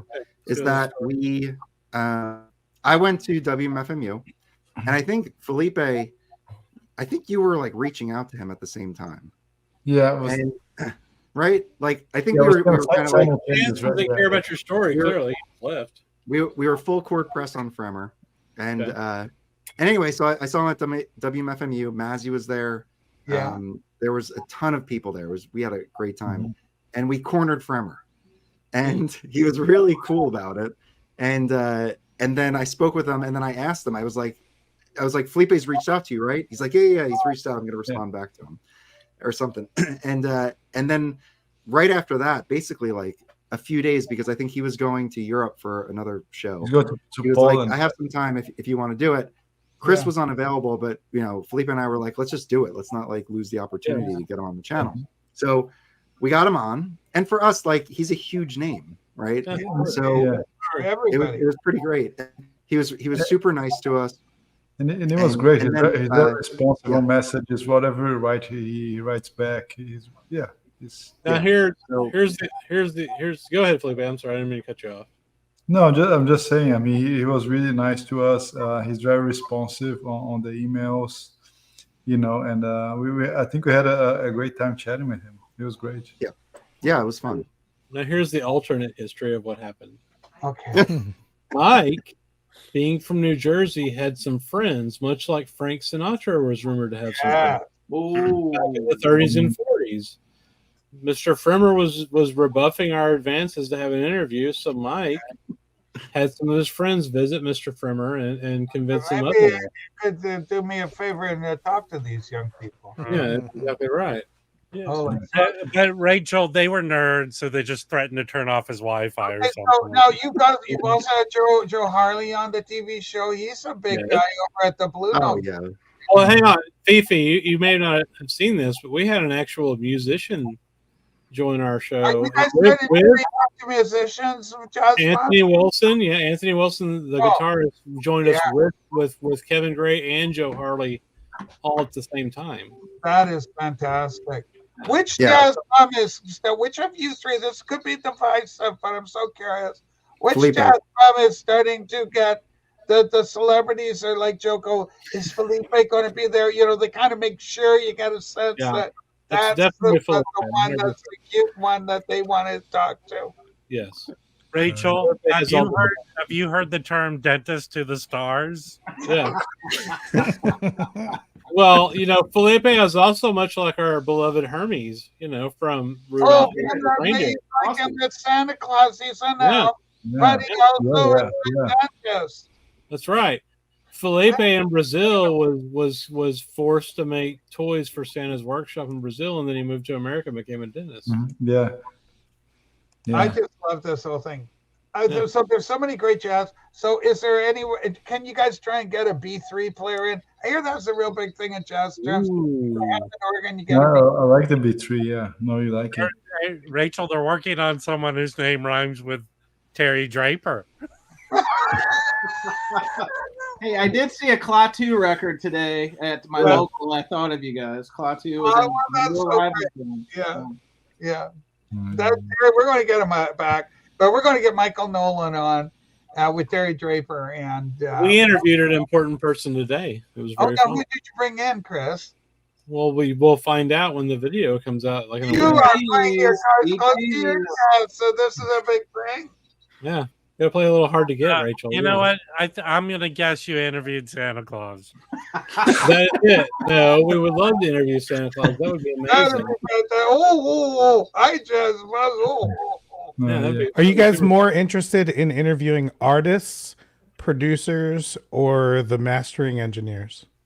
So for me, artists, but it's the most scary person to interview because I'm not a musician. So it's kind of like, I like the way you do stuff. I mean, it's like it's hard to have a deep conversation about like what they're doing. You get them in on a promotional bit, with their new album or whatever. You and the mastering engineers are like this, right? Yeah. I think, Rocco, I think the cool thing is that we are in three, so we kind of do not exactly think this the same, but I think we kind of have ideas. Okay, I'm going to do something to help you. Go ahead. Finish this. I'm going to tell you what I'm going to do. Go ahead, Felipe. Sorry. I like to talk more to musicians, producers on the industry. Although we give a lot of vinyl and analog, I think my focus is more like on the music itself than the format. So the deeper we can get into talking to musicians, producers, that will be my go-to. But of course, Chris has slight differences, Mike as well. So we try to go a little bit of trying to reach a middle ground there. No, this is really getting deep into the psychosis of the jazz. Yeah. I interview anybody that answers my emails, Rachel. Wait, I'm curious what Fifi has to say. Yeah, I do. Yeah. I have okay, Jazz Bumps, I'm going to do you a favor. Okay, Mike, make yourself big. Out of all the Jazz Bumps, I want to go with you with this one. Okay. Mike, I'm already not liking this. reaction. Here we go. Mike, you won't believe this, but over on what's called the Instagram, we got us younger people, we call it the IG. Are you on IG? And guess what? I am friends with a young lady. Okay, get ready. A reaction. Her name is Nancy Sinatra. And I am going to talk to Nancy and say, can you go on my friend show? Because we're like, she does her pictures and stuff, and I put likes on them. So we're practically besties. And I'm going to talk to her and say, Nancy, please, because Mike loves your dad. Why you gotta fuck Your with late me like that? father is so Right, sweet. That hurt. Fifi, is it Nancy Sinatra or Nancy Sinatra 1 2 5 7 8 9 Yeah. Well, I'll say this regarding the question of type of interview. One, I love speaking with everybody. I mean, love it. Anybody who is interested in jazz, it's fun to talk to, right? Yeah. And especially jazz records.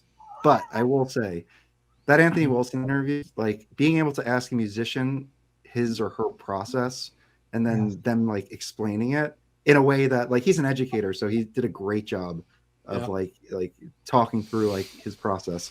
That was like incredible.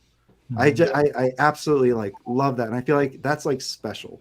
So as much as like everyone else in the industry is amazing to talk to, I think the artists are just like they give you insight into, you know, things that I think no one else can. So they're I feel like very special. Talking to jazz artists, they're usually pretty good about understanding, obviously, their craft. And like you're saying, sometimes they're usually educators. So the education side of it helps a lot. But I've also found that sometimes talking with like, you know, rock or soul artists or other things, sometimes you can get caught with people that are just have a hard time articulating their thoughts, you know what I mean? Or at least like getting it down to like a succinct way, I should say. But, you know, I mean, it all goes, I mean, yeah, I agree. It's great hearing from all of them. So, But you know, Mike, you can't ask a jazz musician what it's like to bite the head off of a live bat. Well, that's our primary question that we really artist. Everyone. You know. That'd be like with hard bop. If we do the hard bop, because those guys in the 50s, those are incredible. There was so much. Well, they're all dead, Rachel. Off a live bat.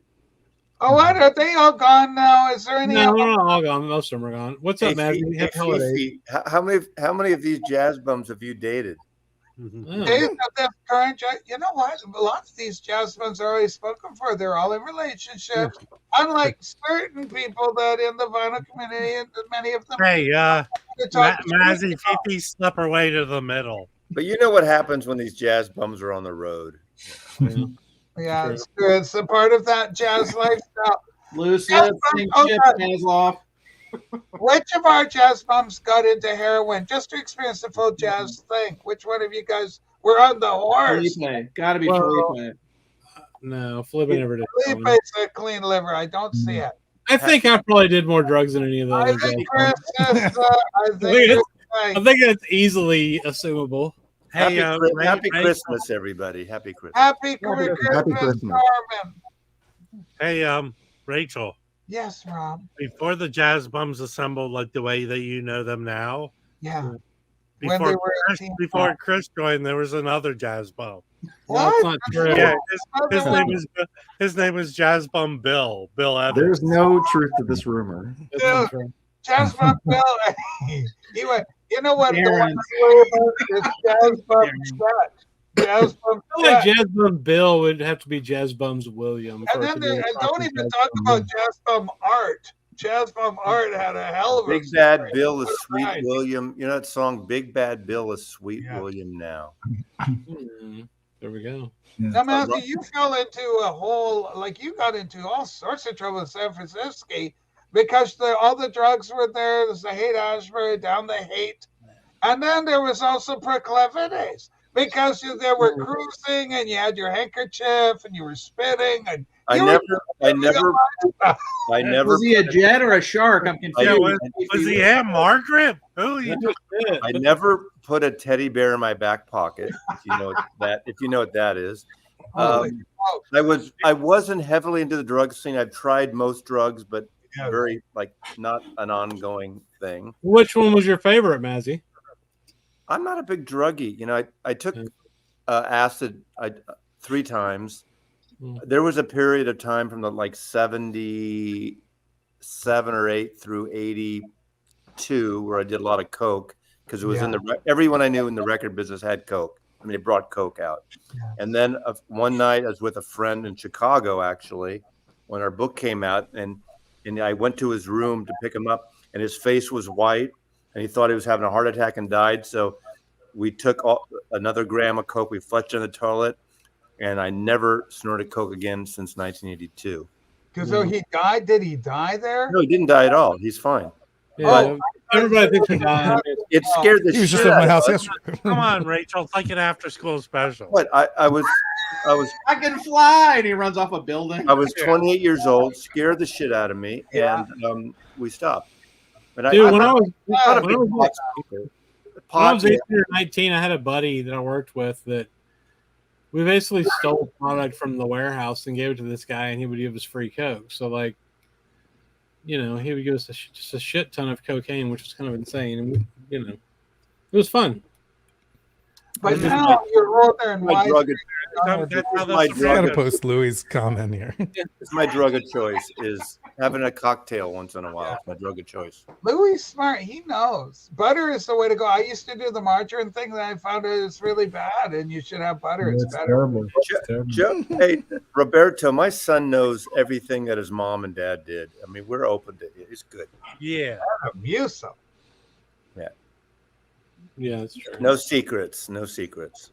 Massey, who would you like to interview if you were to change your format, make your show actually better and interesting? Oh, no. Show the interview. What do you mean, like a jazz show? Oh, no, just any you could get Paul or Ringo or one of you. I tried to get Paul. God damn it! Don't make this when his photography book came out, and I got shut down, and they chose Stanley Tucci instead of me to talk to. Maybe it went too high. That's why. I mean, I can see the resemblance, Mazzy, with Stanley Tucci. Oh, my son used to say I look like Stanley Tucci. Julian, what about Mazzy, getting on there? I feel like did Tucci have any insight into the photography? Like, what was he a good interviewer? I've only seen clips of it. I haven't seen the whole thing. I think he's a smart guy. He boned up. But what I would have talked to him about the thing that I pitched the publicist was I picked 5 famous photographers who photographed the Beatles in their day. Richard Avedon and Robert Freeman, who did 5 of their covers, and I thought I would like to go through each of the 5 and what his memories are or what he knows about them. Because, obviously he knew about photography because Linda Eastman, was a photographer, his wife, Linda. I thought that would have been a good conversation, not about his music, because his whole book was these photographs he took in '64. It was a great pitch, but, it failed. But, you're a photo agent. I used that too. My pitch, it was a great pitch letter. Yeah, and I used that. That stuff Yeah, it's whatever.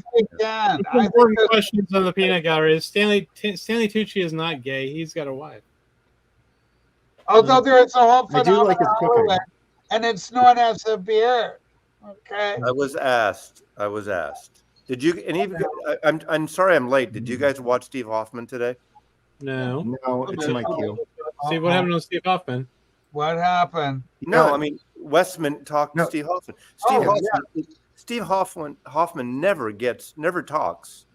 I've never seen him on anything recently. Were you there? Did you watch it? I wasn't there. I watched it. Yeah, he watched it together. So did he take any questions or comments from the He was actually pretty chill. He was actually he gets a little snarky and snippy, I think, which is fine. I mean, which I appreciate. But it was interesting because he says Asia is not a great sounding record, that kind of thing. Because they're asking about that. He didn't think it's one of the best sounding records for no matter what version you look at it. But he talked some interesting things about the tapes of the Doors and Steely Dan and other things. He says, digital cut to vinyl is kind of ridiculous. I mean, he didn't come out and say it exactly, but that's his thing. But he even said 45 RPM stuff is marginally better. Most people don't need it.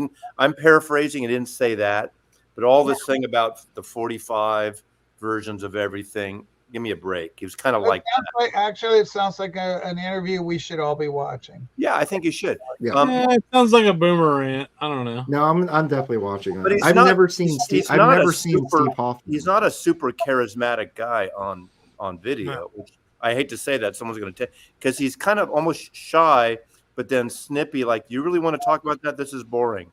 But then he talks. He has some great stories though, and I had really enjoyed watching it. So we're good. Well, have you ever seen him do an interview before? Never. I never have. Right. Yeah, I've never seen it either. So that's why I think it's important. And also on the Hoffman forums, a lot of the jazz stuff, he comes in as the authority, and it's not that he's snarky. He just basically says, like, this is how it is. I've seen the tape. That's what it is. Well, yeah. And he like shuts it down. So I feel like I do. Happy Christmas. Did you guys get this? Oh, this is great. I'm gonna buy that. I haven't gotten that yet. I'm thinking of joining and getting that as the joining one. How did you like it, Rocco? So, I mean, I can talk about it like a traditional jazz bum, or I could talk about it like a real person. I could actually talk about the sound quality if you want. How do you feel when you put this on? Right. When that was what I was going to start with. How do I feel when I put it on? But no, seriously, I will talk about the actual presentation or the cover and all that stuff too, because I was actually blown away with this. I have like a pretty cheap reissue of this. I think it probably came out in like 2004 or something like that. I don't know what it is. It was one of the earliest records I ever bought because I love Herbie. And this is really, really good. Like, this is like a nice, like, it's a Stoughton cover, I guess, or like tip on, and it's like a matte finish. And then the you can kind of see it's like, oh yeah, it's kind of got that like reflective look on it on the lettering. And then they always put a great photo with this. So here's the photo that comes with this one, which is really awesome. Benny Maupin's in there, but the record itself is this like white. It's like a white marble, and it seems like everything that they're doing now is cut by Ryan Smith at Sterling Sound, and so it's AAA lacquer. But I mean, if you've never heard this record, it's really good. And I feel like this is, I mean, all the like keyboard, synth stuff that's going on is kind of like calling out to like what'll later show up on Future Shock and all that stuff. But this is not, I would say, like, Hornets is the second on the second side of this is all just one track Hornets. And I actually have a bunch of CTI live albums with Freddie Hubbard and Herbie Hancock and that crew playing that, and it's just awesome. So I've always loved that track, but it's really good on this one, and it's just like this repetitive. But what I like about this is, like, I feel like this is like a toned down Electric Miles, like all that Electric Miles fusion stuff, because Herbie was in with all that, but then kind of was coming out right with this, and I think Mwandishi came out right before this, and then Crossings comes out after this. I'm not, or I could be wrong. Those are Warner Brothers records. This is on Columbia. Yeah, that's when Patrick Gleason was teaching him the electronic stuff, how to use. So Rocco, I think it went Fat Albert, Rotunda, Crossing. Fat Albert was the first, yes, exactly. Yeah, and then Bishu or whatever, and then he moved on to Columbia. I think he did 2, and then Headhunters was the third one. No, no, Headhunters are the first one. Yeah. What I love about this too is like he like all the people's names, like Herbie Hancock is Mwandishi, and then Benny Maupin is Mwili, and Dr. Eddie Henderson is Manganja, which By the way, Eddie Henderson, if you're not familiar, so like I'm a huge fan of the Headhunter stuff, and especially with Mike Clark on drums, like the Thrust and Manchild stuff, like after Harvey Mason. Although I mean the first Headhunters album is great too, but if you ever get a chance, check out Eddie Henderson Sunburst and Eddie Henderson Heritage, because that's basically the Headhunters, but without Herbie, and replace it with Eddie Henderson on trumpet, and it's really, really good. It's, I mean, like the funk is really awesome on those I have records. Sunburst. That's good. Yeah. So this was the last one on Warner. Then he did the first Headhunters, Trust, Manchild, and the live album. Yeah. But so I have an original of this one, Rocco. I have a quad. Of Sextant? Yes. So I have a quad, not a stereo. It sounds really good, very open, spacious, but it sounds kind of thin. I think this one has a much better middle range. It's more like live, present. You know, that one is very detailed, nice, but it's kind of thin sounding. I really like this cut that they put out. Oh, you have that one? I think this sounds flawless. Like I listened to it. It was pretty cool because I listened to it at night on headphones for the first time, and then I opened up the booklet, and one of the first things it says is like, "This is an album that should be listened to on headphones." And I was like, "Oh, okay." And it was. I mean, it was perfect, and I listened to the whole thing all the way through, and it was just flawless. It was really good. It is very involving, I think. Now, listen. Sorry. I just want to say very quickly, Jazz Band friends, I want to thank you for having me on TV show. We're almost at 3.5 hours for me, which is like, I'm very elderly. So I'm going to put myself in my bubble bath. And Monique's just prepared it. And then I'll have do you have a long cigarette holder that'll hold a cigarette? Rob, please. Okay. When did you get the new red beret? Oh, I picked it up especially. She took it from the grave of Fred Berry. Is that a raspberry beret? Is that a Sears poncho? Listen, I just do what I do. It's fashion. It's me. It's about the art. Okay. Who wore it better, Fifi or Rerun? I'd like to know. Okay, this is her fault. This is her fault.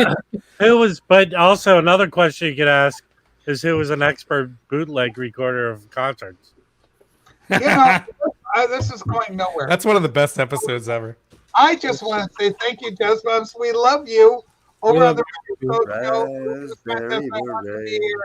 and celebrate Christmas with you kids and Hanukkah and solstice and all that good stuff. Yes. And some of you I'll see tomorrow. Kwanzaa? How'd you leave Kwanzaa out? And Kwanzaa too. It's one of my favorite. And Festivus. What the hell? We'll even Festivus. It's for the rest of us, man. For the rest of us.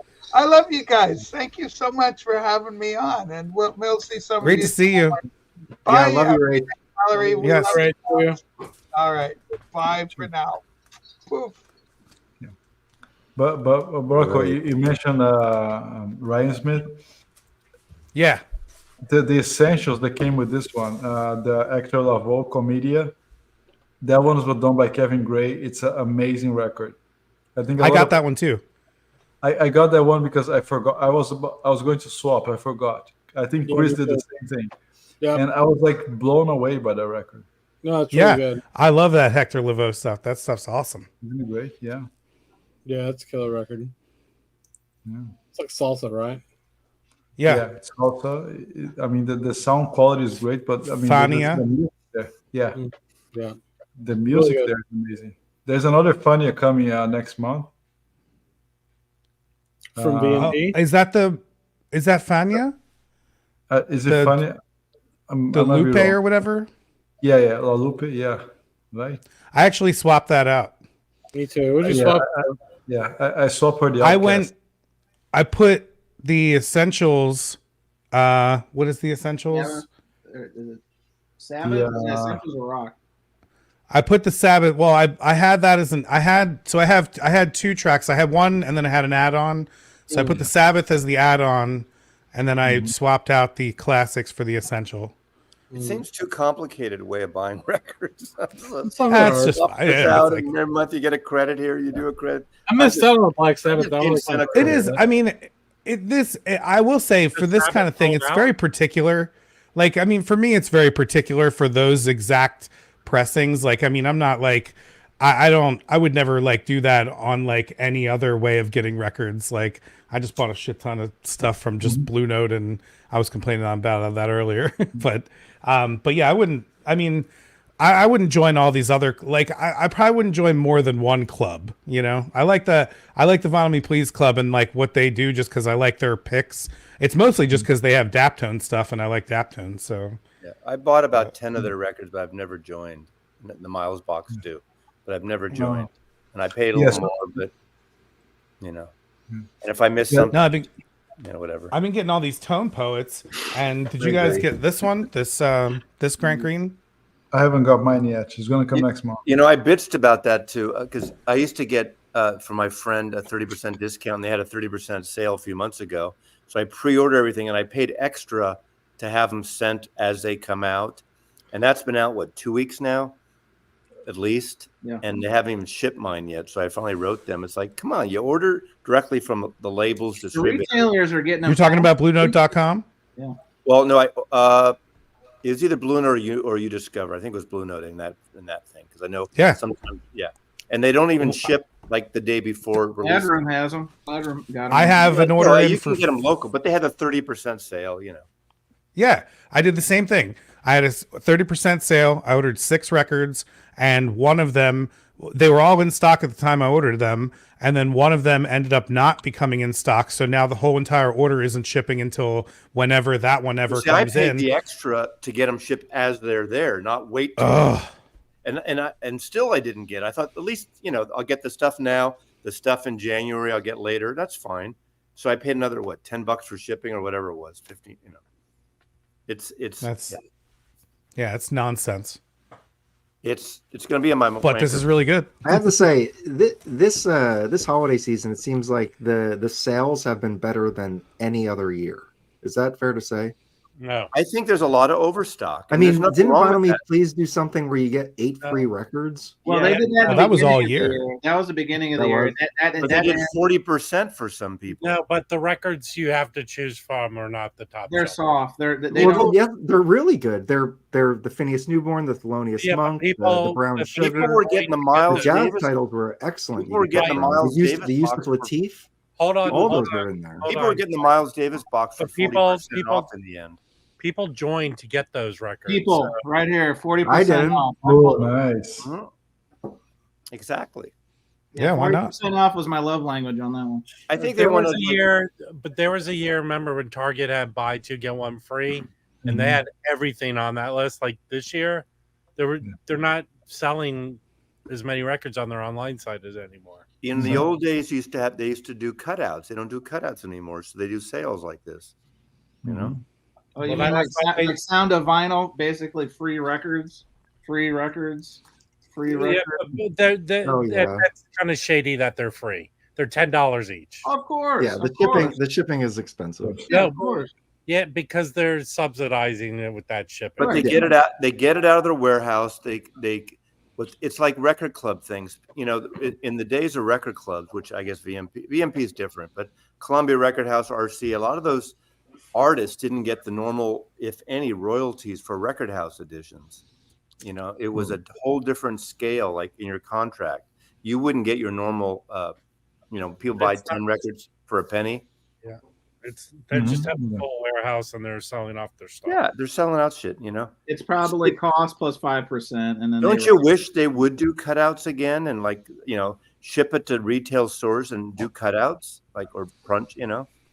Well, we live in a different time where it's more precise knowing how much you should make and how much you're going to sell. Right. Well, there was one thing that pisses me off now that might make my wankers list is that there aren't a list price. I mean, like everything needs to be $5.98 or $6.98 list. A double album would be more.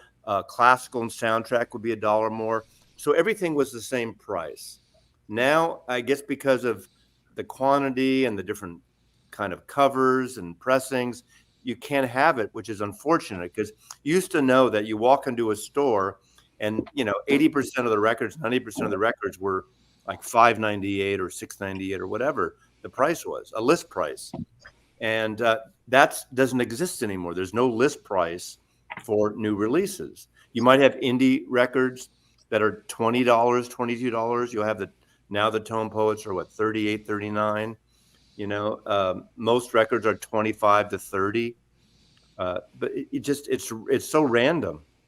Yeah. The Blue Note stuff is kind of like that. The Blue Note stuff is the only stuff that I feel like has like a definitive, like you're saying, like an MSRP almost, because you're saying it's like $38 or $27 when they usually come out. And that is the main thing. Like if I go into a record store, those are the records that I will always avoid buying from an actual brick and mortar store, because they usually will have to mark those up. Like they'll mark up this Grant Green would be $50 at any brick and mortar store that I walk into. Where are you? I'm in Philadelphia. Why are they? No, here they just sell them for $40. I mean, most of the places that I see around are overcharging for them for a few reasons. Their list price here, they're $38, $39. $38.99, and they build in the 30% because a lot of the retailers automatically go to 30% off when they have promotional periods. My local 30% off brings it to about $33, which is probably what they could have done street price a year ago. Yeah, they don't mark them up here. Wow, that's so they mark them up here. So what I see here is this record, especially this record, something like this would be probably $45 to $50 at most of the record stores around here, because for a few reasons. One, because they'll put it in. What's that? It's like they'll put it in the front of the rack, and like it's a Blue Note, and then it's if somebody does know, it's a Tone Poet, and then like if somebody happens to be in the know like myself, and I actually ask them, and I'm like, why are you charging this is like a $38 record? They're like, well, I have to mark it up. I can't charge, like Amazon's charging $38 and they're getting them at wholesale prices, so I have to mark it up in order to make any profit here. Wow. What's that? I mean, so are you. If you own a record store, you're getting wholesale prices as well. Like, yeah. You can go buy it from the Android in Arizona for $38. I've never seen that. They mark up. The next time I go into some of these stores, I'll show it. Give us Rocco, give us their names, and we're gonna destroy them with Yelp. Oh wait, this is the fifth fight on the Jazz Bum fight. It's Jazz Bum Chris versus a Philadelphia record store retail. No way, they beat me up. Hello. And just to be clear, like I know, like there's people saying like, oh, I know it's a $38 record. Like you can get this thing on Amazon for cheaper than that. Like I know that. That's my point. My point is that like I buy records a lot online, because when I go to my record stores, something like this is overpriced, and it's like, when I go to my record stores, I'll get used records from them, but like stuff like this is usually always overpriced. By the way, I have that sitting right here. I just got that. I kind of forgot or missed this one last month. I guess it was November it came out. So I went on, because someone mentioned it in my best of, and I didn't show it, my jazz stuff. So I went on Amazon, and it's $28 on Amazon. So it's even $10. I just got it. Yeah. I mean, I just got it for $28. Exactly. That's a good record. I haven't listened to it yet, so it's good. I have it. Can I do an unboxing? Oh, yeah, take it off, Daddy. Take it off. Is it a sleep apnea mask? I love that. Get the oxygen tank. Yeah. Mazzy's gonna open a brand new Rascal scooter. What the fuck's happening? Man? Okay. Where's the record, Mazzy? You're gonna show us the thing? That's my unboxing. I don't do unboxing. I'm gonna start doing unzippings from now on. That's one of the ones with the color pictures in it that Easterly wins. I thought your diapers had Velcro straps. I like the color photos. Oh, wow. Here we go. Yeah, they're in color, man. Yeah. That's 1967. Does Lee have the burn from the drug fire? Does he have? That was way before then, man. Lee had that burned up scalp there for a minute, but that's probably after. Oh, really? Let me see. He looks pretty good. Yeah, that's probably when he cleaned up. His look right there is whoever smelled it. For chance, his burn scalp he got because he passed out and he's left over a space heater. Yeah, he's not on heroin. Not on heroin, yeah. And burned his fucking face off. Yes. Yeah. Yeah, but it will go on sale. I mean, people are saying right now it's back up to $39. Like on Amazon, those prices fluctuate all the time. Well, like that Duke Pearson goes for like $16, $13 sometimes, and then other times it goes, up to its normal $27. Again, I don't know what that was. was. Sign up for the honey extension. Did Throw I just do everything that? in your Oh card. yeah, and yeah. you The honey extension. go Then in you the get shop. Damien fucking imports. Then you get Damien imports. Listen, hey, listen. Yeah, After we you started murdered showing Damien, like fucking after you assholes. murdered Damien Airports, you Yeah. took his hairstyle.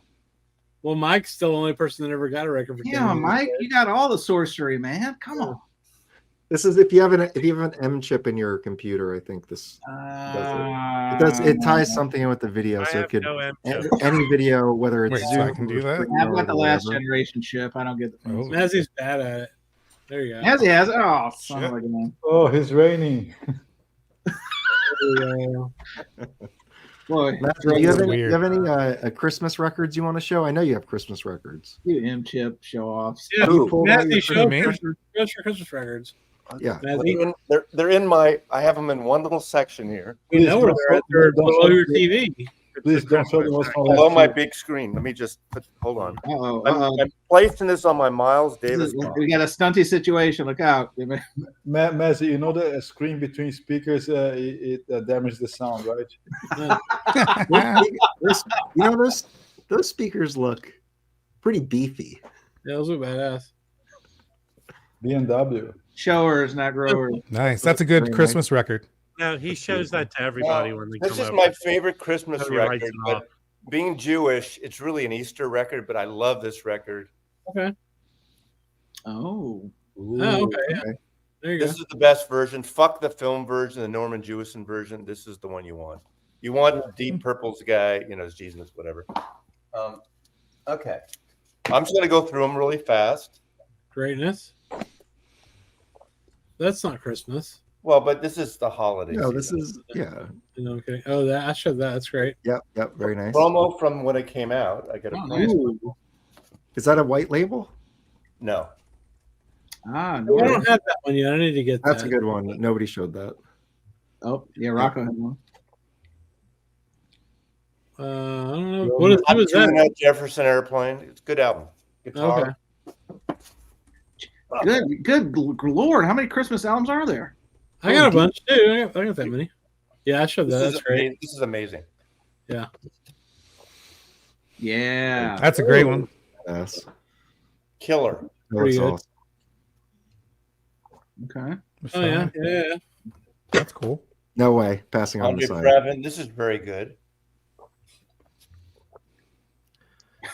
Nice. Oh, you. This is amazing. Moose Burger. Oh, you're going so fast. Oh, I love that. Yeah, that's great. Mm-hmm. Yeah. 12 inch. That's cool. That's very Yeah. nice. Ooh. That's what that is. Come on, very special Christmas. No. You don't That's, know, that's the way Santa. Whoa, what was that last one? You have so many Christmas records. That's what I said, Rocco. The best, some of the best Christmas songs written by Jews, right? Yeah, Of that's course. fair. Irving Berlin. And, Kenny G Christmas record. It's a full I Jewish- agree with that, Oh, actually. Haggard, nice. I mean, that's Aaron Jones and the Dap Kings records written by Gabriel Roth. Yeah. That's a great record right there. Yes, that's a twofer. Yeah.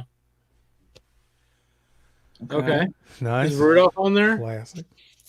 Of course. The Beatles Yeah. complete very cool. Christmas collection. Yeah. I have So the real. bootleg or what? Now this is There's excellent. so many This is random. I Oh, showed Rob that. showed that. Yeah. I showed that. Merry Xmas, Bob Duro. This is excellent.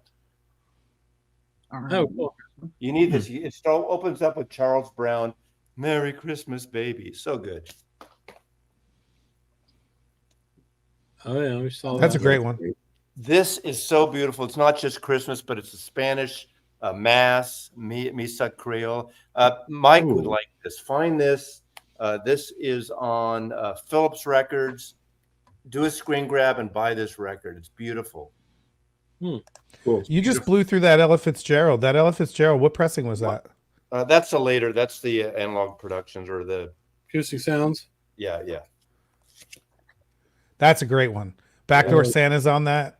Yeah. Cool. You too. Like another version of this. Oh, God. You can never have 5 or 6. We tie a fist. The council waits for you. These Mazzy, are who promos in that I the got. hell do you think you These are promos from Atlantic and Warner Brothers. How come they didn't put this on the 75th, right? I don't know.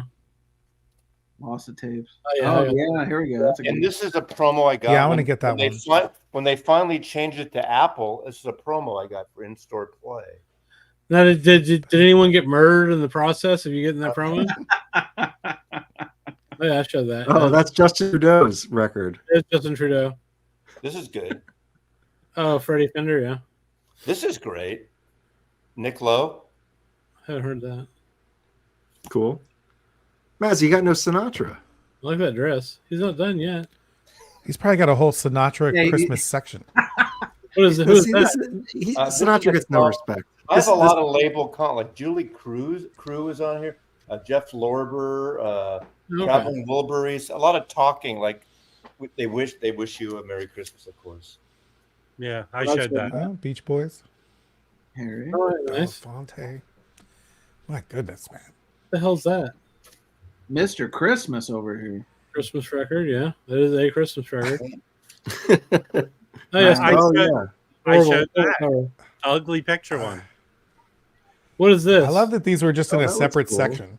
Yeah, Oh, this that was is bad, good. man. You never know you're gonna. You They're never in the know. when you're seduction not- station. That's where Mazzy winds them and dines them. He puts on You never know when you're gonna need Jesus in a moment.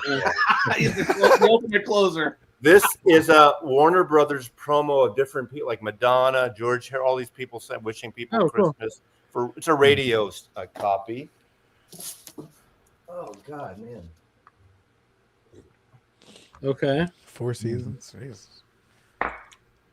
Some Brandon. Didn't he just die? This is a promo. Yeah. Original piano solos, George Winston. You know. This is another promo from Atlantic Records or Warner Brothers, whatever.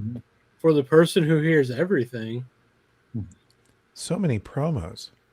That's pretty I cool. was in the business. This is good. That's good to know. That's cool. Now this, he got me too, so I don't know if we can play this, but this Who is it? Mark Kozolak from Red House Painters. Okay. I love it. You know, I realized I don't have the Sinatra here. You're right. Do you have any reggae Christmas? Not on CDs. I have like tons more compact discs. Yes, and I think I have all my Sinatra on compact discs. That's really cool. This is a must-have for anybody. It's been reissued many times. John Fahey's. Familiar cover. Oh, John Fahey's Christmas. I mean, that's not original. But even this is good. This came out last year, the year before. Oh yeah. And last but not least, the one that I still have from my parents buying it is this. Oh, cool. Can we see the label? That's cool. an OG, yeah. Oh, this is. So that should be a black Decca. Let's see. Oh, nice. Nice. That's probably like a second or third pressing. But Yeah, this is later. You know, when I worked in record stores, any old records that I had, we'd open up new copies and take. We didn't know that you wanted an original label. So what we would do is we take our old like copies that might have been played, we put them in a new copy, put it in the return bin, and keep the new version. So unfortunately, sometimes that was a big scam. But you do that because you had an old copy of a record, so we probably turned in a lot of great original pressings of shit. No shit. We didn't think of Matrix. Nobody looked at Matrix or. It's all that cocaine, Mazzy. That cocaine really. Cocaine really took your brain there. I'm sorry. Cocaine. Cocaine you guys were on. It really just the judgment was cloudy. And then, You and your cocaine jokes. This is not obviously. You got Beethoven's Ninth, which is Christmassy because of Die Hard, right? Yeah. This. Do you have the Royal? Sorry. What? Do you have the Royal Ballet? Did you ever pick that up? I do. That's in. Okay, now that's most of my classical stuff right there. Okay. But everything else is downstairs except for the new releases here. So I won't take the time to put these away while you're watching. Yeah, that's fine. So I'll get the maid I'm who gonna comes take in. off, guys. Merry What? Christmas. Merry I'm gonna Christmas. take off. Merry Christmas, Rob. Merry Christmas, Rob. Have a Merry Christmas, everyone. Hey. You know, So- I do. It's funny. I do have the Chipmunk Christmas, but I think it's downstairs in another section. I do have the Chipmunk, but I have a lot on CD. I have probably 100 CD Christmas related things. You should show all of them. Yeah.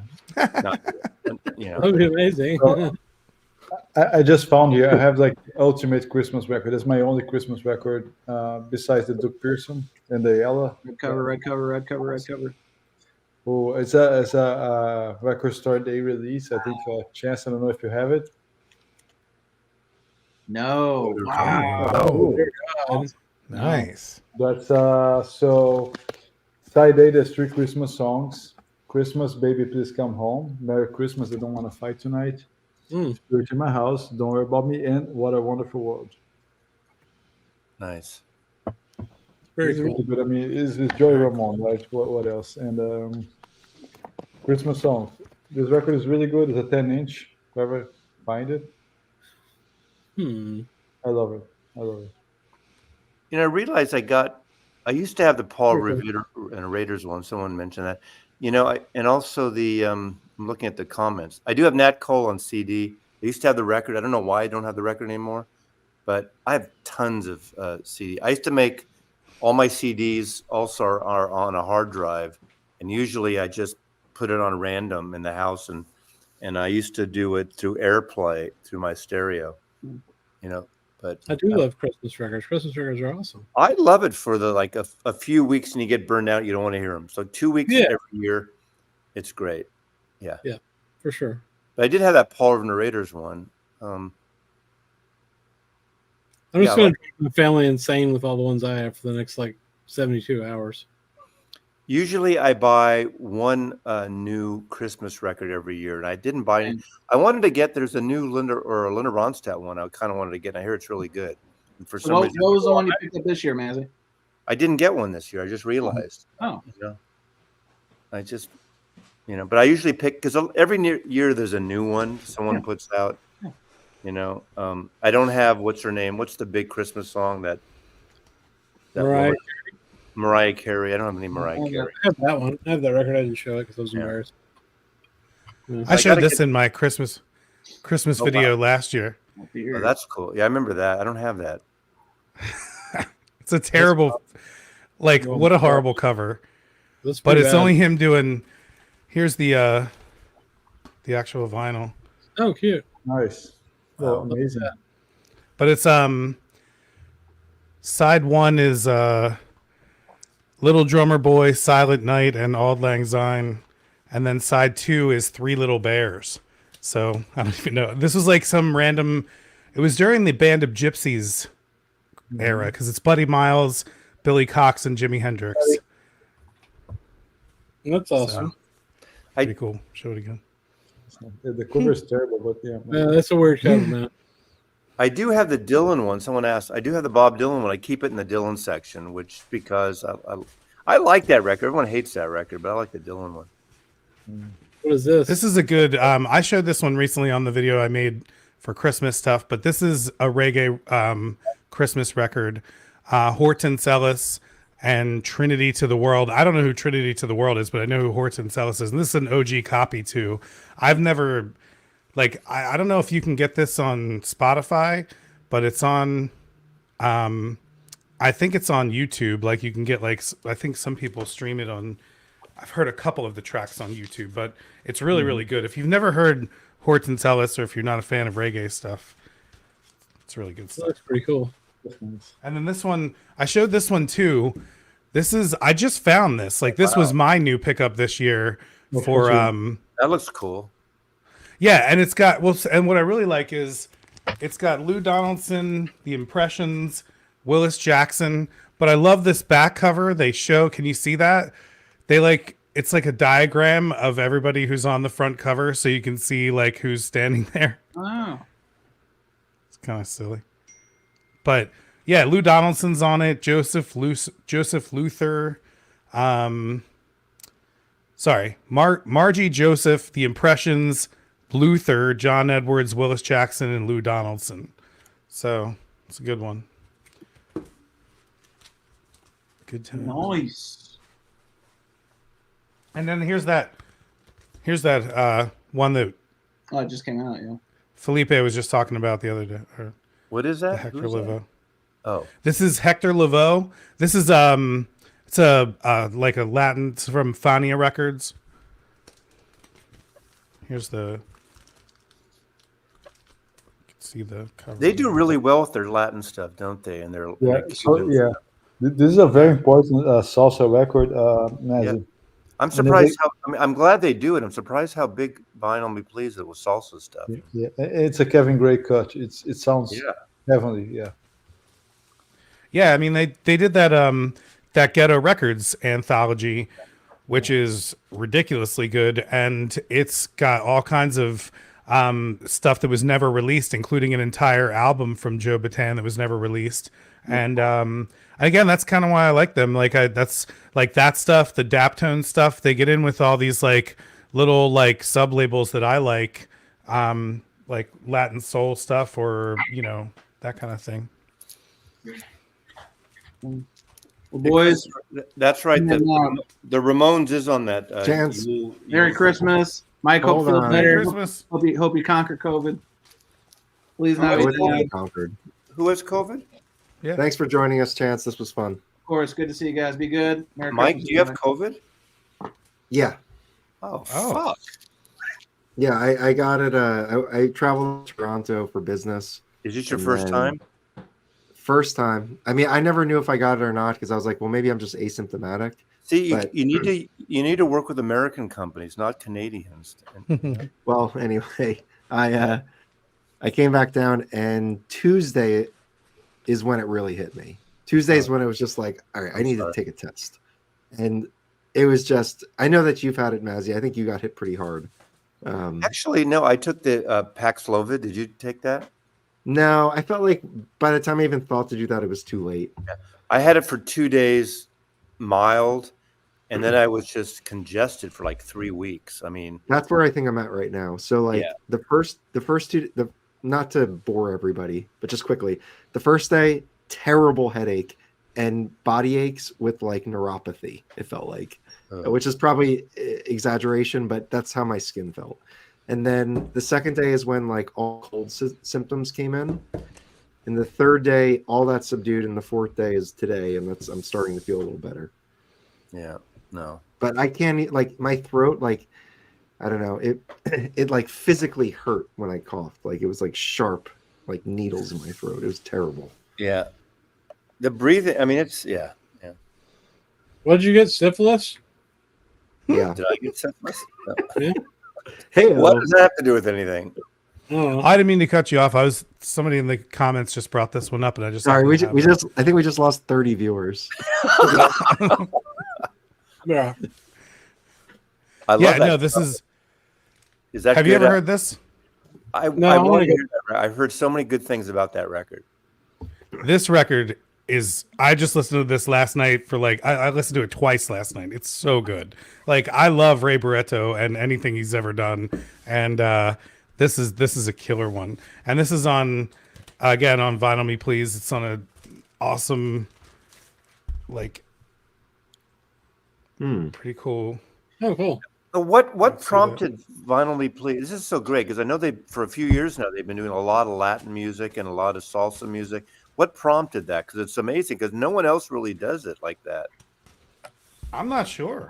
I mean, like, the only thing from the one thing that I got from talking to the one guy, I had a chance to talk to the guy, Paul, who's one of their customer service guys with Nadine and Michael 45, like, I don't know, what was it, like 4 or 5 months ago?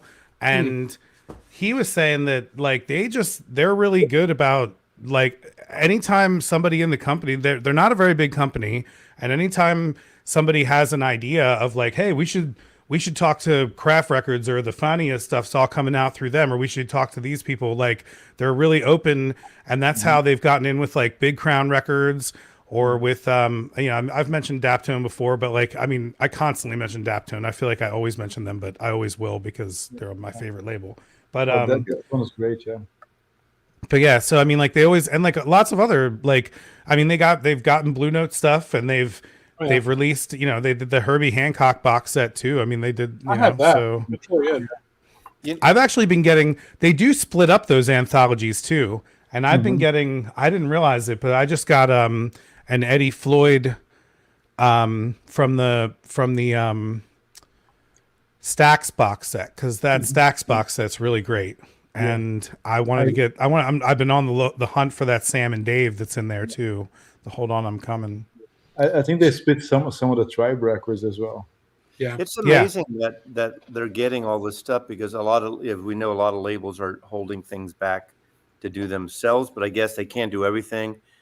You know, you're talking earlier about Blue Note, and I think the success of Blue Note is that they announced their whole releases for a year, and twice, I mean, every month there's 2 titles, and it's like clockwork. Nobody else does that.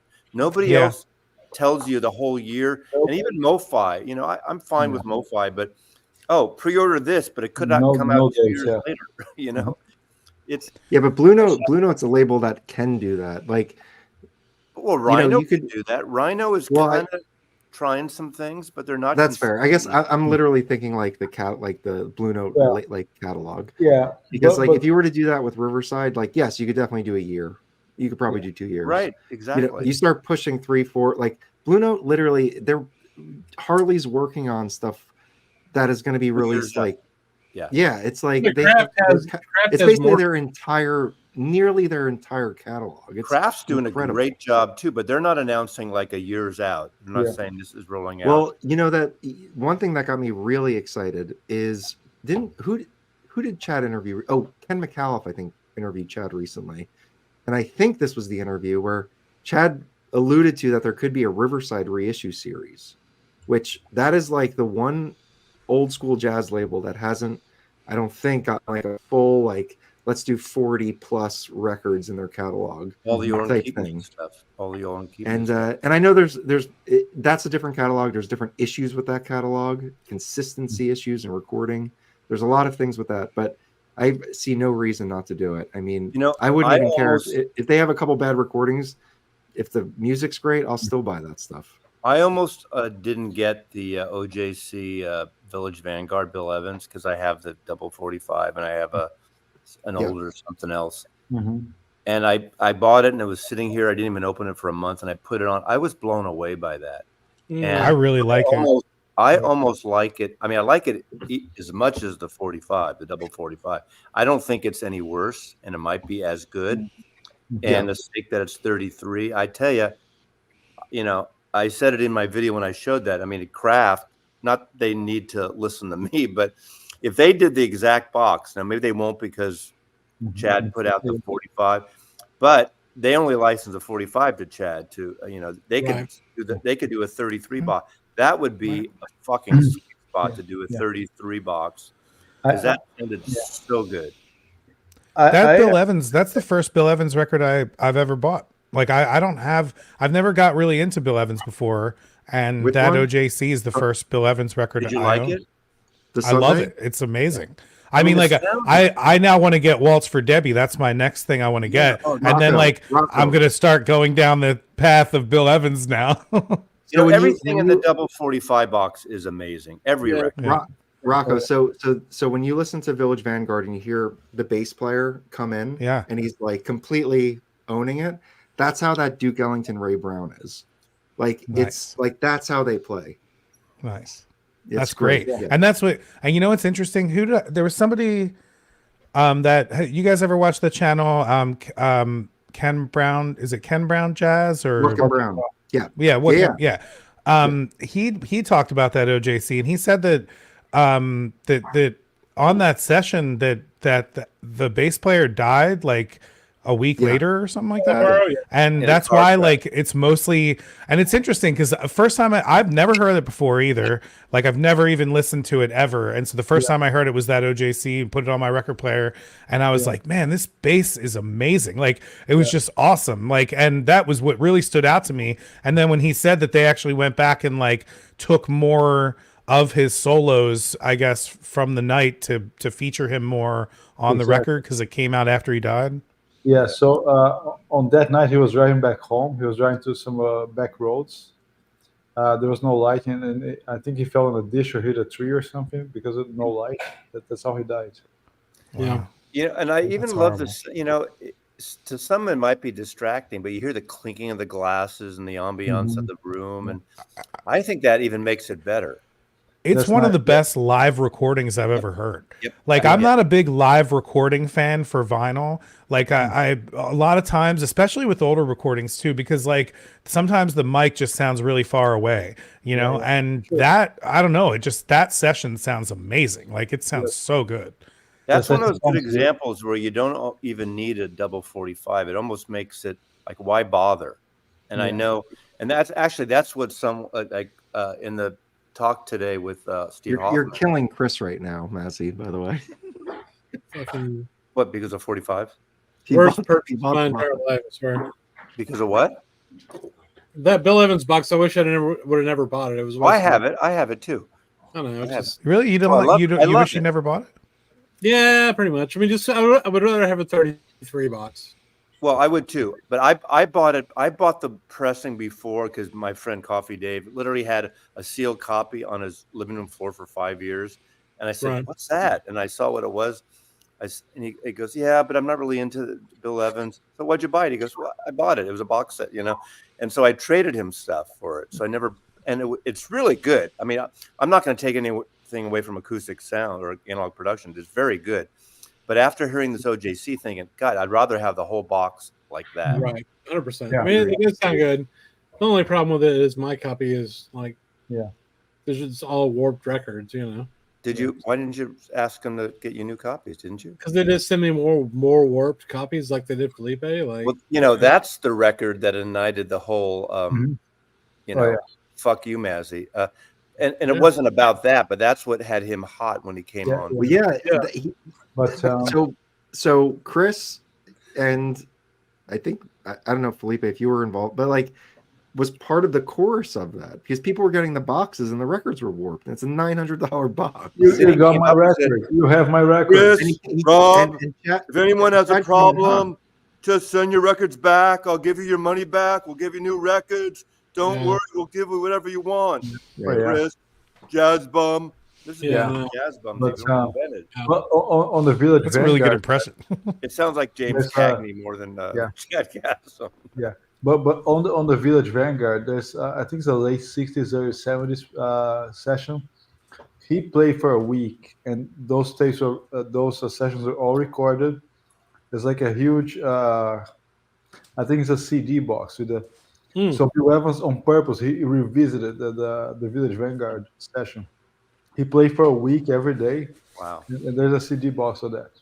Oh, that sounds amazing. You know, my suggestion, and I'm going to go off, if you don't mind, just for one topic off jazz. Wait, hold on, Mazzy. Just one thing, and then we can jump. Riverside is more than Bill Evans and Chet Baker. Oh yeah, Those two artists, you know, probably are arguably like the pinnacle of those labels in multiple respects. But there's so much good stuff how on about Riverside. Cannonball Adderley, man? It's Cannonball Adderley. There's Wes Montgomery. Yeah. I mean, there's Exactly. Like a lot of Wes Montgomery just had a reissue, but like a lot of that there's- stuff's the on thing is, OJCs. I'm surprised people know this stuff, and like yeah. people like Nick Phillips, like they're releasing stuff on Riverside because they have access to it, and you know. But like, there's no series. Wouldn't There's not Kraft like a keep that series. in house? Wouldn't Kraft keep Yeah. most of that in house? I would actually dare to say Bill Evans is more than Riverside. People just focus on his Riverside stuff. Oh, of course. I think his best work, his more mature work, and Open was way after Riverside. And people just Well, talk he about did a lot of great stuff. You know, when Exactly, when 1188. Helen Keane was his manager and his Exactly, producer, yeah. all the fantasy stuff. Yeah, You know. Yeah. And Helen No, Keane we're- really we're- held him together for a long many It years. was a great part. And in the same breath as Riverside, Jazzland, which Yeah. is a sister label, and I totally understand why certain things came out on Jazzland, not Riverside, but there are plenty of things on Jazzland. Yeah, even the Thelonious things Monk, that too. yeah, they have the Monk Coltrane. That's probably that was probably kind of the outlier. But they have. I mean, I have two right here. I just got this one. This is a Benny Green, right? So we saw Brandon showed the Benny Green Blue Note, and I was saying like how there's always a track where like they have. Was Harold Land on there too? Or? No, I don't think Harold Land's on this. It's Johnny Griffin. Was Harold Land on Riverside at all? Yeah. No, Harold Land's on Contemporary. Is he on Riverside? Contemporary, right. I don't think he's on Riverside, but I could be wrong. But I don't think he is. I have a Harold Land quintet on Cadet. Mm-hmm. Oh yeah, yeah. This version that just came out is killer. Well, hold on. So this is Gliding Along, Benny Green, and this is Jazzland. It's like such a solid hard bop record. There's nothing special about it, but like it's so special because it's so quintessential hard bop. It's like the easiest listening killer hard bop record. Benny Green trombone, Johnny Griffin tenor sax, Junior Mance piano, Paul Chambers bass, and Ben Riley drums. It's Jazzland Session, super killer. And like the Blue Note Benny Greens go for how much do they go for, Felipe? Like $500. I bought mine for like $100, but I think they might go for more. And this is OG Jazzland Deep Groove. And then I got this Jazzland, and this is Red Garland. This is ballad, so it's not hard bop, but this is a promo. Wow. Deep Groove. He does When I Was Born, The Nearness of You, which is a great song. Lush Life. He does Lush Life. That's the key track on this.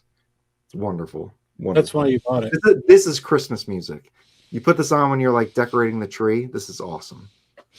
Okay, Brandon. Bam. Anyway, so Jazzland, part of that Riverside, there's just great stuff on there. What tree do you decorate? I don't understand. Not easy to get. What, Massey? What tree do you decorate? I don't understand. Yeah, I'll show you. Let me show you. I'm just kidding.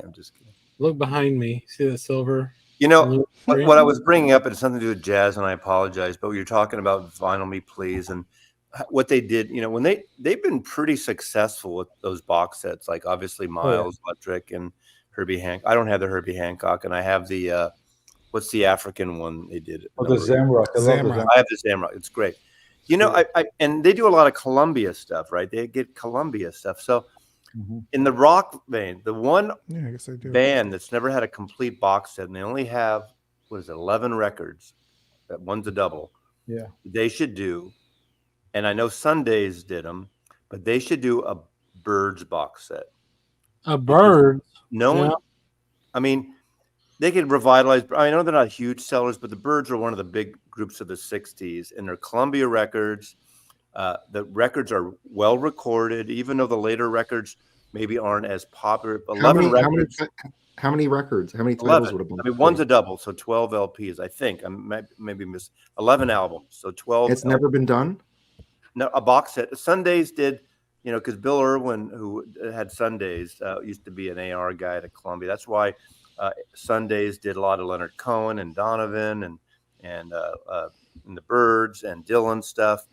But I think that would be a good all analog, do a Ryan K. Smith like it did with that. Because, Columbia doesn't like to do all analog. They, usually send files out like that. Or at least their deal with. But with Ryan K. Smith, those are great records. And I think that would be a good box set. It would revitalize the Birds. It's, it's a boomer group, but there's a lot. What do you think about Sony being their policy of not allowing the tapes to get out for purposes of preservation or whatever it is? What do I personally? I mean, who am I? But I understand. Well, I feel like I reject it, but like I don't know. I think it's kind of fucked up. It's kind of like the Beatles not doing an all analog. Come on, what are you going to save it for? Till everyone's dead?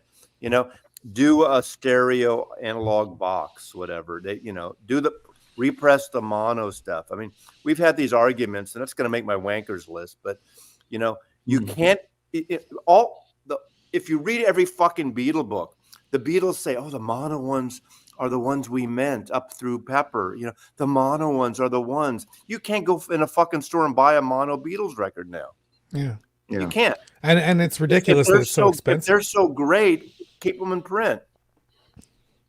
And same with Zeppelin too. I think the Zeppelin thing's the same thing.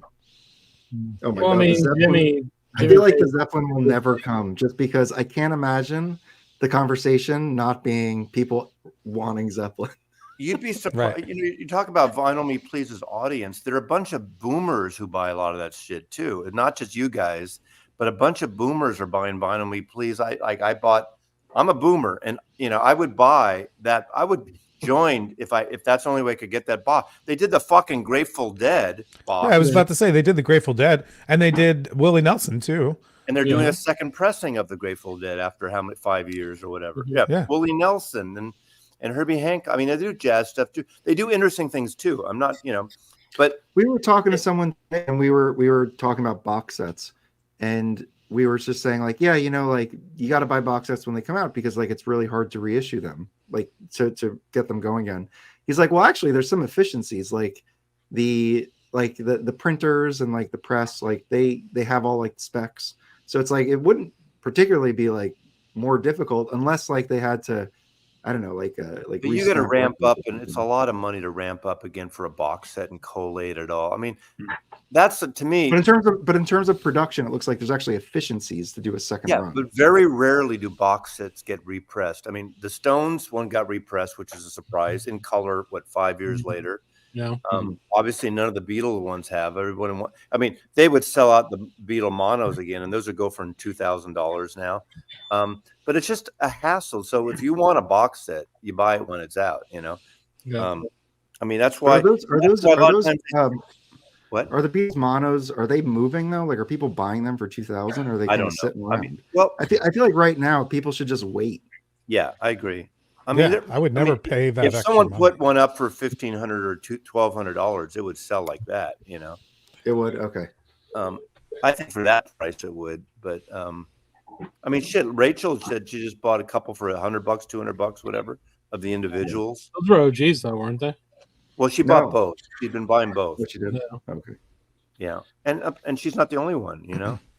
I would think too that, especially with the Beatles one, that they would put out they would put out the same mono box set, but in color vinyl. You know, just at least do that, just for at least just a variety. But don't do the book, so make it a little more. You know, I mean, you don't need the book is great, but you don't. Or don't even do a box. Just release them. Release the titles. Yeah, yeah, that's fair. I would take that too. Yeah, just release the goddamn title. Yeah. I mean, I have a because question about Beatles records, but you know, they put Revolver in the Revolver box last year, 2 years ago, whenever it was. Yeah, those individual record stuff. boxes, those individual record boxes are a ripoff if you buy them when they first come out. Though I mean, they always seems like they print the shit out of them. And they always end up going for $50 like a year later. They do, but then people think, oh, and that's that's a good argument. You know, people always say record store day. Why do record store day for Little Feat and like put it out so we can all buy it anytime we want? The problem is most people say, oh, I don't need those Little Feat records. I'll wait. I'll buy them next year, and they don't buy them. When you have record store day, I'm thinking about the marketing side. You do record store day, and people feel they have to buy them now, so they sell out. And having said that, Jason from Rhino on some of the Hoffman forums was talking about that. As great as or as decent as the Little Feat records are expensive, they're 3 record sets or live and outtakes. They haven't sold a lot. So if they do more of the Little Feat, they're going to end up doing them direct sales, which means you're going to have to go to Rhino direct. They're not going to be through. I mean, Rhino's doing that with their high fidelity series. Yeah, the high fidelity stuff they're doing it with. Here's what I think. I think number one, there needs to be a Riverside reissue series, and I believe there will be at some point. You've been saying number that for two. I know. Number two, there needs to be a Birds box set. I don't think it's going to happen right away, but at some point that shit's happening. I mean, John, this is always the old excuse, John. The original, you can buy they're cheap, you can find originals, but that's not the point. You want bullshit. A good, you know what else they should? Well, they can't do apparently because the tapes are destroyed. But I picked up. I'll quickly show these. I won't do my normal long-windedness, but I've been getting Ahmed Jamal records on Argo. Yeah, and he has 16 Argo records, and I was like, they should do a 16. No one's gonna buy that. There's no way. Who has Argo? Well, Argo's chess. Yeah, that's Universal then, probably. Probably. Should have Universal. Well, anyway, everybody says nobody wants to buy it because the records are cheap, but it's like, yeah, but they're going to sound better. I hear what these sound like. They're good, but like they can definitely be improved. And like if you put a 16 LP box set with like all his stuff on for, I mean, the Bill Evans was 900 for 22 records, 11 titles. Yeah. So anyway, so it would be, I guess it's probably be pretty expensive. Actually, never mind. It's not happening. It's horrible. I think you're delusional because you're sick. Yeah. But anyway, production did that. There was debate. There were some people that were basically saying what Chris is saying. And then there were some people that were like, that'd be great to have like the full high fidelity treatment for Ahmed Jamal. His great early stuff on Argo would be incredible. It really would be. But I get that it probably isn't, Yeah, how much did you pay for that piano 88? $15. Okay. You know, it's you know clean. who I It looks like it's never been doesn't played. get. You talk about cheap records you can buy, and I buy all his records when I see them, and they're cheap, all cheap ass. Every label he's been on, but I think the greatest, one of the next people that doesn't get a lot of love is Mose Allison. Those Mose Allison records, no love. He gets no love, and those it's same with modern jazz quartet. It's because of the singing. But the singing is fucking great. It's like hipster No, stuff. I know, it's good shit. But yeah, you're right. That would be cool. You know, the Who album, Pete Townsend was very influenced by Mose Allison and covered Young Man's Blues and Parchment Farm. And the versions he cites, when you listen to Live at Leeds, I think he even mentions Mose Allison on there.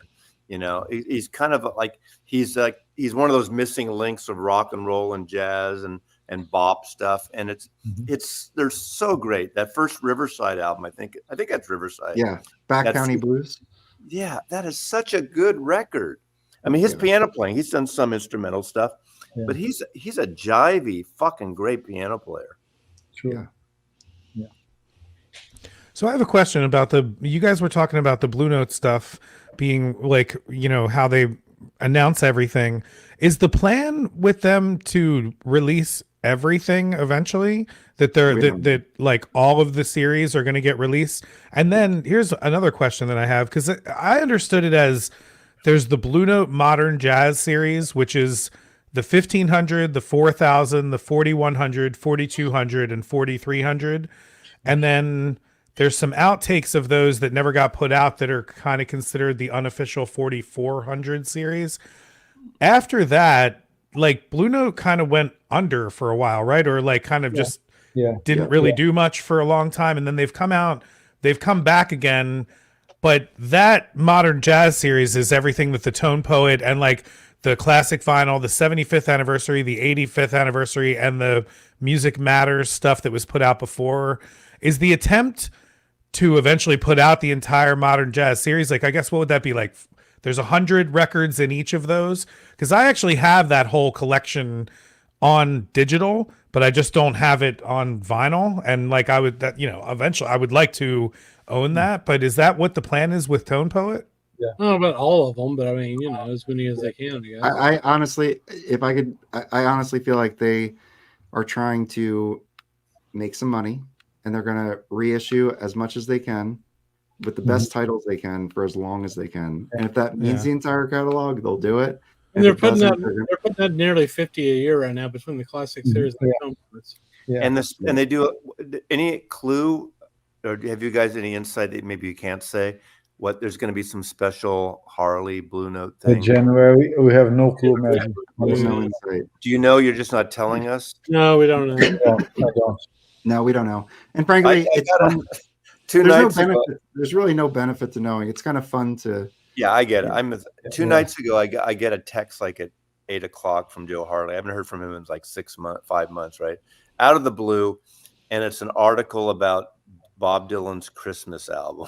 And the interview he's like a Bob Dylan fan. He's a huge. Right? That's what I love about him. Like he doesn't text me about jazz shit, and I don't get a lot of. It's not like we communicate all the time, but like every 4 or 6 months, like when the Fragments came out, he goes, "Mazzy, did you get your Dylan Fragments box?" I go, "No, I ordered it. Mine's not coming next week."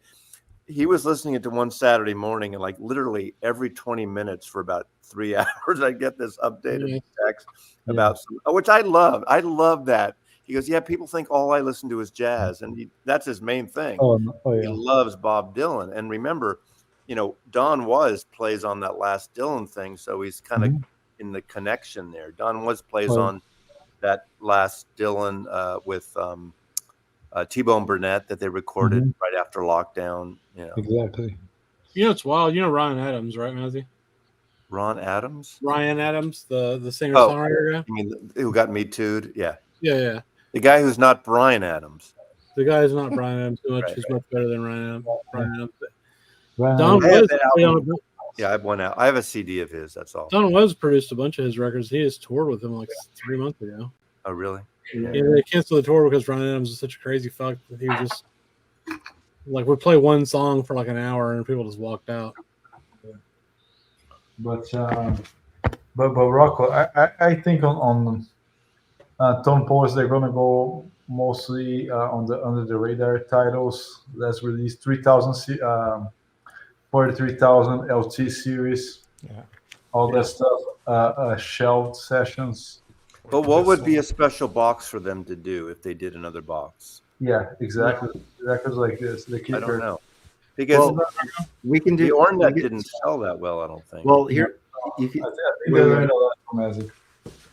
hold on, What? Rocco. What were you showing there? No, that's okay. We were just talking. Is that the kicker? Felipe was just saying that they've been doing a lot of these like 3,000, the ones that were never released originally, or they released them, I guess, like in the 80s. This one is a 3,000. No, this one's like a 2,100 series, I guess. But this is the Bobby Hutcherson, the kicker. This is really, really good, by the way. It is a good, beautiful cover. And many of those records, they were like 80s releases or Japanese only, or Japanese first CD. A lot of that stuff is just only on mosaic boxes. So they're really kind of, going through unearthing things that were released only once or never released. So I think that's a good thing they're doing. The Heavy the Music Matters stuff is going to go back as a classic eventually. Right. Well, that's so. One of the things that I was talking to the guys about was, and also on the Discord, was what if the announcement is that Blue Note UME bought the Music Matters metalwork because it's just sitting there and they're never going to use it again, and basically that's not going to happen because people were saying like those titles are being put out by the Classic series. So they're not going to waste pressing time for reissuing Music Matters. Like there's just and most of them are 45. They're not going to do 45, and they use the stat. It's not practical. So those Music Matters are done pretty much. Yeah, exactly, Mike. And plus, it's 33 and 45. They're not going to use that. Well, they did some 33s, but not everything. Yeah. What's that, Rocco? Wait, so you just said that that was my next question. Those Music Matters ones, you said they're never going to press those again, or like they're never going to do those versions. They might do them as classic or tone poet, but sure. They won't do tone poet. They'll do So you got to really what you need to think of is Joe Harley as the producer. He is not going to revisit anything he's done within, recently. So his Music Matters and Tone Poet, you have to think of a single project. Right. So everything that's been a Tone Poet is new. The Music Matters stuff that he's done, he's never going to revisit again. We're eligible for other things outside of Joe Harley's realm. So the Classic series is reissuing those, for example. But like Joe is basically, it just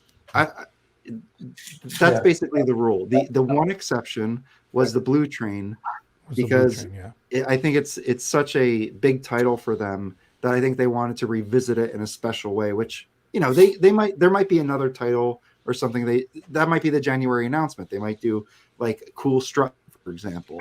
Like maybe there's a mono stereo and outtakes version of that. So like that could happen. I honestly have no clue what it's going to be in January. It could be that. It could be something that we're not even thinking about. Like it could be totally outside the box. I guess I'm missing something. There's a big announcement in January. Yeah, Yeah. so Joe said they're going to announce something extra in January. Oh. So when they announced the Tone Poet list, he also said in January we have an announcement. Yeah. So of course we wildly speculate.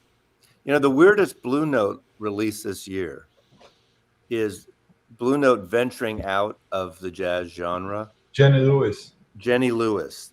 Yeah, They I put bought out it. a Jenny Lewis record that's a California / Nashville. It's a great fucking record. I love But that. it's I love no, her. it's not even Nora Jones jazz pop. No. But it's so funny that she's on Blue Note. What the fuck? I mean, I kind of think it's cool, but I was so surprised.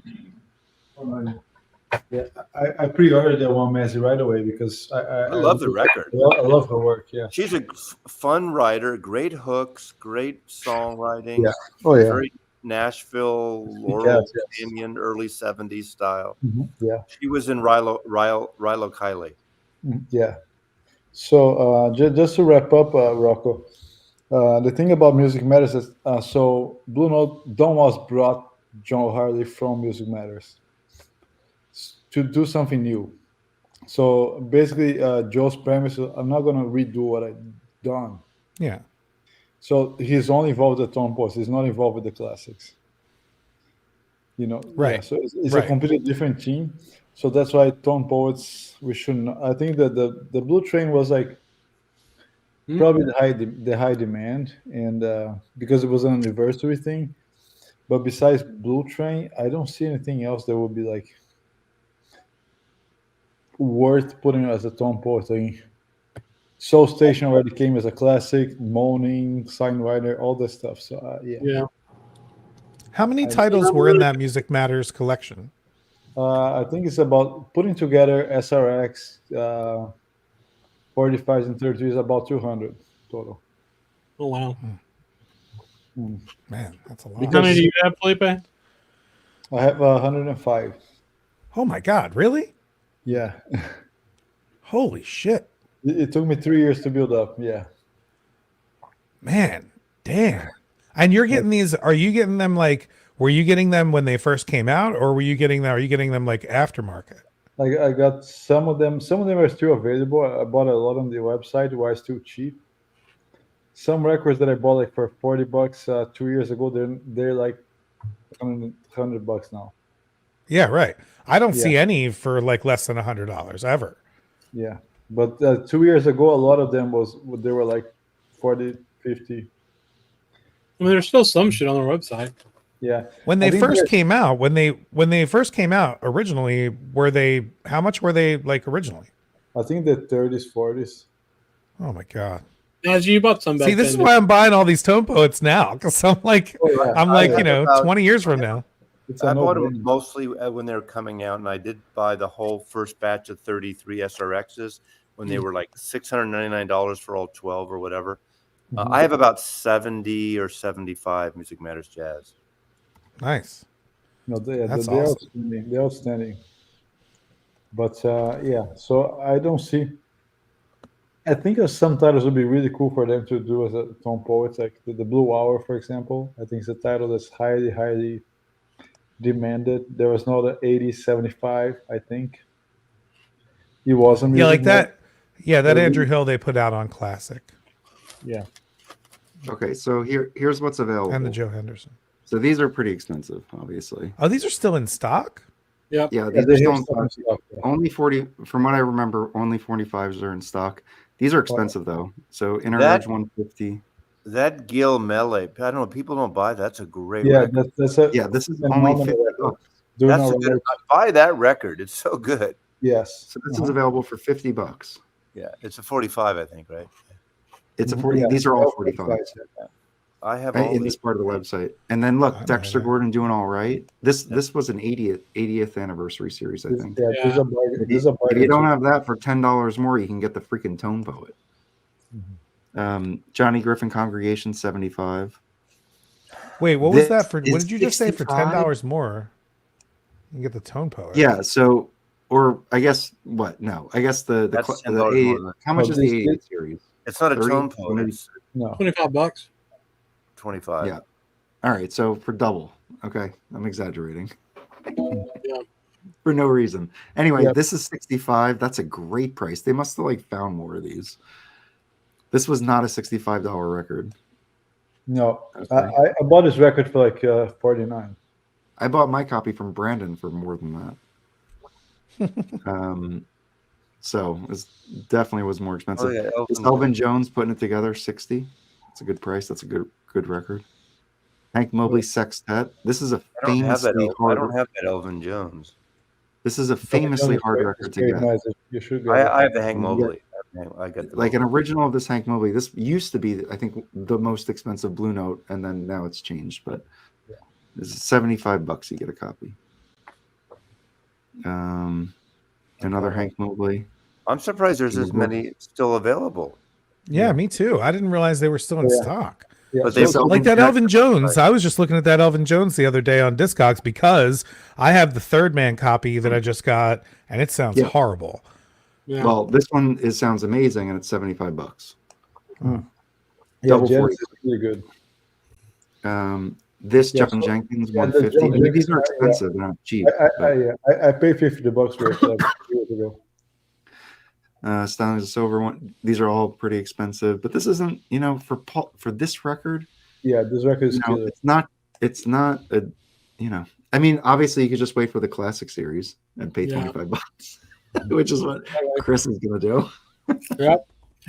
But if you want a super nice 45 copy of it, there's no other reissue available right now. Shades of Red, Freddie Red, $50. That's a steal. This is like a must. That's a steal, yes. Jackie McLean, Tina Brooks, Paul Chambers, and Lewis Hayes with Freddie Red. This is $50. I mean, Don't not show bad. me this shit. Yeah, seriously, man, you're really screwing me up here. You know, Okay. they're called influence. Well, the RS You're like, well, Pirates, this one that's- sounds that's- great. You can get it right now. I'm like, damn it. Man, the RS Pirates is a must buy for. I don't have Jubilee Shout. It's worth going to Music Matters, taking a look, because if you could bundle something nice, you can get, you could. For shipping, yeah. I mean, I have like 15. You have to Music like Matters. $199.50 or something. for Yeah. free shipping. It's like $200 for free shipping. Otherwise, you pay like $10. Felipe, do you have all the Grant Green? All Music Matters, yes. Yeah. You do? Yeah. They're all. I think I have most of them too. Oh. Grant Green's Well, they're my not favorite. cheap. I mean, even these ones are still expensive. But here, this is the thing: we saw 3 records that were good for $50, double 45. You buy a double 45 from Acoustic Sounds. How much does it cost? $60. 60. So it's $10 cheaper than an Acoustic Sounds double 45. Yeah. So in terms of benchmarking it, it's not terrible. No, Yeah, but with jazz, you can make tacos out of them. Those stuff fucking worked. Well, that's true. Yeah, those guys are never gonna become warped for sure. You know, think of going out to dinner and on a night out. What are you going to spend with cocktails and dinner? You know, get the record. Dude, that's you're the worst, Mazzy. Rocco, I swear to God, Seattle's I swear not a to God. cheap city, but Rocco's never. Oh, sorry, Rocco. I didn't mean to. But you're never coming back on the stream. I feel like we're blowing your budget right now. No, it's fine. What's you going can't on here? I can't. $150 for 40 minutes. You can't. You know, I was talking to someone today. We were talking about Woody Allen movies because I watched Annie Hall last night with 3 people who've never seen Annie Hall, and it was great because I've seen it 50 times. And actually, I was surprised they enjoyed it. I didn't know. You don't know like a 50-year-old or whatever movie. But someone says here, 149 for 40-minute movie, and I kept thinking about, Woody Allen in Hannah and Her Sisters. We're talking about Max von Sydow is in that, and he plays this kind of modern artist, and he's married to, I guess, where he's married or dated Hannah's sisters, one of her sisters. And Daniel Stern, the actor who was in Home Alone movies and the voiceover in Wonder Years, comes in as this rock and roll guy, wants to buy some art. I want something big over my couch. I want something big. And the great thing with Max von Sydow with that low voice Swedish accent, I do not sell my art by the yard. Yeah. And it's just a funny bit. It reminds me of this whole thing, like $150 for 40 minutes. Who cares if the record's 20 minutes or 40, you buy the music. And it's probably not a good analogy, but if you love that music, You know, it is a lot for a record. I mean, I'm not, you know, but look at, the thing is, a UHQR is $149. I feel like for jazz collectors, dabbling in music matters, even if you just get a few of them, is fun. Just to hear how they sound and the origin of like they basically set the mold for everybody. Like they did the best catalog in the best way. And it's like it's fun just to hear how they sound. Classics kind of started it, but yeah. Well, I think they perfected it. Yeah, you know, I they do did think it better. they perfected it. Yeah. Yeah. And no, but I sound of agree. the Michael Hopston, yeah, he was definitely the grandfather. I think the Music Matters jazz sound better than most of the classic records, which are a little on the high end, the ones I've heard. I only have two. Oh, I have 3 classic records. Yeah. And they're all good. I have a Led Zeppelin, I have a Tommy, and I think one other. Yeah. No, I have a handful of classic records too, Matt. I agree with you. I think in Music Matters they set a standard. It's really hard to reach that bar. Yeah, they found a sweet spot of sound, and I mean, you got to admit that Kevin Gray, Joe Harley collaboration is pretty sweet. They do a great job. I mean, the thing is, like, there are people who debate like OGs versus reissues, which is fun. I agree. That's like a fun thing to do. But overall, you know, what Tone Poet is doing, what's obvious is like they take great care. They use the best equipment that they have. And this is what, you know, this is how they're producing it. And I just feel like when you have that formula of people giving a shit about the reissue, that like is 90% of like what is needed. You know, if it's digital or not, like if somebody actually cares about it, you can make that thing sound really good. And don't you think if 90% of the listeners never compare in A/B versions? I mean, that's where it gets. I mean, we all do it a little bit. That's what it gets a little sick that way. Like, enjoy the music. You don't have to compare this version of that. And I do it sometimes. So I'm hitting, beating myself up about it. But why compare if you don't compare? Like even the Hoffman, he didn't say it in this way, but if you get a 33 and it's really a great cut, that 45 is going to sound how much better? And it depends on your gear. And it depends on your gear. And then all the other stuff you have to deal with a 45. Why bother? But here's so you're saying how many people actually do that? And then you're saying that why even do that? Because if you have a good copy, just be happy with it and listen to it and enjoy it. So like, do you think it's worth doing, like going for, I mean, I don't.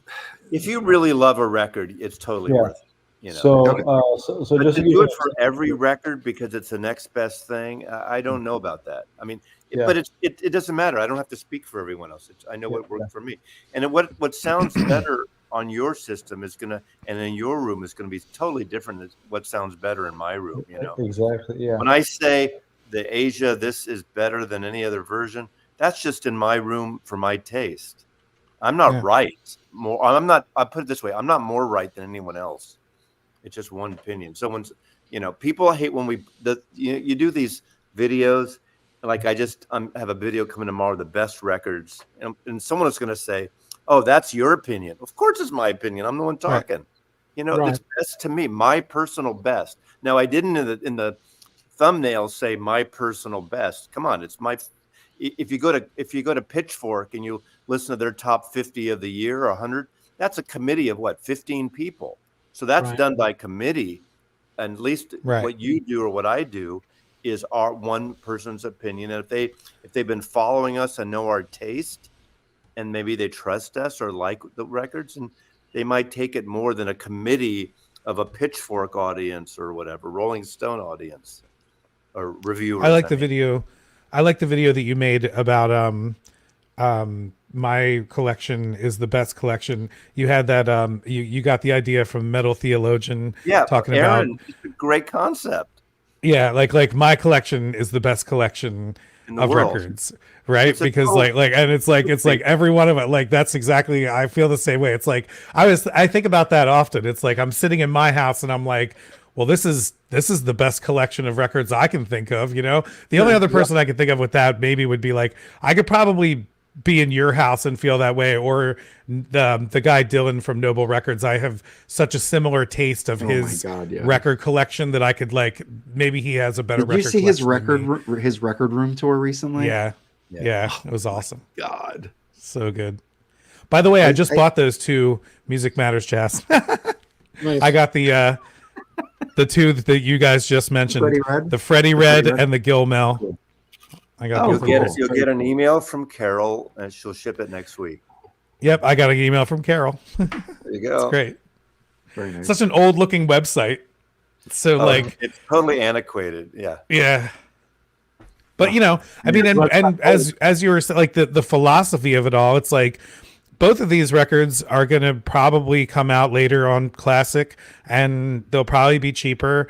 But I want them in this version because, like you were saying, like they did a really good job of this, and this collection, like it's cool to have. And to me, this music is special. Like it's always for me about the music first. It's always for me about like I don't any of these records that I ever buy, I've never felt guilty after like sometimes I'm like, man, maybe I shouldn't have spent that much money, but like I never feel guilty down the line. I never look at these records 6 months from now or even years from now and feel like, man, I shouldn't have bought that. Like maybe there's a couple here and there that I got like caught up in some things and bought like a silly record here or there, but never when it comes to jazz, never when it comes to like almost anything jazz related or soul related or funk related in my world, like those 3.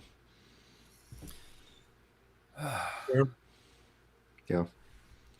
Okay, I'm spent. Me too. Yeah. Me too. I'm not trying to end it for you guys, but I No, I'm gonna get going. I hope you feel better, Mike. Yeah, he's been live streaming for 5 hours. He's aside from Rocco, I'm glad I'm and we here. did an interview.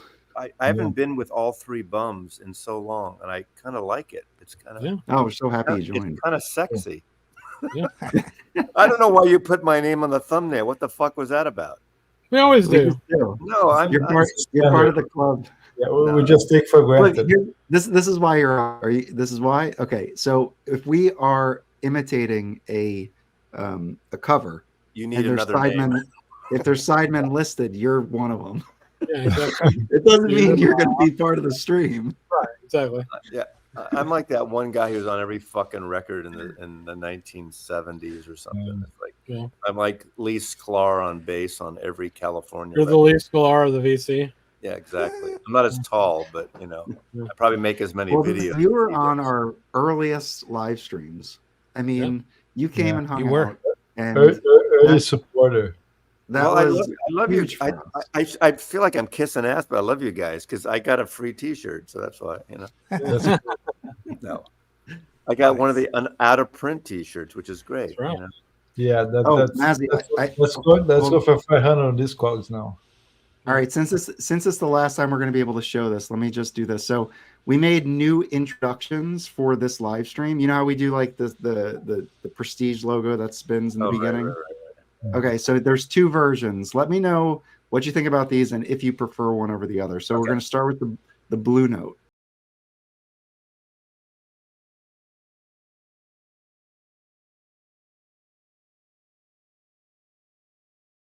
All right, so that was the Blue Note, and here's the Prestige. This one did not play. We used the Blue Note in the beginning.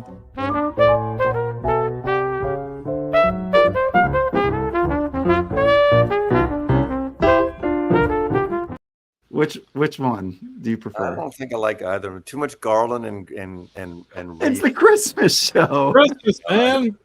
I kind of like the second one better. I think. Yeah. Okay. All right. Cool. It seemed like a little more snowy or something. Or Rocco, any preference? I like the second one's music better. Right. Yeah. Okay, that's fair. Yeah. That's it. Me too. Done. Set. All set. All right. So next year we'll use the Blue Note one with the other We'll ones. do better. We'll do better. Do it. Do whatever you. I literally made that Prestige one 5 minutes. I had that thing uploaded before the live stream started. It looks like you made it in 5 minutes. Yeah. What? You just go on to like Mid Journey or something. You just be like, "Hey, give me a logo." Do one for Inner City Records or something. Irv Kratka. I want to do a Strata East one. I think that would be cool. Yeah. But honestly, the Well, no, it doesn't take that long. It's just I don't know. It's just I'm making thumbnails all the time. It just generative fill. Generative fill on Photoshop. I'd like to do all the labels, honestly. I was planning to actually do that, and then I got lazy. So I know you can't share this, but do you have any new interviews coming up in the new year? Yes. Oh yeah. Yeah, we're pretty busy. Nobody you want to tease. I'm saying this because when you have people on, you always try to get something out of them. So I'm trying to get something out of you guys. I'm not saying anything, but I will say we have a mix of artists, producers, so it's going to be great. We have a lot of cool stuff, and I think 2024. I don't know. Honestly, we don't plan things out. We just kind of, we just want to keep talking to people. So I think 2024 is going to be a great year for that. But we also need to make our own videos too. Like, when we made our top 5 prestige videos, that we hadn't done a video like that in so long, and that was so fun to do. Yeah, so true. we do need to make like those types of videos too, not just interviews. I find, it's funny when you do the interview. I don't do many interviews. I don't do a handful, but they get the least views. Yes, they do. I get more views out of whack-a-moles than I do out of interviewing like whoever the. I made basically like a documentary, and it got like the least amount of views of any of the videos that I've made. That recent? Did you? That was a recent thing that just dropped. The producer that you interviewed. No, that was something else. But yeah, that interview didn't do shit either. Yeah, but we talked to Anthony Wilson, Kevin Gray, and Joe Harley all in one video, and we were like, "This is fucking killer." We got like this. We thought that was going to explode. Yeah, and like no one watched it. We're like, "What the fuck?" It's 2,000 views. Amazing? Isn't that amazing? Like weird. The end of the next week, I think.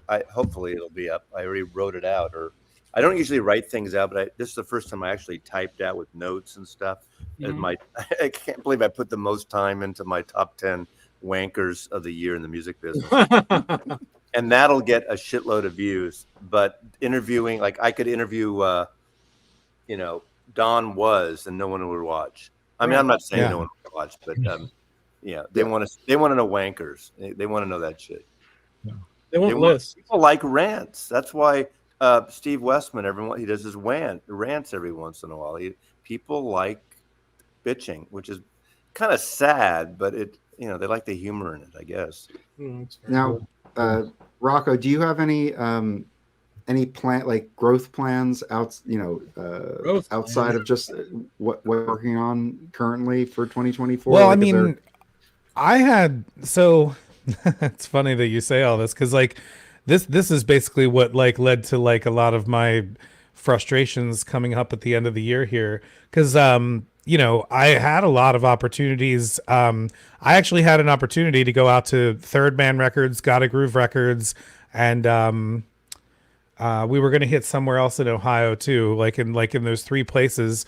And I basically just opted not to go, because I was like, I can't put in, like, I would have had to take off work. I would have had to drive out there. I would have had to, do all this filming, do all this time, put all this effort into it. And like, it was a risk, it was a huge risk of like, if I come back and like, it'd be cool to have this stuff, but at the same time, like, I mean, it's like, I can put together a video of 10 GIFs and it's going to probably get more views. You know what I mean? Like, and the thing is that I had a big epiphany about that. And, like if you guys are interested in talking about like YouTube philosophy or whatever, but there's a couple of people that I could turn you on to that have like basically like changed my whole mindset about this stuff. But I'm definitely gonna stop chasing the views. Like that's something that I think if you want to succeed on YouTube and if you want to keep going on YouTube,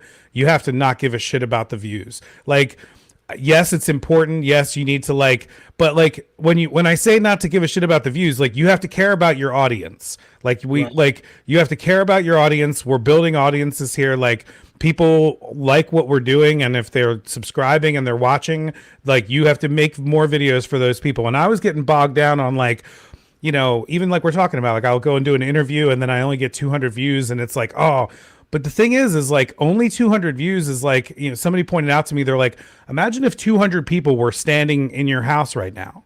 You know what I mean? Like, or imagine if 200 people were standing on your front yard right now. Like 200 views isn't a lot of views, but it actually is. Like it's and not only that, but also those. Go ahead. I Yeah. was just going to say, it also enriches you. Like the fact that you speak to these people and learn from them directly. Sure. Like that's an opportunity for you to then take that and then, just like be that much more knowledgeable about something. So Yeah. I feel like there's that too. And I agree. The view thing, I feel like the one thing that I am like obsessed with is like watching channels and never mind, I didn't want to get into it, but ever buy engagement, whether it's subs or views. People do that, and I feel like you're missing the whole point of everything. It's in my opinion. Any of that stuff is a race to the bottom. They want. Yeah, it's gonna make shit. Yeah. Any of that stuff is a race to the bottom. And like, I mean, I was watching, I don't know if you guys have ever heard of Casey Neistat or Van Neistat. Casey Neistat is like he's like the godfather of vlogging on YouTube, right? If you go look up Casey Neistat, he made 800 videos in 800 days. Like he's ridiculous. And like he has, probably I think something like 12 or 15 million followers at this point, subscribers. He's taken huge brand deals. Like, I mean, he's worked with Nike, he's worked with all these people, but he's also, if you watch some of his podcasts now, especially after the fact, after all this stuff and having like all this perspective of like making it as like this huge mega YouTuber, he even made an app and sold it to CNN for $25 million, and like his perspective on it is like him and his brother Van come at the YouTube thing more from the side of an artist.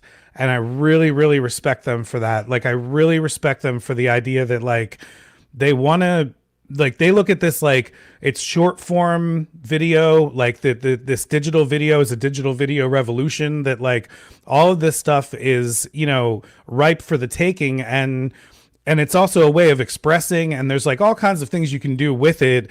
And if you are just always true to yourself and what you're doing, that's going to last longer than if you're constantly chasing views or view counts or things like that. Like if you're, like it's almost like, it's even like, the success of some of these guys that we love, like, I mean, people were telling Miles Davis in the 70s, like, dude, you're ruining jazz. You're ruining everything that you're doing. And he's like, fuck you. Like, like, this is the music I want to play and this is what I'm going to do. Like, and it's basically like that reckless abandon is like kind of what, and a lot of people are starting to break through with this now, of like that authenticity on YouTube is really starting to break through. There's a guy that's blowing up on YouTube right now that's like some bodybuilder guy, and he has like over 1 million subscribers in less than a year. He has over an hour-long videos, and all of his thumbnails are just clips from his videos. Like he doesn't, he doesn't follow any of the rules of YouTube, and he's like crushing it, and it's just because people are, they like his authenticity. It's like Mazzy. I mean, like it's the content, Yeah. You could have the nicest thumbnail ever. Miles decided he could play at the Fillmore and Winterland in one night and make what he used to play in a month in all little clubs. Those white cats are making all that money.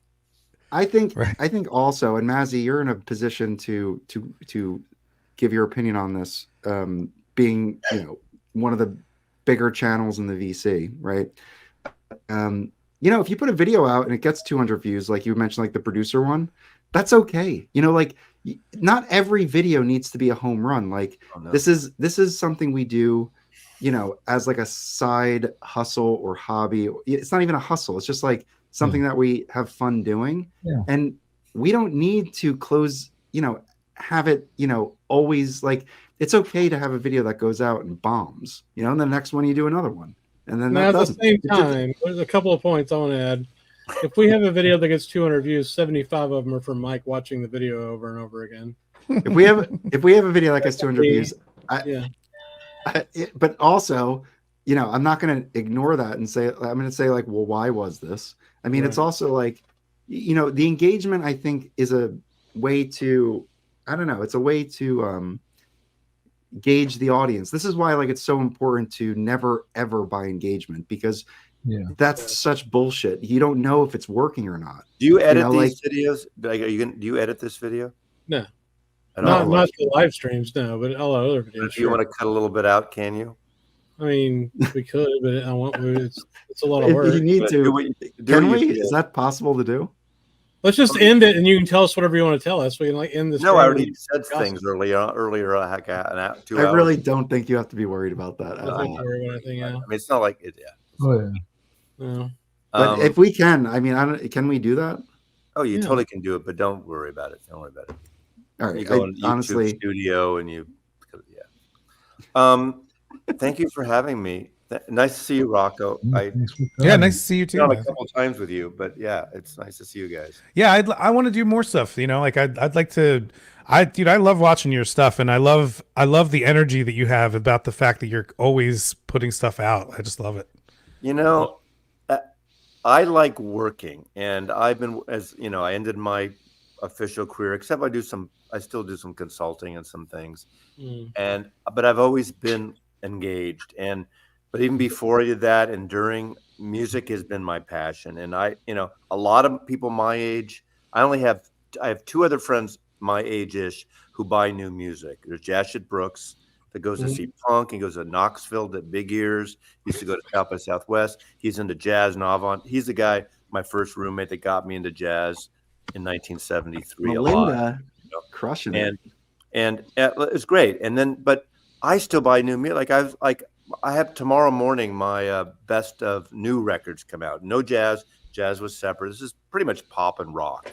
Right. And I picked 25 records. I realized I got like 60 or 70 new records, new music, new albums. I mean, not all brand new artists, but I listen to new shit. I don't like everything. And most people my age don't. And they always complain, and I'll bitch and I'll get Steely Dan again for the whatever time. But yeah. If they said Mazzy, you can't buy that $150 Steely Dan, you got to buy, 5 new records, I would be totally happy with that. Oh yeah, I agree, Mazzy. Melinda, it's past your bedtime, Melinda. Yeah, it is. Uh-oh. I was gonna get that. I was gonna get that Horace Parlin too, Melinda. Good one. The Horace That was Parlin good. is Good great, pickup. Melinda. Oh, that's killer. Yeah. I got you into Bill Callahan, Mark. I thought you were into. I just saw him last week again. I don't know if I told you that, Mark. I went to see Bill Callahan last week again. Did anybody get this? Yeah, I got that. I got that. I haven't listened to any of the stuff. I've just been laying on my couch. I just want to let you know that I'm not going to tell you what it is, but my number one album of the year tomorrow, I think nobody's going to want to buy it. It's schmaltzy as hell. It's not a hip record. And I hope I conveyed it. It's just a record that made me feel really good this year in probably one of the most fucked up years on the planet of my life, right? Of our lives, collective, for a lot of reasons. Welcome to the club. And when a record just gives you joy and makes you feel good, gets you a little emotional, some of it's political, some of it's not, that's what music means to me, when it makes you feel good, not just the latest hipster, whatever the band, name any band or artist, So anyway, that's my clue for you all. So Mazzy, are you after that? Are you done with your? Well, you still have the Wankers list, right? Is that videos? Yeah. Is the Wankers one like the final end of year wrap up? No other one, because I did the best box sets. I did the best jazz, and I confessed in that I hardly bought any new artist jazz albums. I did a lot of reissues, and a lot of I missed. Like someone called out this, and I totally forgot about this record, and I hadn't heard it, so I ordered it, and that's when it was $28. Yeah, but you got some great reissues this year. I saw that video. I did, and I'm getting labels sending me stuff, but I will never include something like that just because I got it free. That makes no sense to me. And it's like, very few people actually complain, but someone said, "Oh, you're on the take or you're getting free records." Reviewers get free records, and we're reviewers. All of us are. Yeah. That's what we do now. Like We're trying to get more and more free records, Mazzy. Trust me. getting more and more, but I'm getting those two. I will Sam gladly records. accept free records. Like those 2 Sam records haven't even arrived to me yet because I ordered them late. So they might have been in my best of list. I don't know. I haven't heard them yet. So where did you order them directly from Sam? Yeah, from Sam, from Okay. Fred, whatever. But I'm going to do the Wankers list because that's a fun, and I'll do a few other videos. I don't have any like big grand end of year thing. I've done it, you know. Yeah. No, you put out a lot of stuff. Chance put out a lot of stuff. He put at least 3 videos out, I think. Rocco, did you do an end of year wrap? I didn't do an end of year. I'm gonna put out. I think I'm gonna do like a.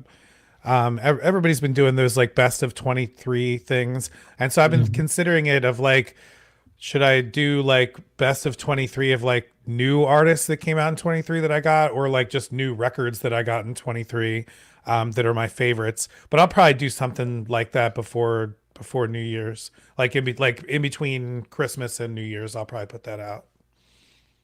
Cool. AJ has a question for you guys. Where did you find the Circling Sun record? Can't find it in the U.S. There's on Bandcamp. Dusty Bandcamp's Groove UK also. though. Bandcamp, Dusty Groove, but they come and go. You have to sign up for a notification. You can buy but if you get the black variant, I just got the black variant from Bandcamp. After shipping to the United States, it's $35. So right. that's Hold on, let me double check. I want to say something to Levin, and I'm going to close out, and you can throw me out. It's $35 after shipping, so it's like a new title.